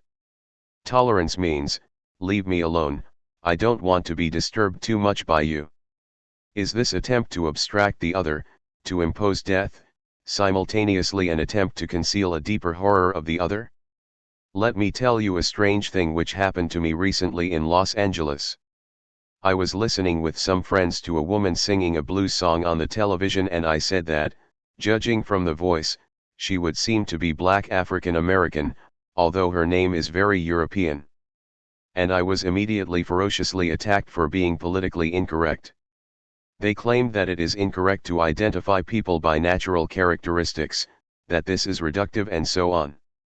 I asked them whether I'm allowed to identify people in any way, and they replied, no.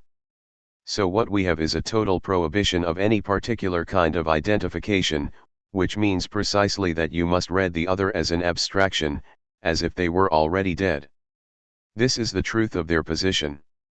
So again, I like this quick jump from Kierkegaard to California because here you can see how what Kierkegaard describes as a kind of theological madness is something that is fully operative in today's political correctness and its logic of tolerance, which is against tolerance for the other and which means mortification of the other who shouldn't disturb you.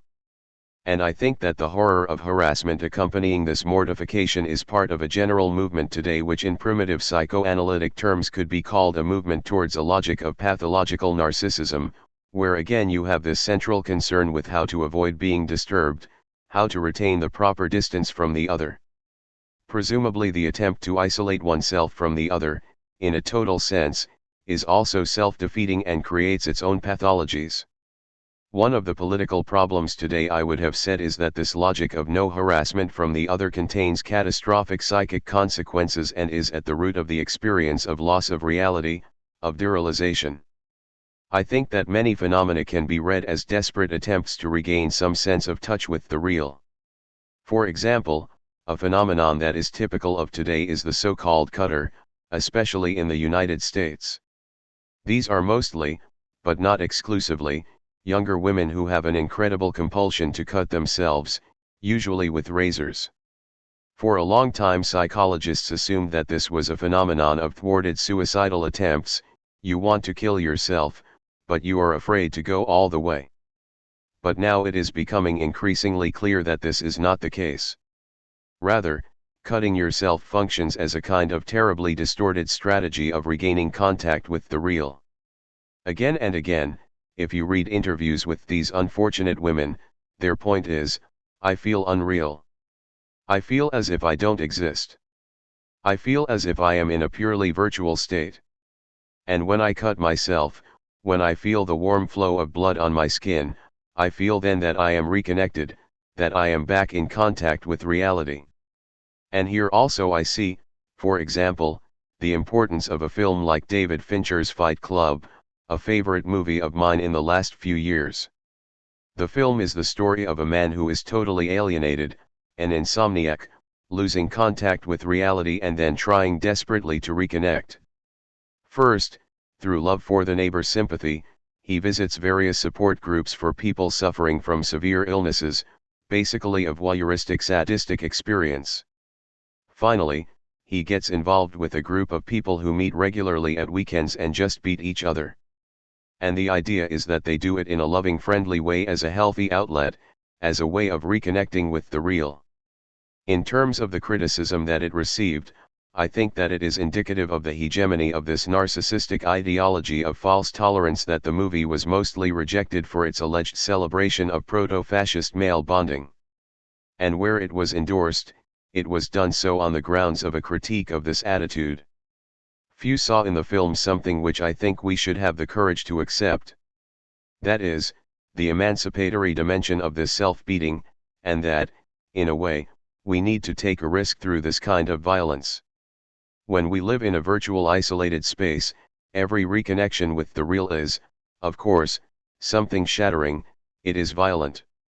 This is why, today, cyberspace virtualization is necessarily supplemented by different forms of the return of the real, from politically regressive activities like new racisms to body mutilations and so on.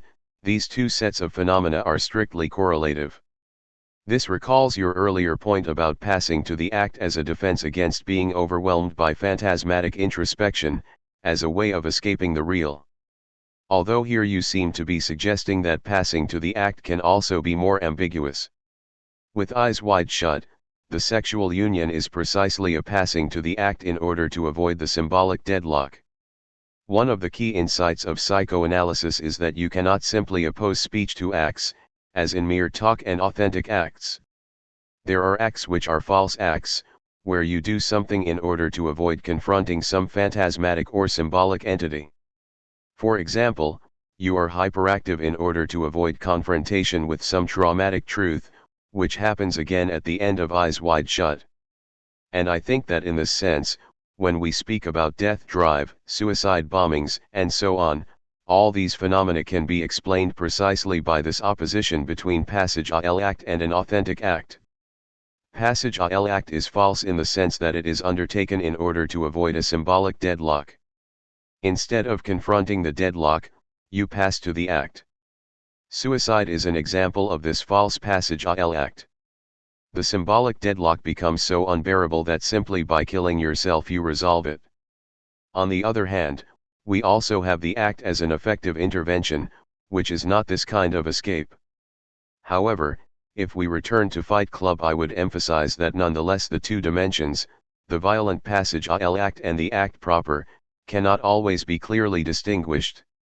Sometimes, when you are in a certain symbolical ideological deadlock, you have to explode in a violent passage à l'act, and then, a second time, this opens up to you a certain emancipatory perspective of passing to the act proper.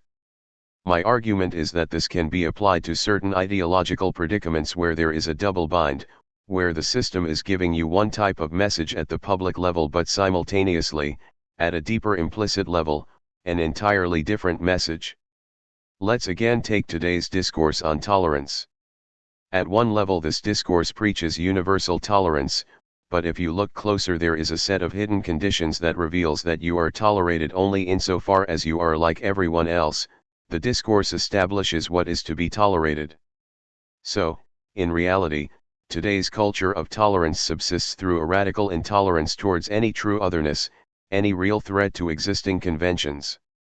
I think that the only way an oppressed people or individual can react initially to such a situation is through some kind of irrational violent outburst which simply allows them to acquire a certain distance towards it. In this sense, I think that we should return to the problematic of Frantz Fanon, which is now rather neglected by most postmodern theorists, and the question of at what level some kind of violence is necessary. I am not thinking about legitimizing street gangs or violence against others. What we need more is a certain violence against ourselves. In order to break out of an ideological, double-bind predicament, you need a kind of violent outburst. It is something shattering. Even if it is not physical violence, it is extreme symbolic violence, and we have to accept it.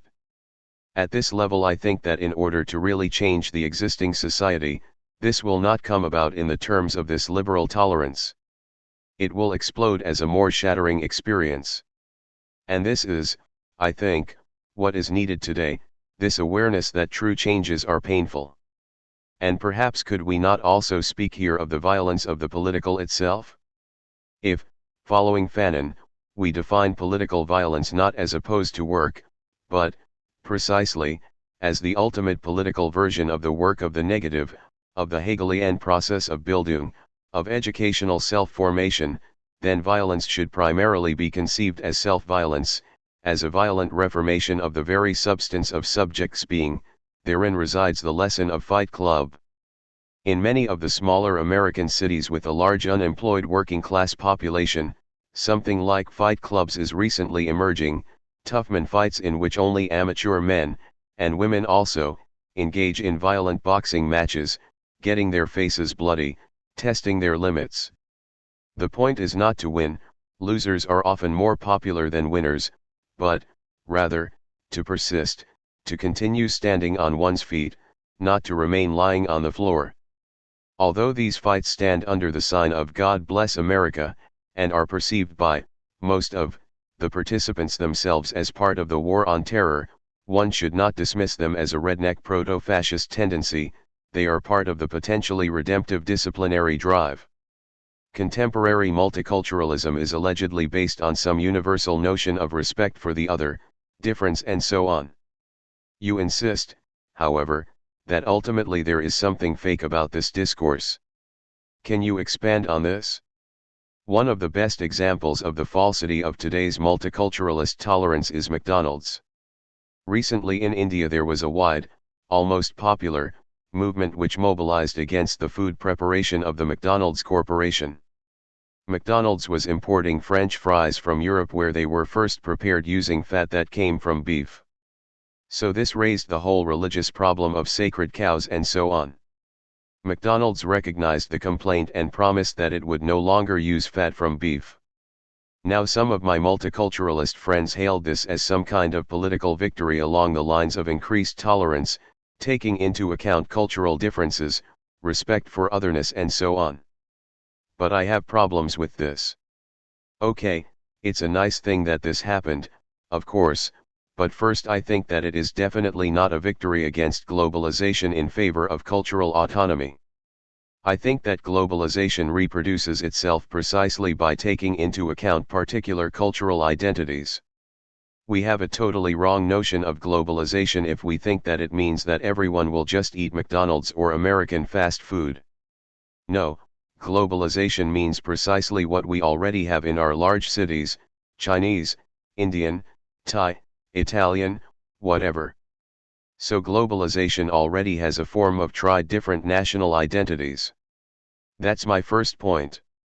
Second point, when I asked my friends who were defending this measure, saying isn't it nice that McDonald's has to respect local traditions, my question was, but wait a minute, what about a simple fact, which may sound horrible, that it is not true that cows are really sacred and that, to put it in very vulgar terms, this is simply a stupid religious belief? Then they ask me, but aren't you just imposing the Western objective notion of truth? Here problems begin for me. I am not fetishizing Western objectivity, all I am saying is that we should not accept this kind of respect for the other's ideological religious fantasy as the ultimate horizon of ethics. The ultimate horizon of ethics is not to respect others' illusions for two reasons at least. First, I think that there is something fake and patronizing about this kind of respect. The logic tends to be either, we will respect it formally in an empty non-substantive sense, or, as with children who have a certain idea, we say we know that this is nonsense but so as not to hurt them we will respect it. The point is that we are not taking it seriously. It is one thing to ask McDonald's to respect local customs, but quite another to engage with Indians against the economic model for which McDonald's stands. I simply cannot accept that these two levels are of equal value. I think that this level of respecting the other's religious beliefs is relatively superficial. The fundamental problem is not with types of fat but with the economic model of globalization that is ruining national resources and destroying traditions of farming and self-management. If we want to fight corporations like McDonald's, the correct strategy of attack is not this one of respect for the other's fantasies. The second reason is that if we begin from the position of respect for the other's passionate religious identification, we become embroiled in an ideological complex that obliges us not only to respect the sacredness of cows, but also far more unpleasant ideas and rituals, for example, the ritual of burning the wife after the husband has died, which is practiced in parts of India. Now let's ask the same people who demand respect for beef-free products whether they also demand us to respect the burning of wives. They would, of course, say no. This is the lie of their position. We in the West, we Western liberals that is, already presume the authority of neutral judgment, but we do not accept the other as such. We implicitly introduce a certain limit. We test the other against our notions of human rights, dignity, and equality of sexes, and then, to put it in slightly cynical terms, we say we accept those of your customs which pass this test. We already filter the other, and what passes the filter is allowed. But what is allowed is this relatively insignificant superficial aspect which doesn't bother anyone. What we get at the end is a censored other. The other is allowed but only insofar as it passes our standards. So again, this logic of respect for the other cannot be the ultimate horizon of our ethical engagement. The question of ethics in psychoanalysis is especially linked to the critique of moral law and its obscene superego dimension of enjoyment.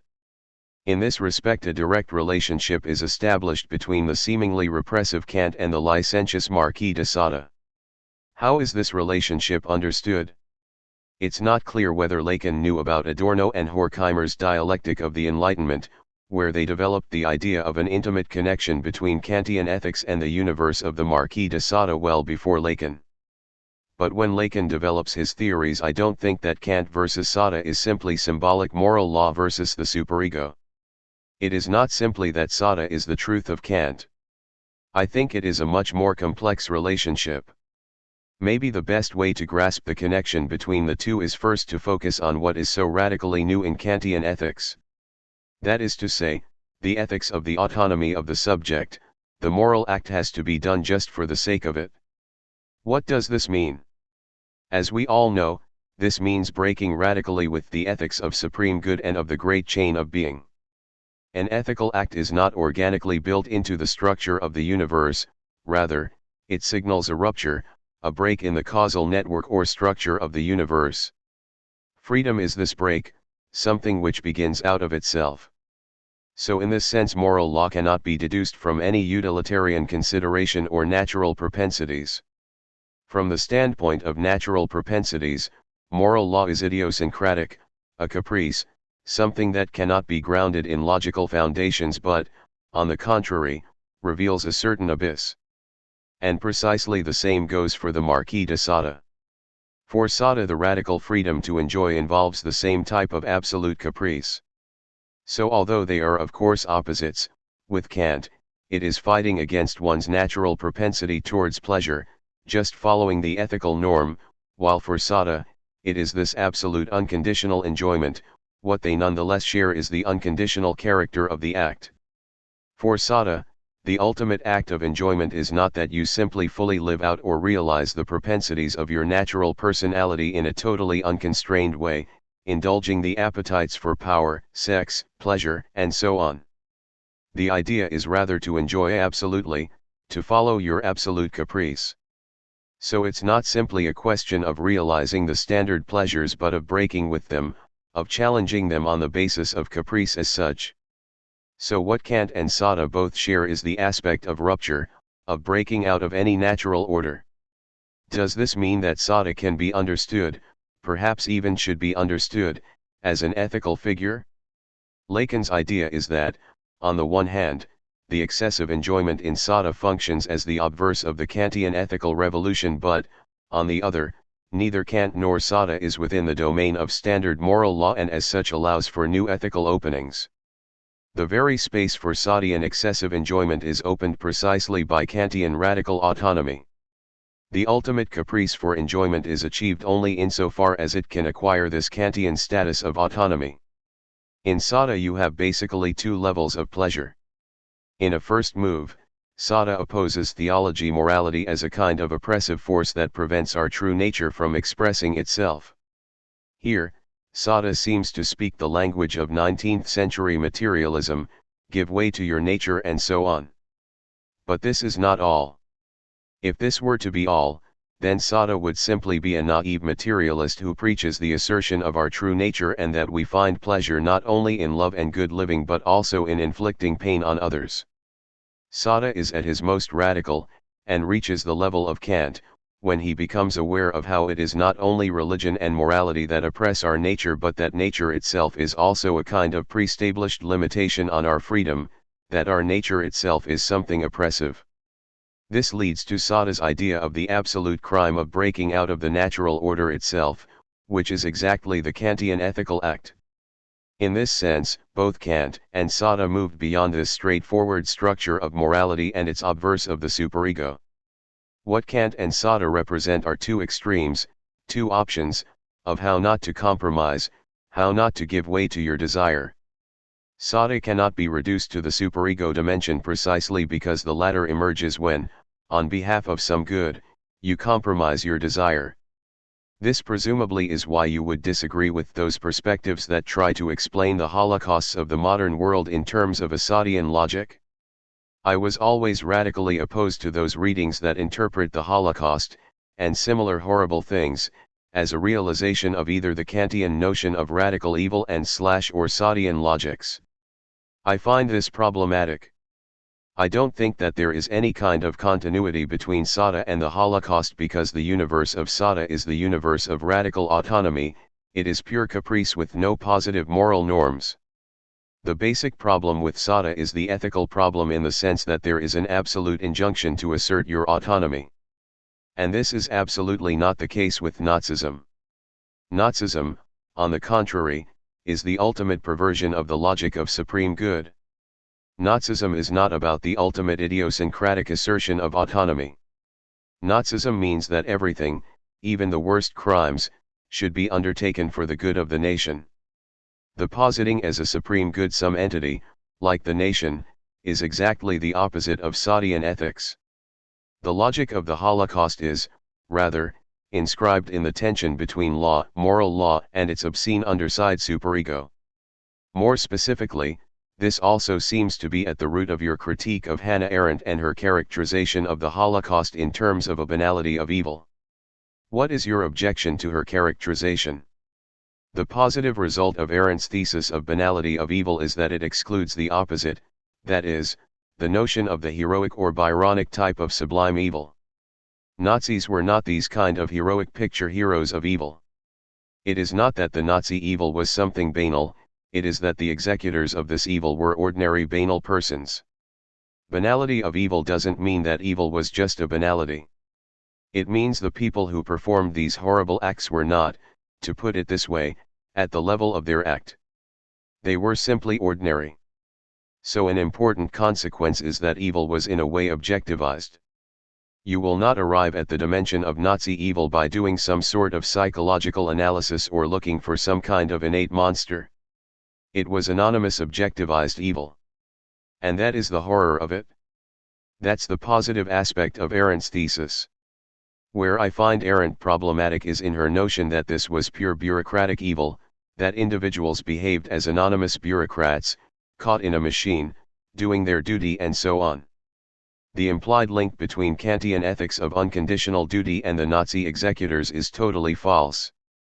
Kantian duty does not mean that I will do it because it is an order, that I will follow orders whatever they are. This is not the sense of unconditional duty. The Kantian idea is rather that you are unconditionally responsible for what is your duty. The Kantian autonomous subject precisely cannot say that this is simply an order, that it is an injunction based on fear or that it is good for the nation. The Kantian position is that you are fully responsible. But my main objection to Arendt concerns the tension between law and its obscene underbelly, which is inscribed into the very structure of Nazi evil. It isn't that people like Eichmann were simply functionaries carrying out their duty, they were functionaries in a perverse way. For example, when perverts play a sex game, their pleasure is enhanced by turning sex into some kind of almost bureaucratic ritual, planned in advance with its own codes and so on. The pleasure arises out of the tension between the purely performative instrumental activity and the secret obscene way in which it is enjoyed. I think that this is crucial to understanding the functioning of Nazi evil. The elaborate bureaucracies and rituals of power were all part of this obscene economy of enjoyment. The Nazis were in this sense playing bureaucratic roles in order to enhance their pleasure. Secretly, they knew that the rituals of duty were a pretense to disguise the enjoyment derived from doing something horrible.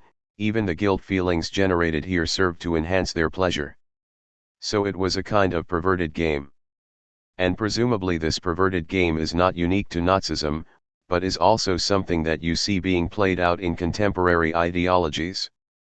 What interests me at all levels of the social structure, and especially at the level of analyzing ideologies and social normativity, is the functioning of what I usually refer to as the obscene supplement underbelly of the law. If we take any normative structure, then in order to sustain itself this structure has to rely on some unwritten rules that must remain unspoken. These rules always have an obscene dimension.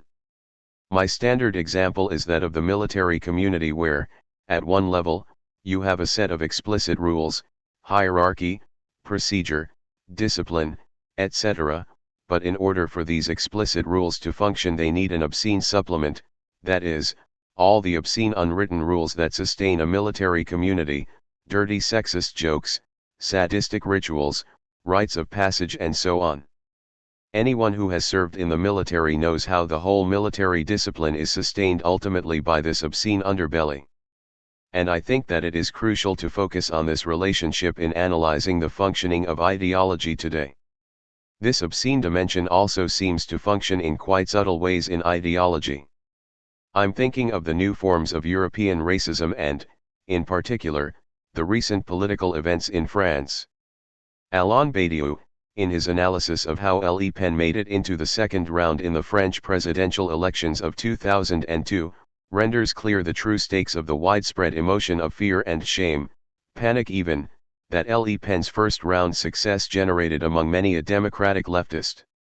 The cause of panic was not Le Pen's percentage as such, but the fact that he finished second among the candidates, in place of Jospin, the logical candidate for this place.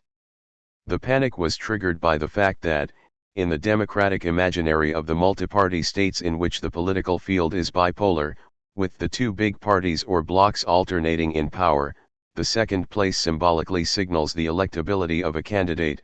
Le Pen finished second meant that he was considered electable, a viable candidate for power. This is what disturbed the silent pact of today's liberal democracies, which allows political freedom to everyone, on condition that a set of implicit rules clearly limits the scope of those who can effectively be elected. So was what makes Le Pen unfit to be elected simply the fact that he is heterogeneous to the liberal democratic order, a foreign body in it? There is more to it. The misfortune, and role, of Le Pen was to introduce certain topics, the foreign threat, the need to limit immigration, etc., which were then silently taken over not only by the conservative parties, but even by the de facto politics of the socialist governments. Today, the need to regulate the status of immigrants, etc., is part of the mainstream consensus. As the story goes, Le Pen did address and exploit real problems which bother people. The shame apropos Le Pen was thus the shame which is aroused when the hypocritical masks are torn down and we are too directly confronted with our true stance. On the other hand, there are those, like Baudrillard and even Butler, who would claim that this type of explicit/obscene distinction is steadily disappearing in contemporary culture. How would you respond to this? Especially interesting is this question as to whether in today's so-called post-ideological era we still have this logic of the obscene underbelly. Because the idea now is that perversions are public, you have internet exhibitionism, television programs like Big Brother, confessionary talk shows and so on. What does this mean? Do we still have this logic? I think we do. I think that only the terms are shifting, but we still have this tension. For example, if we take today's official logic of multiculturalist tolerance, we can see how it, too, tends to be sustained by obscene forms of racist enjoyment. One dimension of obscenity which always shocks me is how, at the level of libidinal economy, there is a certain way in which people can preach tolerance and anti-racism but in such a way that they remain racist at a second degree. I even have personal experience of this.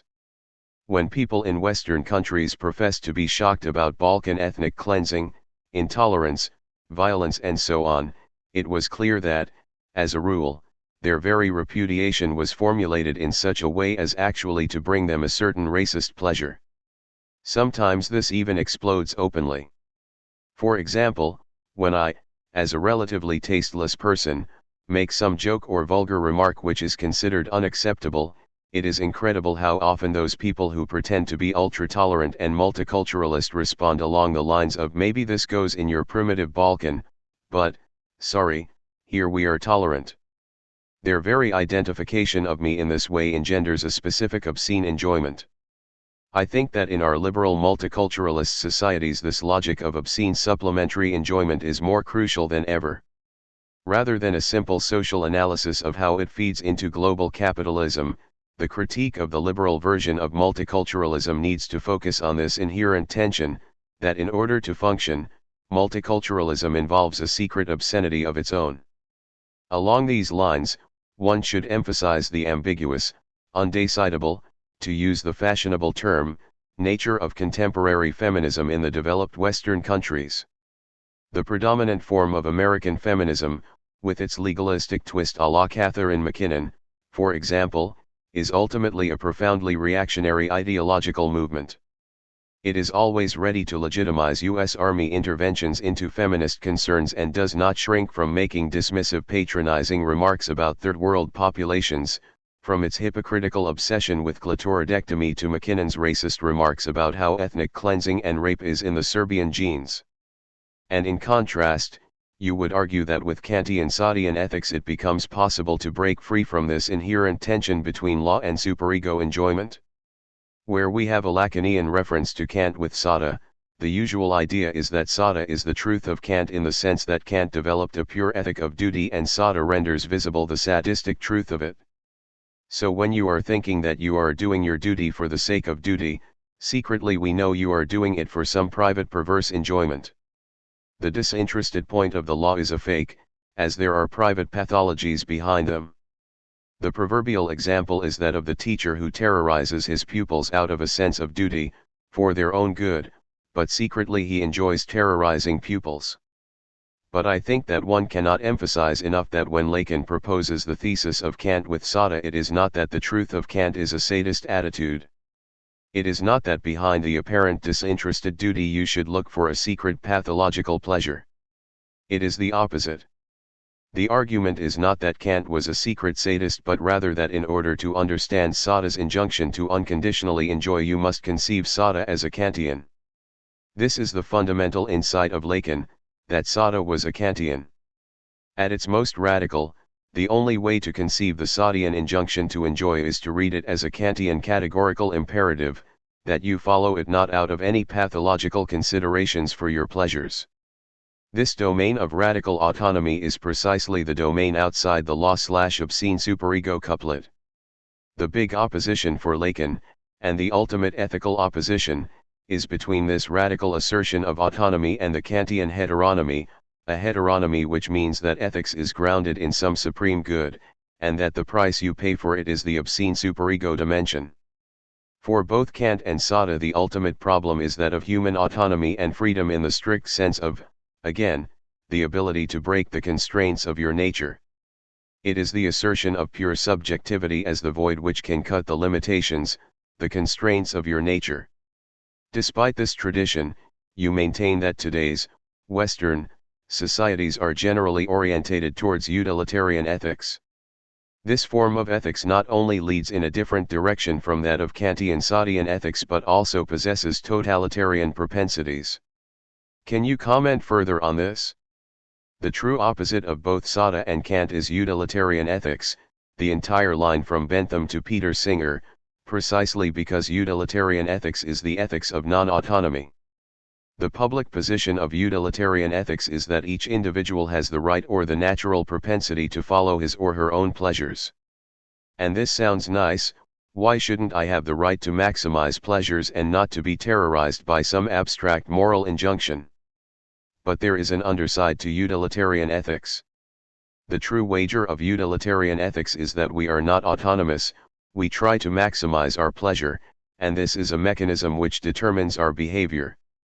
And the one who knows this is in a position to control and manipulate our behavior. So in utilitarian ethics there was always this totalitarian/social engineering aspect. The idea of the utilitarian subject was never simply a neutral cognitive stance. For Bentham, the central concern is with how a wise ruler should take into account what moves people in order to organize a society where people would be conditioned to act in such a way that their acts will bring as much good as possible not only to themselves but to society. The idea being that if I know what moves you, if I know the causes that determine how you will act, then I can manipulate you according to these causes, I can master you. So again, what we have is this radical opposition, utilitarianism as the ethics of non-autonomy versus autonomy. Is there something of an irony here insofar as, on the surface, today's liberal culture appears to be constructed around the idea of individual autonomy, and yet in reality the emphasis appears to be increasingly on the other as being responsible for what happens to individuals? One of the great topoi of the deconstructionist critique of ideology is that the notion of the autonomous free and responsible subject is a legal fiction whose function is to construct an agent to whom the responsibility for socially unacceptable acts can be attributed, thus obfuscating the need for a closer analysis of concrete social circumstances which give rise to phenomena perceived as deplorable. When an unemployed African American who has suffered a series of humiliations and failures steals in order to feed his family, or explodes in uncontrollable violence, is it not cynical to evoke his responsibility as an autonomous moral agent? However, the old rule about ideology holds here also. The symmetrical inversion of an ideological proposition is no less ideological. Are we not dealing today with the opposite tendency of putting the blame, and thus legal responsibility, on external agencies? Recently, a man sued the fast food burger giants in America because their food made him obese. The underlying message of this complaint is clear: I am in it for nothing, it is not me, I am just a passive victim of circumstances, the responsibility is not mine, and since it is not me, there has to be another who is legally responsible for my misfortune. This is also what is wrong with the so-called false memory syndrome, the compulsive endeavor to ground present psychic troubles in some past real experience of sexual molestation. Again, the true stake of this operation is the subject's refusal to accept responsibility for his sexual investments. If the cause of my disorders is the traumatic experience of harassment, then my own phantasmatic investment in my sexual imbroglio is secondary and ultimately irrelevant. The question here is, how far can we go along this path? Pretty far, according to recent news. Is it not significant that when the Holocaust is mentioned in the media, the news, as a rule, concerns financial compensation, the amount the victims or their descendants should get from the legal successors of the perpetrators? And, since Jews are the wronged group par excellence, it is no wonder that other wronged groups are making similar claims. See the following American press item from August 17, 2002, Rally for Slave Reparations. Hundreds of blacks rallied in front of the Capitol on Saturday to demand slavery reparations, saying that compensation is long overdue for the ills of that institution. It seems that America owes black people a lot for what we have endured, Nation of Islam leader Louis Farrakhan told the crowd. We cannot settle for some little jive token. We need millions of acres of land that black people can build. We're not begging white people, we are just demanding what is justly ours. And would it not be quite logical to envision, along the same lines, the end of class struggle? After long and arduous negotiations, representatives of the working class and of the global capital should reach an agreement on how much the working class should get as compensation for the surplus value appropriated by capitalists in the course of history. So, if there seems to be a price for everything, why should we not go to the very end and demand from God Himself a payment for botching up the job of creation and thus causing our misery? And what if, perhaps, he already paid this price by sacrificing his only son, Christ. This reductio ad absurdum also makes clear what is fundamentally wrong with this logic: it is not too radical, but not radical enough.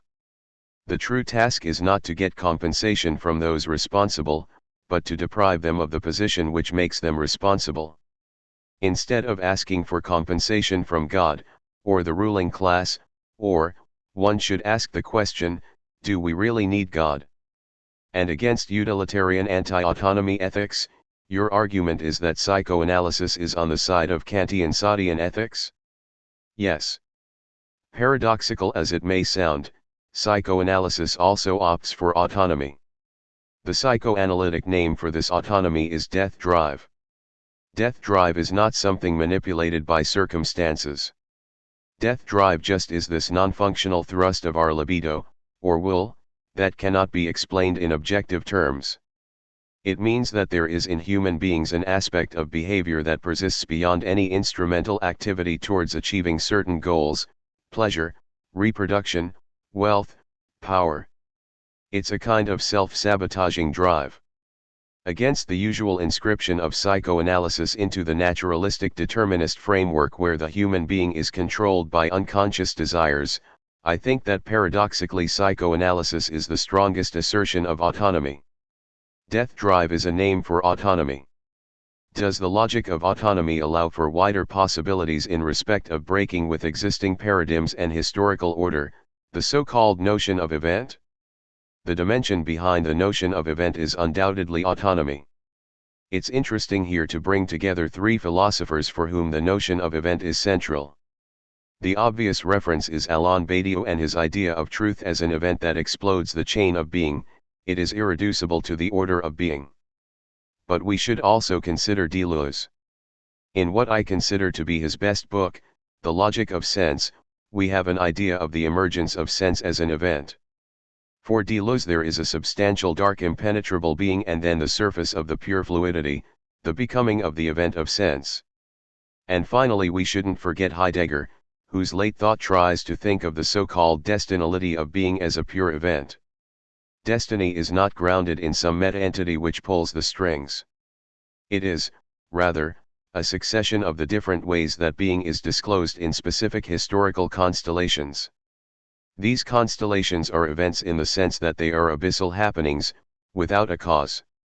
What I think these three philosophies have in common, although at totally different levels, is precisely this irreducibility of the event to some positive order of being. With Heidegger, the point is that the event of the appropriation of being cannot be reduced to some ontic historicist order.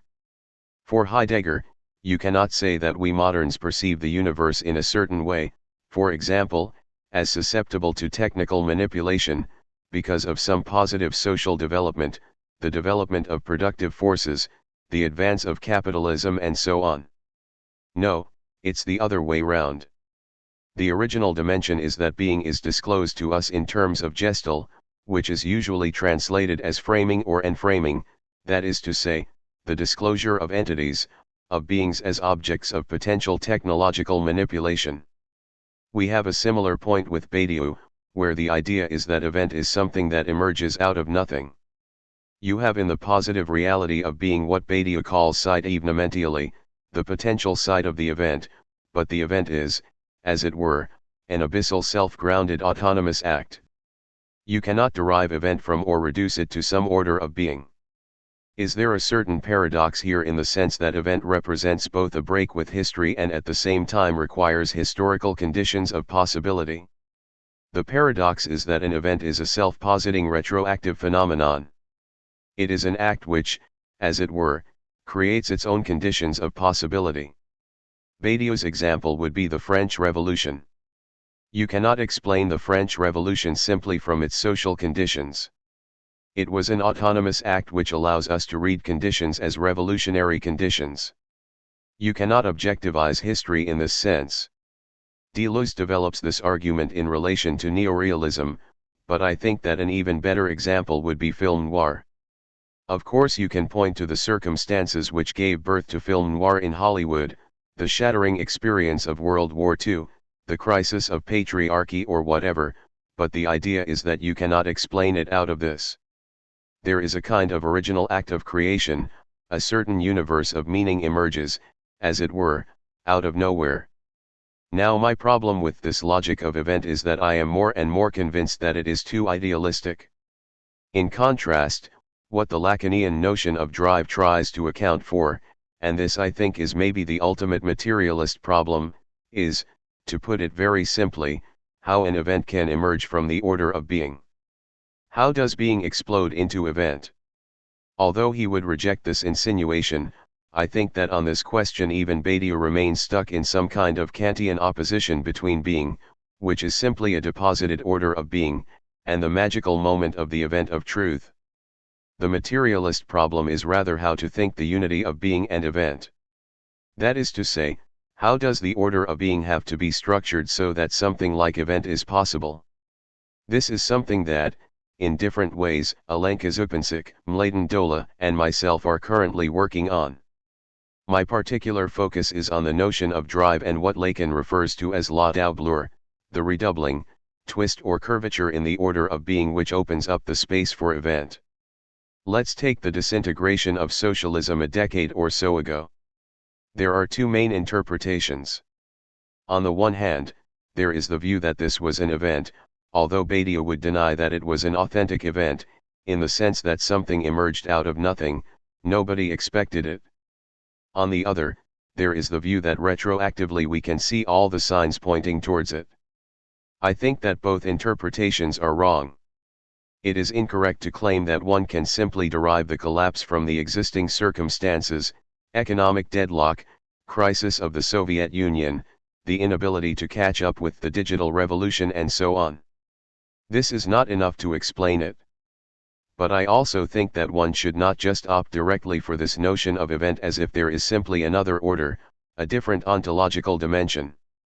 I think that the way to look at this is in terms of the crucial Hegelian notion of positing the presuppositions, the dialectical reversal where something emerges and then retroactively co-opts or treats its own presuppositions as posited by itself. This is how, already, Marx conceives the shift from money to capital. Initially, money is simply an agency that mediates between commodities, it is not yet capital. The moment of capital arrives when it is able to treat its own material presuppositions, the working force, material resources, and so on, as simply moments in the functioning of its own closed circulation. And does this Hegelian reversal, of positing presuppositions, constitute something like a universal problematic? I would even say that this reversal is inscribed into the very structure of life, a kind of living ethic. In biology, for example, you have people like Francisco Varela, Umberto Maturana, Lynn Margulis, and others who are developing autopoietic theory and are addressing fundamental questions about cell life.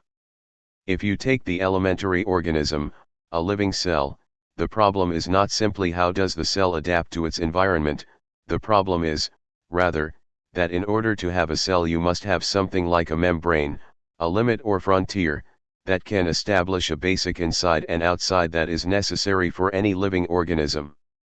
So the problem is, how does this limit emerge? And what Varela, and others, show in a convincing way is that you have to have this circular Hegelian self-reflexive structure. Life occurs in terms of what the theory of autopoietic systems refers to as emerging property. Something emerges which then retroactively causes its own causes. You don't have simply cause and effect. You have a cause that somehow retroactively posits, causes, its own presuppositions. You have to have this fundamental circuit. This for me is the central problematic.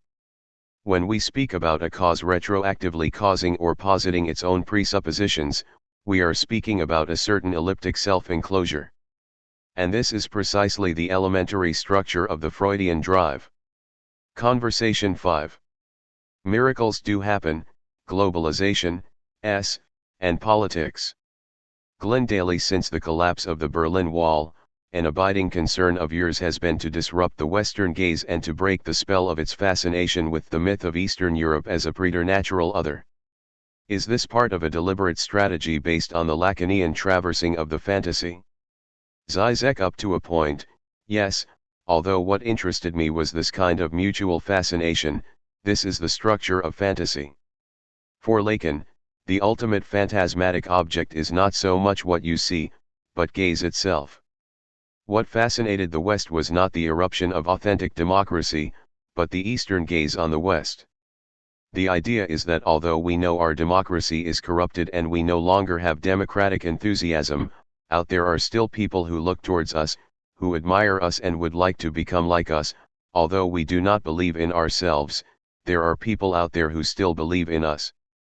What ultimately fascinated the political classes, and even the wider public, in the West was the fascinated gaze of the East towards the West. This is the structure of fantasy, the gaze itself.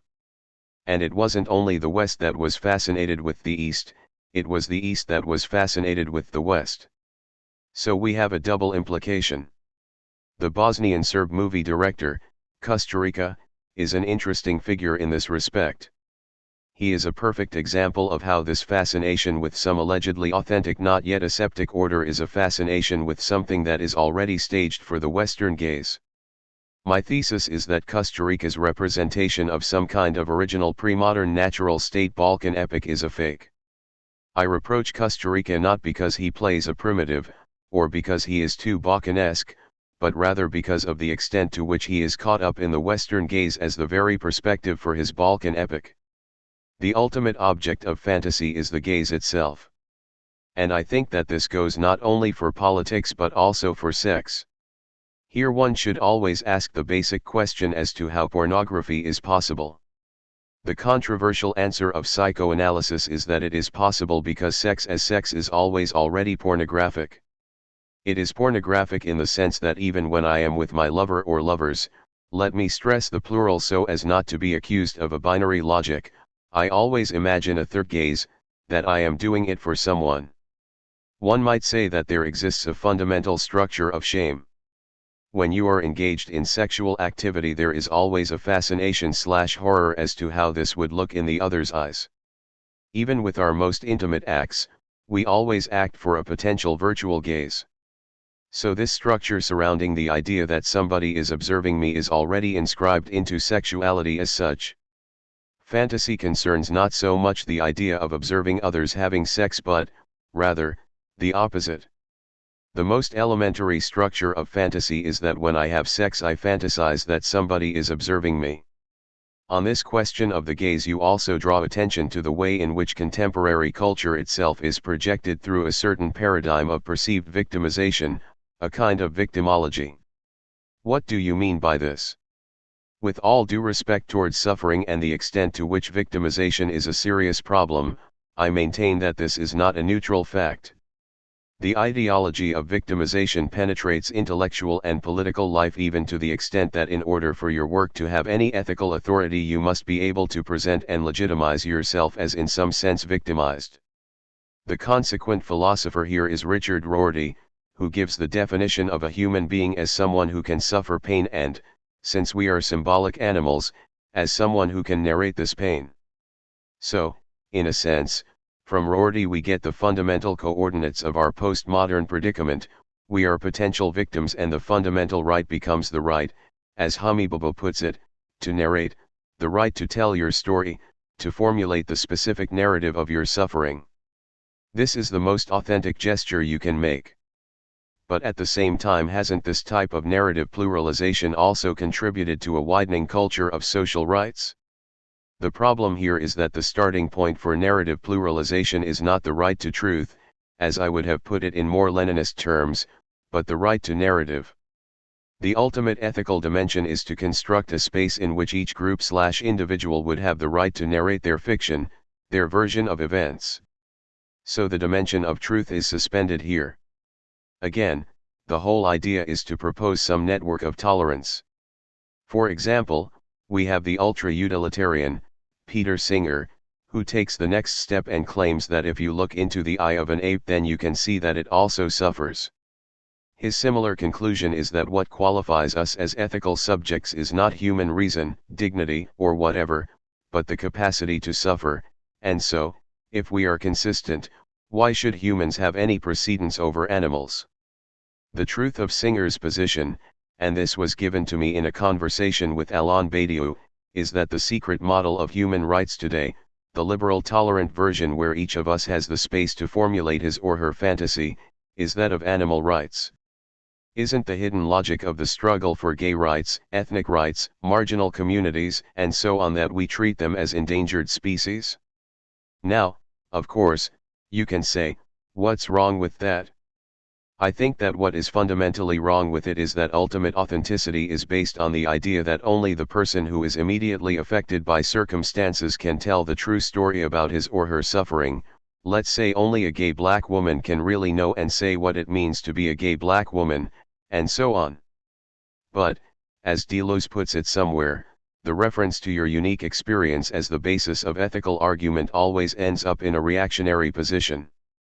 For example, the main excuse of many Nazis after the Second World War was always along the lines of, yes, you can condemn us in general terms, but can you imagine what it meant to be a German in the 1930s? So against this ideology I think that the first gesture is to defend the notion of truth, universal truth, not of course in the sense of some abstract universality or eternal metaphysical truth, but simply the truth of a certain situation. When we are within a certain specific constellation, then it is important to bear in mind that the various positions are not all the same or of an equal standing.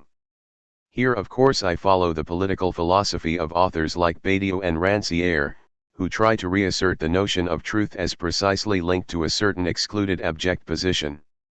Is there not a certain tension here, a danger even, with the idea of a particular group embodying universal truth? This is where politicization proper enters. We are not talking about some metaphysical truth, but the universal truth of a situation. Where the logic of excluding a particular group is shown to be part of a wider problem, then you get a kind of distilled version of what is wrong with society as such. I think that we should maintain this universal dimension. And this is part of the Marxist/Leninist legacy to which I speak. It's not that we have particular and partial experiences and then we arrive at truth when we cancel particular distortions and acquire some neutral perspective. For me, universal truth and taking sides with a partial position not only are not mutually exclusive but condition each other. When you are engaged within a specific society, the only way to formulate the truth of that society is from a certain extreme partial position. For example, Jews were definitely a minority in Germany in the late 1930s, their position was partial. But you cannot say that Nazis were telling one story and Jews were simply telling another. You cannot say that the only sin of the Nazis was that they repressed the other story, it's not strong enough. The point is that the Jews were in a position to articulate the truth of the entire situation. In order to know what Nazi Germany was at its most essential, you shouldn't balance all discourses, you should identify with the excluded abject. And in contemporary, Western, societies your argument would be that the discourse of victimology attempts to conceal the very structure of victimization? Universal victimization is not simply universal in the sense of a generalized logic of victimization. I think it's absolutely crucial to distinguish two levels. On the one hand we have the upper middle class discourse of victimization in our own societies. This is the narcissistic logic of whatever the other does to you is potentially a threat. This is the logic of harassment, we are all the time potentially victims of verbal harassment, sexual harassment, violence, smoking, obesity, an eternal threat. This is part of our experience. Then we have the third world catastrophes, or even with us the homeless and the excluded. But there is an invisible distance here. They are also victims, but the way they are constructed as victims always has the additional dimension which is designed to prevent them turning into active agents. The idea then is that we should be engaged in humanitarian exercises. The basic representation of third world catastrophes, for example, is typically in terms of maintaining a distance towards them. These things do not happen here or to us. So the truth of victimology is this split. I simply find it humiliating to claim that this upper middle class victimology of sexual harassment, passing racist remarks and so on, can be put at the same level as the horrifying suffering of third world victims. And by maintaining this distance, the predominant discourse of victimology functions precisely to prevent any true solidarity with third world victims. This is also where I see a problem with the agenda of cultural studies. To be slightly cynical, if you read cultural studies texts you would think that sexual harassment, homophobic remarks, and so on are the big problems of today. But in reality these are the problems of the American upper middle classes. So I think we should take a risk and break with what is a contemporary taboo and state clearly that none of these struggles, against harassment, for multiculturalism, gay liberation, cultural tolerance, and so on, is our problem. We shouldn't get blackmailed into accepting these struggles of upper middle class victimization as the horizon of our political engagement. One should simply take this risk and break the taboo, even if one gets criticized for being racist, chauvinist, or whatever. This argument puts you at odds with those authors and activists who are arguing for a reconstruction of the left in terms of a widening set of alliances with disaffected groups. And this in itself is perhaps symptomatic of a widespread crisis of political identity for the left. What is your assessment of the main perspectives on reconstructing the left? First, I don't accept as the level of a modern left the so-called identitarian struggles of postmodern multiculturalism, gay rights, ethnic minority demands, tolerance politics, anti-patriarchal movements, and so on. I am more and more convinced that these are upper middle class phenomena which shouldn't be accepted as the horizon of struggle for the left. To avoid any misunderstanding, I am not opposed to multiculturalism as such. What I am opposed to is the idea that it constitutes the fundamental struggle of today.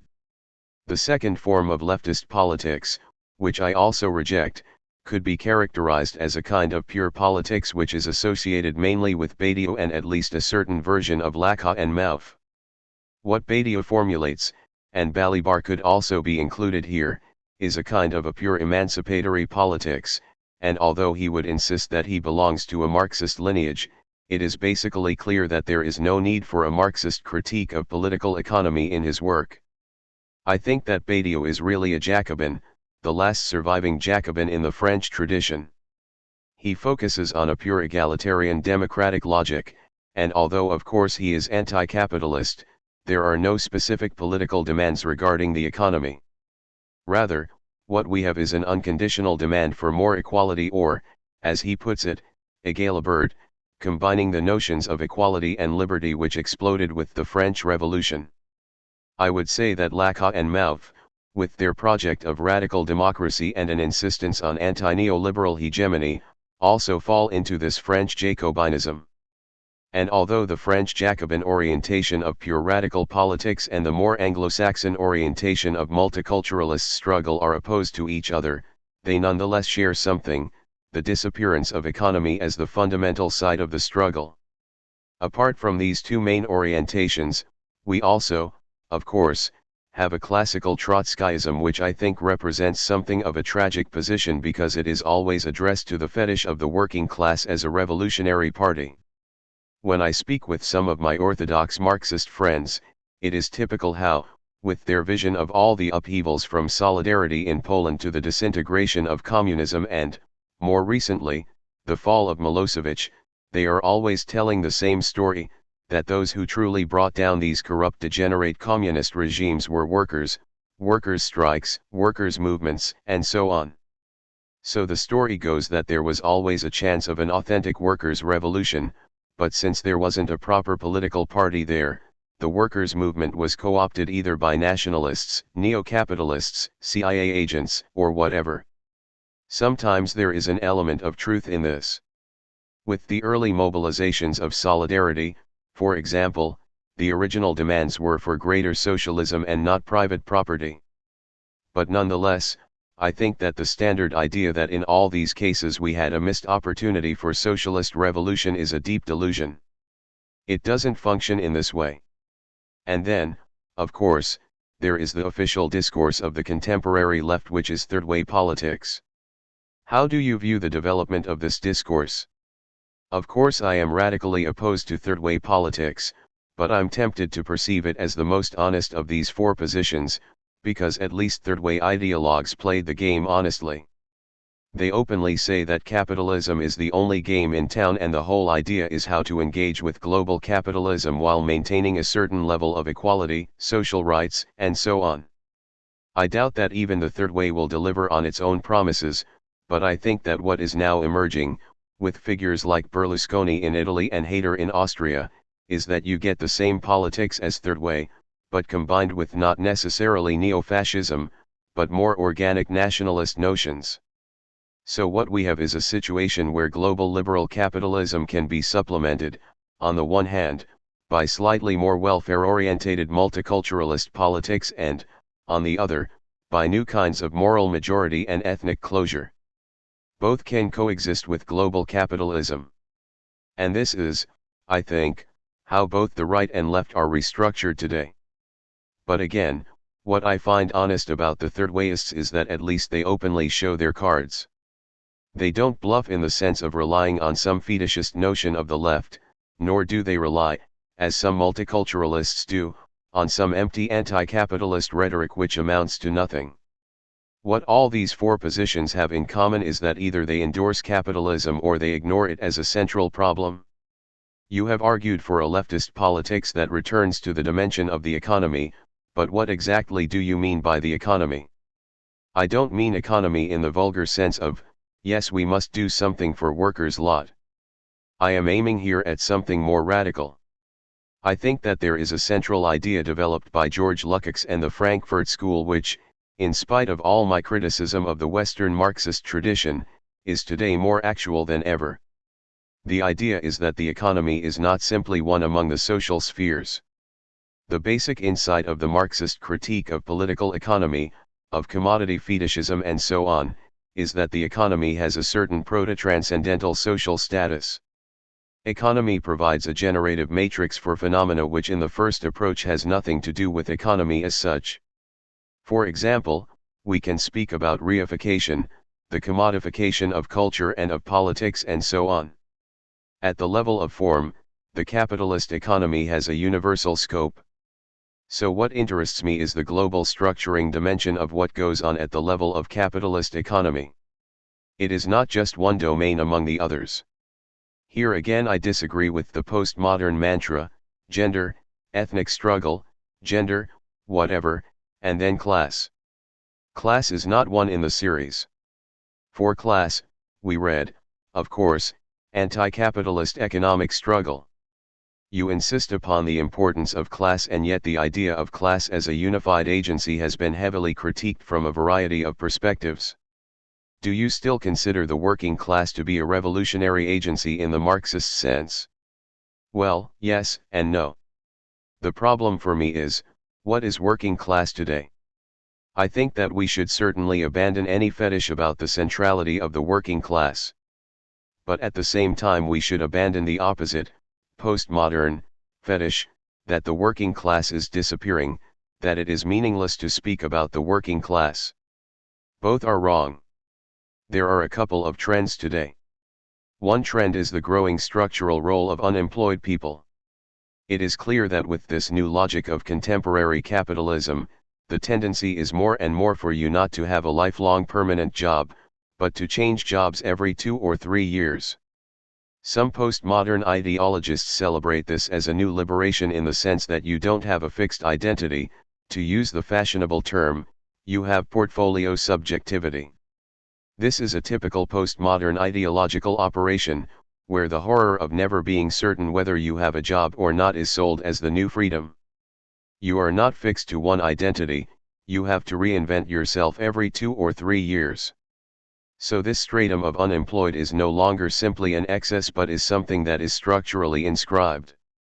The working class is split into those who have jobs and those who don't have jobs. The second split which renders problematic the traditional notion of the working class is the split between intellectual and manual labor. There are two positions here. One is simply to say, yes, manual labor is disappearing from sight, but it's still present in terms of the millions who work in service economies, the immigrant workers doing the dirty jobs here, the global sweat factories in Indonesia and so on. So our societies have to rely upon the manual labor of the working class proper. On the opposite side we have this quick sleight of hand claiming that intellectual labor is also part of the proletariat today, that all these computer programmers are also exploited and so on. Somehow I think that both positions are false and we should simply accept this split as definitive. The third opposition, which we have already touched on, is the relationship between the first and the third world. According to traditional Marxism, true capital should be first world capital. Of course, in contrast to that we have the Maoist position, according to which class struggle is today turning into the struggle of whole countries, in the sense that there are countries, for example the United States and the United Kingdom, which are already in themselves bourgeois nations. And there are nations which, as nations, stand for proletarian nations. I oppose this, but I see in it the signal of a problem. So to be clear, although you would reject the fetish of class, you would nonetheless ascribe a certain political priority to class struggle, at least in terms of its anti-capitalism. My position is almost classical Marxist in the sense that I would insist that anti-capitalist struggle is not simply one among other political struggles for greater equality, cultural recognition, anti-sexism and so on. I believe in the central structuring role of the anti-capitalist struggle. And I don't think that my position is as crazy or idiosyncratic as it appeared maybe a couple of years ago. It is not only the so-called Seattle movement, there are many other signals that demonstrate that, how shall I put it? Capitalism is becoming a problem again, that the honeymoon of globalization, which lasted through the 1990s, is coming to an end. It's in this context that we can also understand the incredible success of Negri and Hart's empire, which points out that people are again perceiving capitalism as a problem. It is no longer the old story that the ideological battles are over and that capitalism has won. Capitalism is once more a problem. This would be my starting point. And I am not thinking of anti-capitalist struggle just in terms of consumerist movements. This is not enough. We need to do more than simply organize a multitude of sites of resistance against capitalism. There is a basic necessity to translate this resistance into a more global project, otherwise we will merely be creating regulatory instances that control only the worst excesses of capitalism. This also appears to be at the base of your dispute with Ekobedo Lakha, in J. Butler, ETAL, contingency, hegemony, and universality, where you seem to be arguing that the existing political struggles are already caught up in a certain liberal capitalist ethos and that the contemporary logics of hegemony are already hegemonized, already configured within the capital processes themselves. Yes, I agree with your formulation that hegemony itself is hegemonized. In what sense? I think that the idea that today we no longer have a central struggle but a multitude of struggles is a fake one, because we shouldn't forget that the ground for this multitude of struggles was created by modern global capitalism. This doesn't devaluate these struggles. I am not saying they are not real struggles. I am saying that the passage from old-fashioned class struggle to all these postmodern struggles of ecological, cultural, sexual etc. struggles is one that is opened up by global capitalism. The ground of these struggles is capitalist globalization. In certain texts, e.g. the ticklish subject, you refer to capital as the real of our age. However, if capital is the real, where nothing is lacking, then would this not mean that there is simply no possibility of a political challenge to the power structures of capitalism? The first point I would make is that for Lacan the real is not what is forever there, absolutely immutable and so on. Contrary to what some people think, the Lacanian notion that the real is impossible doesn't mean simply that you cannot do anything about the real. The fundamental wager, or hope, of psychoanalysis is that with the symbolic you can intervene in the real. What Lacan calls symptom, his version of symptom, is real, a symbolic real in the sense that it structures your enjoyment. And the point is that through symbolic intervention these structures can be transformed. The real is not some kind of untouchable central point about which you can do nothing except symbolize it in different terms. No. Lacan's point is that you can intervene in the real. The fundamental dimension of psychoanalysis for Lacan, at least for the late Lacan, is no longer simply resymbolization but that something really happens. A true change occurs in psychoanalysis when your fundamental mode of jouissance, which is precisely the real dimension of you as a subject, is changed. So the basic wager of psychoanalysis is that you can do things with words, real things that enable you to change modes of enjoyment and so on. Along the same lines, when I say that capital is the real, I mean simply that it's that which remains the same in all possible symbolization. What do I mean by this? We have a flourishing multitude of cultures, of struggles and so on, and capital is simply the real as that neutral meaningless underlying structure. To put it in terms of the distinctions I make between the real, the symbolic real and the imaginary real, I would say that capital is the symbolic real, this basic neutral structure which persists. This of course brings us to the thorny question of the nature of capitalism itself and the continuing possibilities for its development. How do you view these possibilities? I think that many people today who oppose capitalist globalization, even those who are part of the Seattle movement, continue to count on some external limit to capital, the idea being that capitalist expansion cannot be all-encompassing and that we will encounter a certain external limit. For example, environmentalists tend to argue that at a certain point there will be an ecological limit to development and that this will force us to abandon or at least seriously restructure, to use a business term, capitalism. Others claim that there is a certain ethico-political limit. This would be, up to a point, the Habermasian normative position where, simply put, certain ethical norms, equality, freedom, dignity, etc., become part of our human identity and that these serve as a limit to capitalist economic development. Some social psychologists even think that there is a psychic limit, in the sense that capitalism today, and this is not such a ridiculous position as it may seem, is literally driving us crazy even in a clinical sense.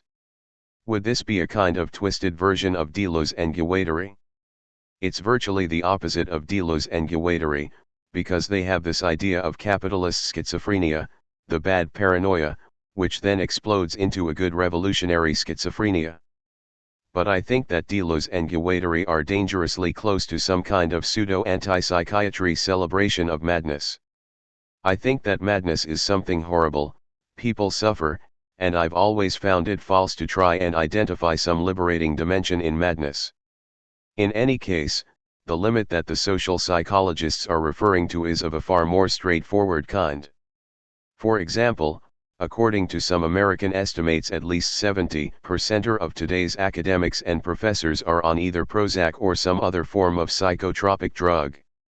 It is no longer the exception. It is literally that in order to function we already need psychopharmacy. So that is the limit, we will simply start getting crazy. But I don't buy this notion of an external limit. I think that capitalism has this incredible capacity of turning catastrophe into a new form of access.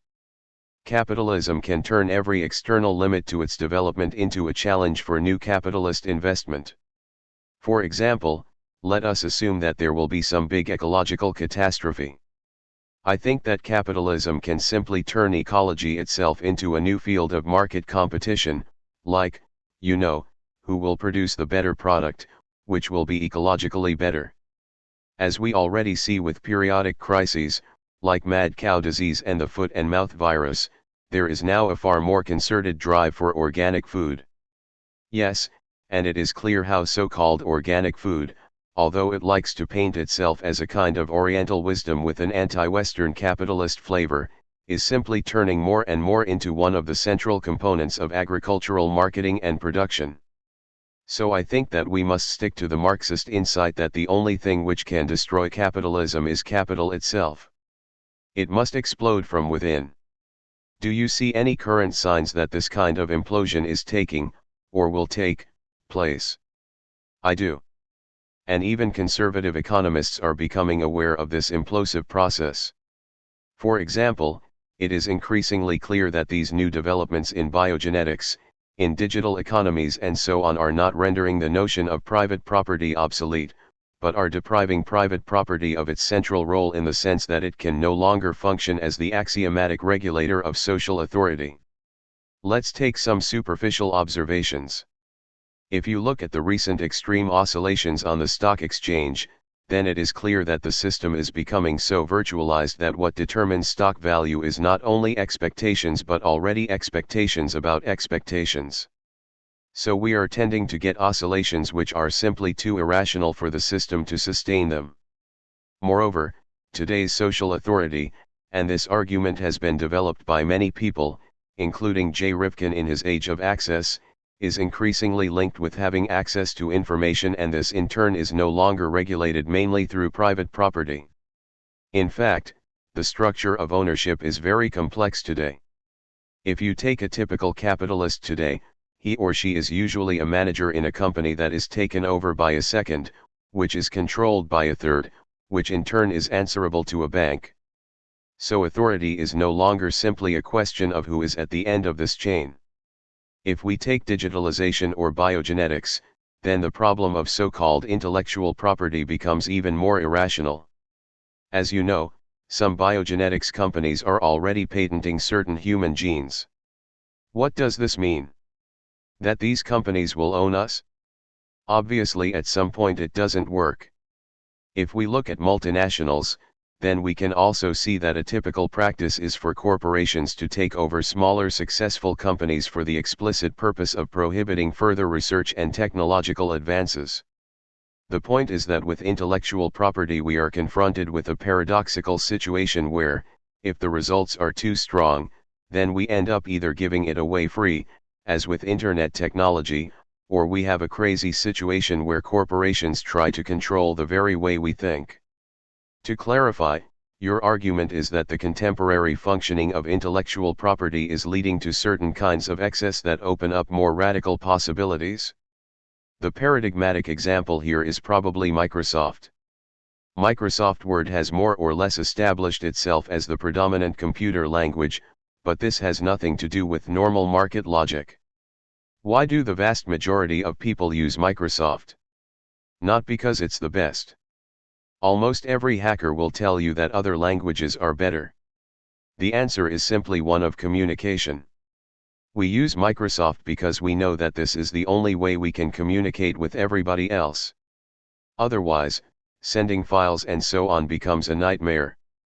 The obvious solution for me would not be to engage in the anti-monopolistic games of splitting Microsoft into smaller units, but simply to acknowledge the meaninglessness of private property. Why should a private person own the computer language that we all use? Wouldn't the obvious solution be to socialize its use? These types of intellectual property problems signal an uncanny development. As private property becomes less able to guarantee or regulate the distribution of social power, we are thrown more and more into a critical and dangerous state. On the one hand, developments in the widening of intellectual property do open up emancipatory possibilities. But, on the other hand, since social power can no longer be regulated through private property, there is a rising demand for new and more immediate forms of social domination, new racism, expert rule, etc. So an opposing tendency would be towards more immediate and anti-democratic forms of social hierarchy. My modest prediction here is that the basic struggle will not so much be in the old Marxist terms of for or against private property. The latter will become more and more meaningless. The problem will be what comes after. Contemporary struggle will revolve increasingly around these new emancipatory potentials and new forms of direct social domination. A central struggle taking place today concerns globalization, or, perhaps more accurately, different versions of globalization. How do you view globalization, and what should the left's response be? I think that the way to react to globalization is to endorse it and demand even more radical globalization. For me, the problem of the present form of globalization is that it involves too much exclusion. It is false not because all particular differences are erased, but precisely because it involves radical exclusions. And I think that often those people, even those on the left, who resist globalization, resist it from ultimately reactionary positions. I am even tempted to say that for many left-wingers the resistance to globalization allows them to reassert an old-fashioned patriotism and nationalism. The main losers in the globalizing process are not the small nations, like my Slovenia, but the mid-level world powers like the UK, France, and Germany. They are losing their identity and are the most threatened. This is one of the positive results of globalization. If anything, the prospect is not that the small nations like Slovenia will disappear, but, on the contrary, that ultimately these mid-level powers will be reduced to the level of nations like Slovenia within what Negri and Hart call the new global empire. And you cannot simply say that empire, the global order, is a kind of meganational order. It is not. I think that in global capitalism, multiculturalism is genuine.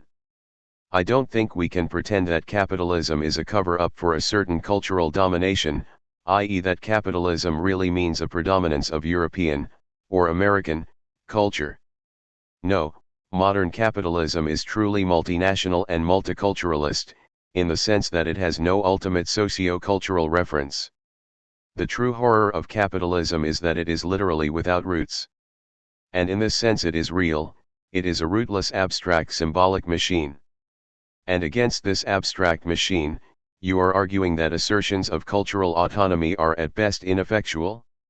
I think that we should resist the temptation to endorse a false kind of anti-globalization which is effectively just the culturalist rhetoric and resistance of an old-fashioned European patriotism. This problem is especially clear in the case of France.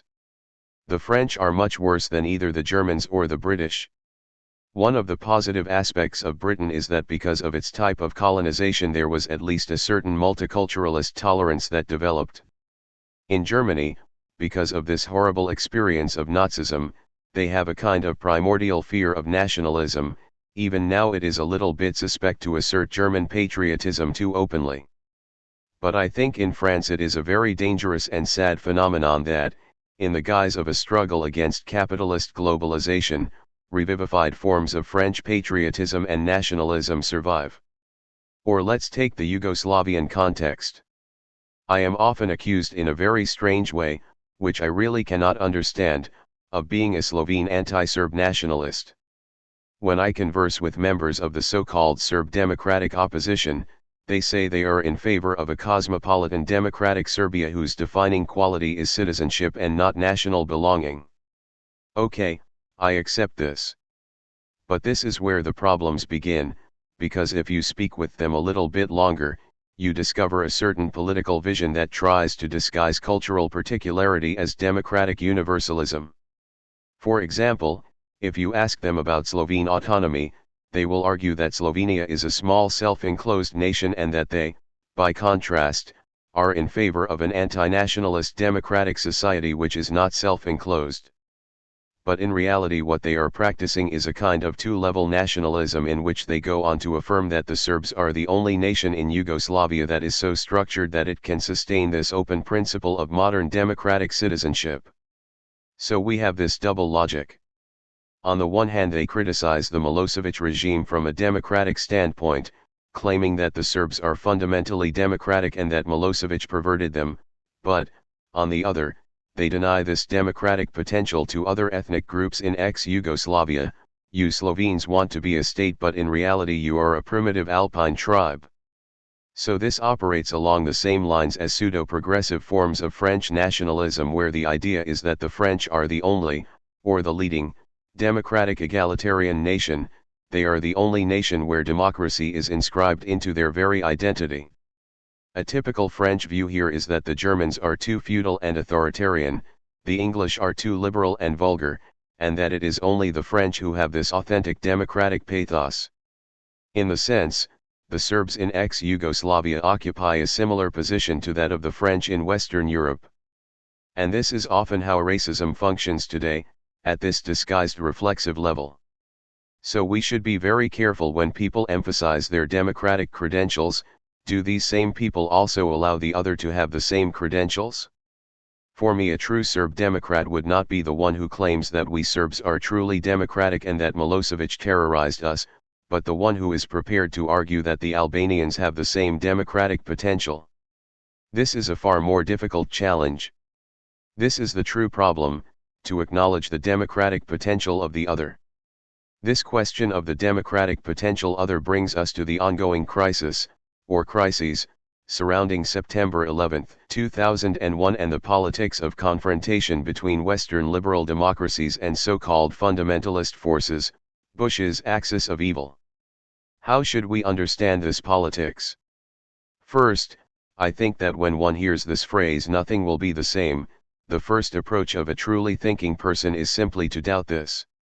I think that paradoxical as it may sound, but precisely apropos of such big shattering events, one should gather the courage and ask, is it really such a fateful break? I would say, no. I think that we need to focus here on the way in which this shattering experience is being ideologically appropriated. The typical conservative attitude can be found in the US press and a series of recent commentaries declaring an end to the age of irony. The general message is that up until now we were feeling safe in our sphere of the world, where we could play all these deconstructionist/ironic games and so on, but that now we are back to reality. Now the situation is clear. The games are over. It is us versus the enemy and you have to choose sides. This is the temptation to be resisted. I think that now more than ever the mystification is at its greatest. It is that precisely in such moments where the situation itself appears to impose a radical transparency, stop all your bullshit analysis, it's now us versus them, that ideology is at its strongest. The first thing to do is question the very coordinates of the problematic. The dominant representation of the conflict is in terms of the Western open liberal attitude as opposed to Muslim fundamentalist forces. But is this really the true opposition? Already at an immediate level we see that the two countries, Pakistan and Saudi Arabia, which were the main supporters of the Taliban, were at the same time important American allies. Now with all the talk about democracy, the fact is that it's in the interest of the USA that Saudi Arabia does not become a democracy, because that would mean the danger of populist intervention and the USA losing access to the oil. And as part of this game, Saudi Arabia in turn plays fast and loose with fundamentalist politics in order to legitimize itself in the eyes of its own people. Instead of buying this simple opposition of we enlightened open tolerant liberals versus fundamentalists, I think that we should use another general frame of reference which is already hinted at by Badiou. Badiou argues compellingly that although the key feature of the 20th century was the so-called Cold War defining the political antagonism between capitalism and socialism, there was simultaneously a hot war between the excess of capitalism itself and all the other social formations. Put simply, in order to fight communism, capitalism let the genie out of the bottle, i.e. fascism, and it then had to join forces with its true enemy to crush it. This is crucial. And here I would agree conditionally with Fukuyama, who applies this term Islamofascism to the Taliban. But I think we should give to this term a strict Marxist meaning. Islamofascism means fascism as a desperate strategy in the defense of capitalism. In the same way as for all fascism, Islamofascism/fundamentalism is part of the spontaneous strategy of capitalist defense. Of course I don't agree with Fukuyama, but I came across a telling irony in a copy of the Newsweek Year Review, one of those stupid issues that speculates about the future, where they happened to publish pieces by both Huntington and Fukuyama. On the face of it they are clearly opposed. Huntington advances his clash of civilizations thesis, and Fukuyama affirms the end of history and the demise of all basic clashes and ideological remainders. Neither of them is a serious thinker, but nonetheless we arrive at an interesting result. The truth of them is to read them together, as identical. That is to say, the clash of civilizations is the politics of the end of history. When you no longer have ideological political struggles proper, every struggle can only appear in a totally mystified way as an ethnic or religious clash of civilizations. This is the basic truth of their positions. How would you respond to those who would argue that there are alternative, and perhaps more progressive, possibilities within Islamic discourse? When I say Islamofascism, this does not mean that I am in any way anti-Islamic, quite the opposite. In our boring politically correct times, all Westerners try to appear liberal and they don't want to put the blame on Islam as such. They go to great pains to emphasize how Islam is a great religion and that the Taliban are just a monstrous degeneration of Islam. No, I think that it is a fact that of all world great religions Islam clearly has the strongest resistance to the processes of global capitalism. Other religions, like Buddhism, Hinduism, Catholicism, and so on, have by and large adapted to global capitalism, but Islam has not. But I don't think that this condemns Muslims to the opposition of either Islamofascism, the fundamentalist resistance to capitalism, or to undergoing its own reformation and finally getting ready for the modern world. What we know is that there is the strongest resistance to capitalism in Islam, and this can be given a fascist twist or, why not, a socialist twist. So while there is the danger that Islam will become a kind of emblem of fascist resistance, there is also the possibility that it could open up a much more interesting radical perspective. The type of radical politics that you have been arguing for appears to be based on the idea of developing a more authentic universalism in opposition to the fake universalism of global liberal capitalism. However, is not all universalism fake to the extent that it requires some form of particularistic, and therefore exclusivist, embodiment? In Hegelian terms, there is no spirit without a bone? That's a very nice question. Every universality is, in a way, false in the sense that it is hegemonized/particularized. But my answer here is that there is nonetheless one negative point at which universality is hegemonized in a non-exclusive sense, in a different way from how it is usually hegemonized. This is precisely what I tried to develop briefly before, when I spoke about arriving at the truth of a certain situation by identifying with the moment of abjection. For example, when you have in a certain social totality those who are below us, the negated or outcast, then precisely insofar as they are the abject, they stand for universality. So it's not a positive universality. I would draw here on Jacques Rancière and his excellent book, Misunderstanding, where he develops a perspective of a democratic logic of universality. Now of course this universality is hegemonized, but it is hegemonized by the lowest, by the excluded ones, and this changes everything. Again, as he points out, when those who are excluded say that we stand for what is wrong with society, it would be incorrect simply to impute to them some kind of positive norm or to impose a Habermasian injunction in terms of a simple demand for more equality. Rather, the abject position stands for the lie of the existing universality, and it doesn't necessarily have a direct positive dimension. In this sense the universality here is not fake, because it only embodies what is false in the existing universality. It gives body to the failure of universality and does not have any positive content. On these grounds I think that this notion of universality can be saved. Recently you have engaged extensively with questions of theology, e.g., the fragile absolute and unbelief. What kind of contribution can theology make to contemporary radicalism? I will answer this question by focusing on a biblical text that really fascinates me, the book of Job. Some priests told me that Job does not really belong to the Bible and that if there was a chance to re-edit it, then this book would be the first to go. There is something quite extraordinary about Job, and I would say that it is perhaps the first example of a modern critique of ideology. Job is a devout man and a model citizen who is suddenly struck with calamities. He is then visited by, one after the other, 3 theologically educated friends. These friends represent ideology at its purest. Each of them tries to symbolize, to give some meaning to, his suffering. God may be punishing you, even if you are unaware of your sin, God may be testing you, and so on. Now the usual perception of Job is of a patient man who simply endures his woes with dignity and remains faithful to God. But Job is not this quiet man who takes everything, he complains all the time. His complaints are not so much directed at God but at something more precise. He simply doesn't accept that his suffering has any meaning, he wants to assert the meaninglessness of his suffering. He doesn't buy the idea that any divine plan can justify his suffering.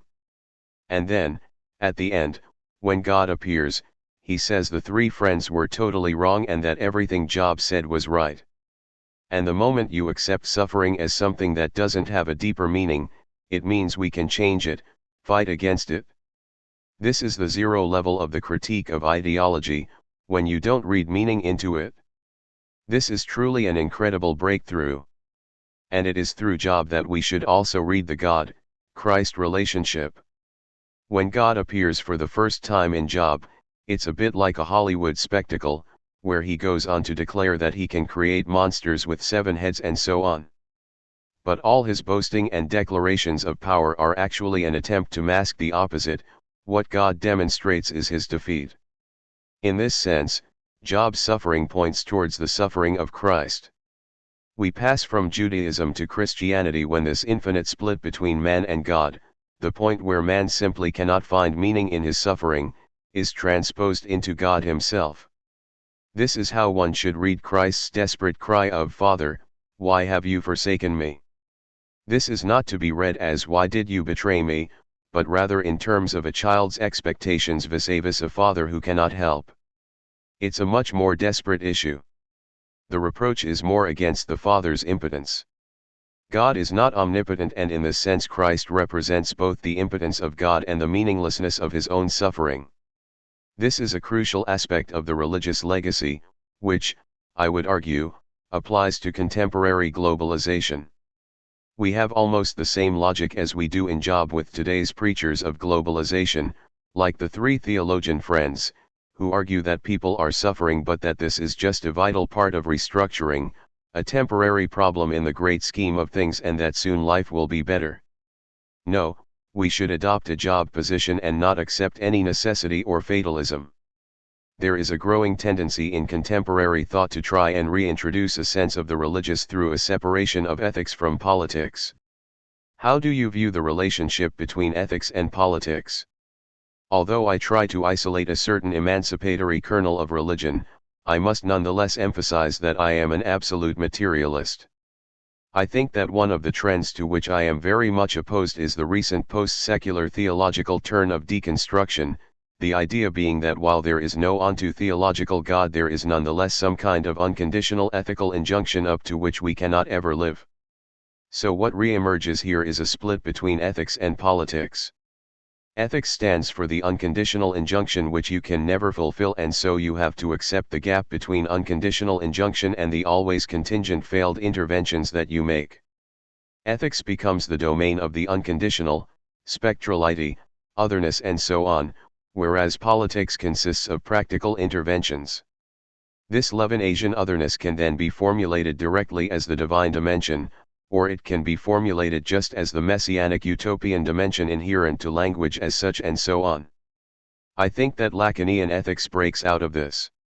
Lacan cannot be incorporated into this paradigm.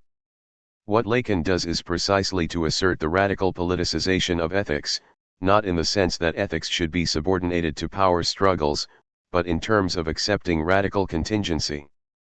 The elementary political position is one that affirms this contingency, and this means that you don't have any guarantee in any norms whatsoever. You have to risk and to decide. This is the lesson of Lacan. Do not compromise your desire. Do not look for support in any form of big other, even if this big other is totally empty or a Levinasian unconditional injunction. You must risk the act without guarantee. In this sense, the ultimate foundation of ethics is political. And, for Lacan, depoliticized ethics is an ethical betrayal because you put the blame on the other. Depoliticized ethics means that you rely on some figure of the big other. But the Lacanian act is precisely the act in which you assume that there is no big other. And would this be why you see someone like Lenin as an ethical figure? Yes. Recently, from my rereading of Lenin, I claim that Lenin was in a way practicing Lacanian ethics. Probably the most fascinating period of his activity was between March and October 1917, when there was already a bourgeois democratic revolution, and even Lenin admitted that Russia was the most democratic country in the world at that point, where Lenin had the crazy obsessional idea of pushing for an October revolution. In fact, his wife, Natasha Kutsaya, wrote to Bukharin stating that Lenin was going mad and that maybe they should get him hospitalized. And it is interesting to look at the types of argument mounted by those who didn't want to risk the revolution. There were 2 main types: both of which sought a guarantee in the figure of some big other. The first concerned the idea of the objective necessity of historical development. We must have an initial bourgeois revolution, then we must stabilize the gains of the bourgeois revolution and only then move to the next step. It was this kind of let's not do it too fast / the situation is not quite right type of argument. The second form of resistance came from ethico-political considerations and with whether the majority of people would really be in favor of a revolution. The feeling was that there should be some kind of democratic legitimization, or, as Lenin puts it cynically in his ironic acerbic way, it's as if we should first organize the referendum and, if we get 55% of the vote, we can then proceed to the revolution. What is so great in Lenin is that he doesn't oppose these two types of resistance with another figure of the big other. His idea is not no, the laws of history are on our side. His idea is simply that there is no big other, you never get the guarantee, you must act. You must take the risk and act. I think this is the Lenin who is truly a Lacanian Lenin. In the same way that Lacan says the analyst is authorized only by him or herself, Lenin's message is that a revolutionary nes autoris cadel we meme. That is to say, at a certain point you have to assume responsibility for the act. The Lacanian politicization of ethics, in terms of the subject's full responsibility for the act, would also seem to imply that ethical acts are real acts insofar as they do not rely on any symbolic other. The real in ethico-politics is not simply an ultimate blockage that we cannot do anything about, but becomes a basic dimension of any emancipatory act. In this sense, is there not also a certain politicization of our relationship with the real, a politicization that allows for more positive openings than are usually associated with Lacan? The usual reading of the Lacanian real is that of a transcendental a priori obstacle which is then misrepresented as a contingent external obstacle. Here, the impossibility of the real is understood in the sense that it is impossible to happen. This is the anamorphic view of the real, where all you have is secondary approximations, partial approaches, and so on. Real is the central thing that we cannot approach directly. The sexual act as real would mean that it's never fully the real thing, you only have partial / incomplete acts.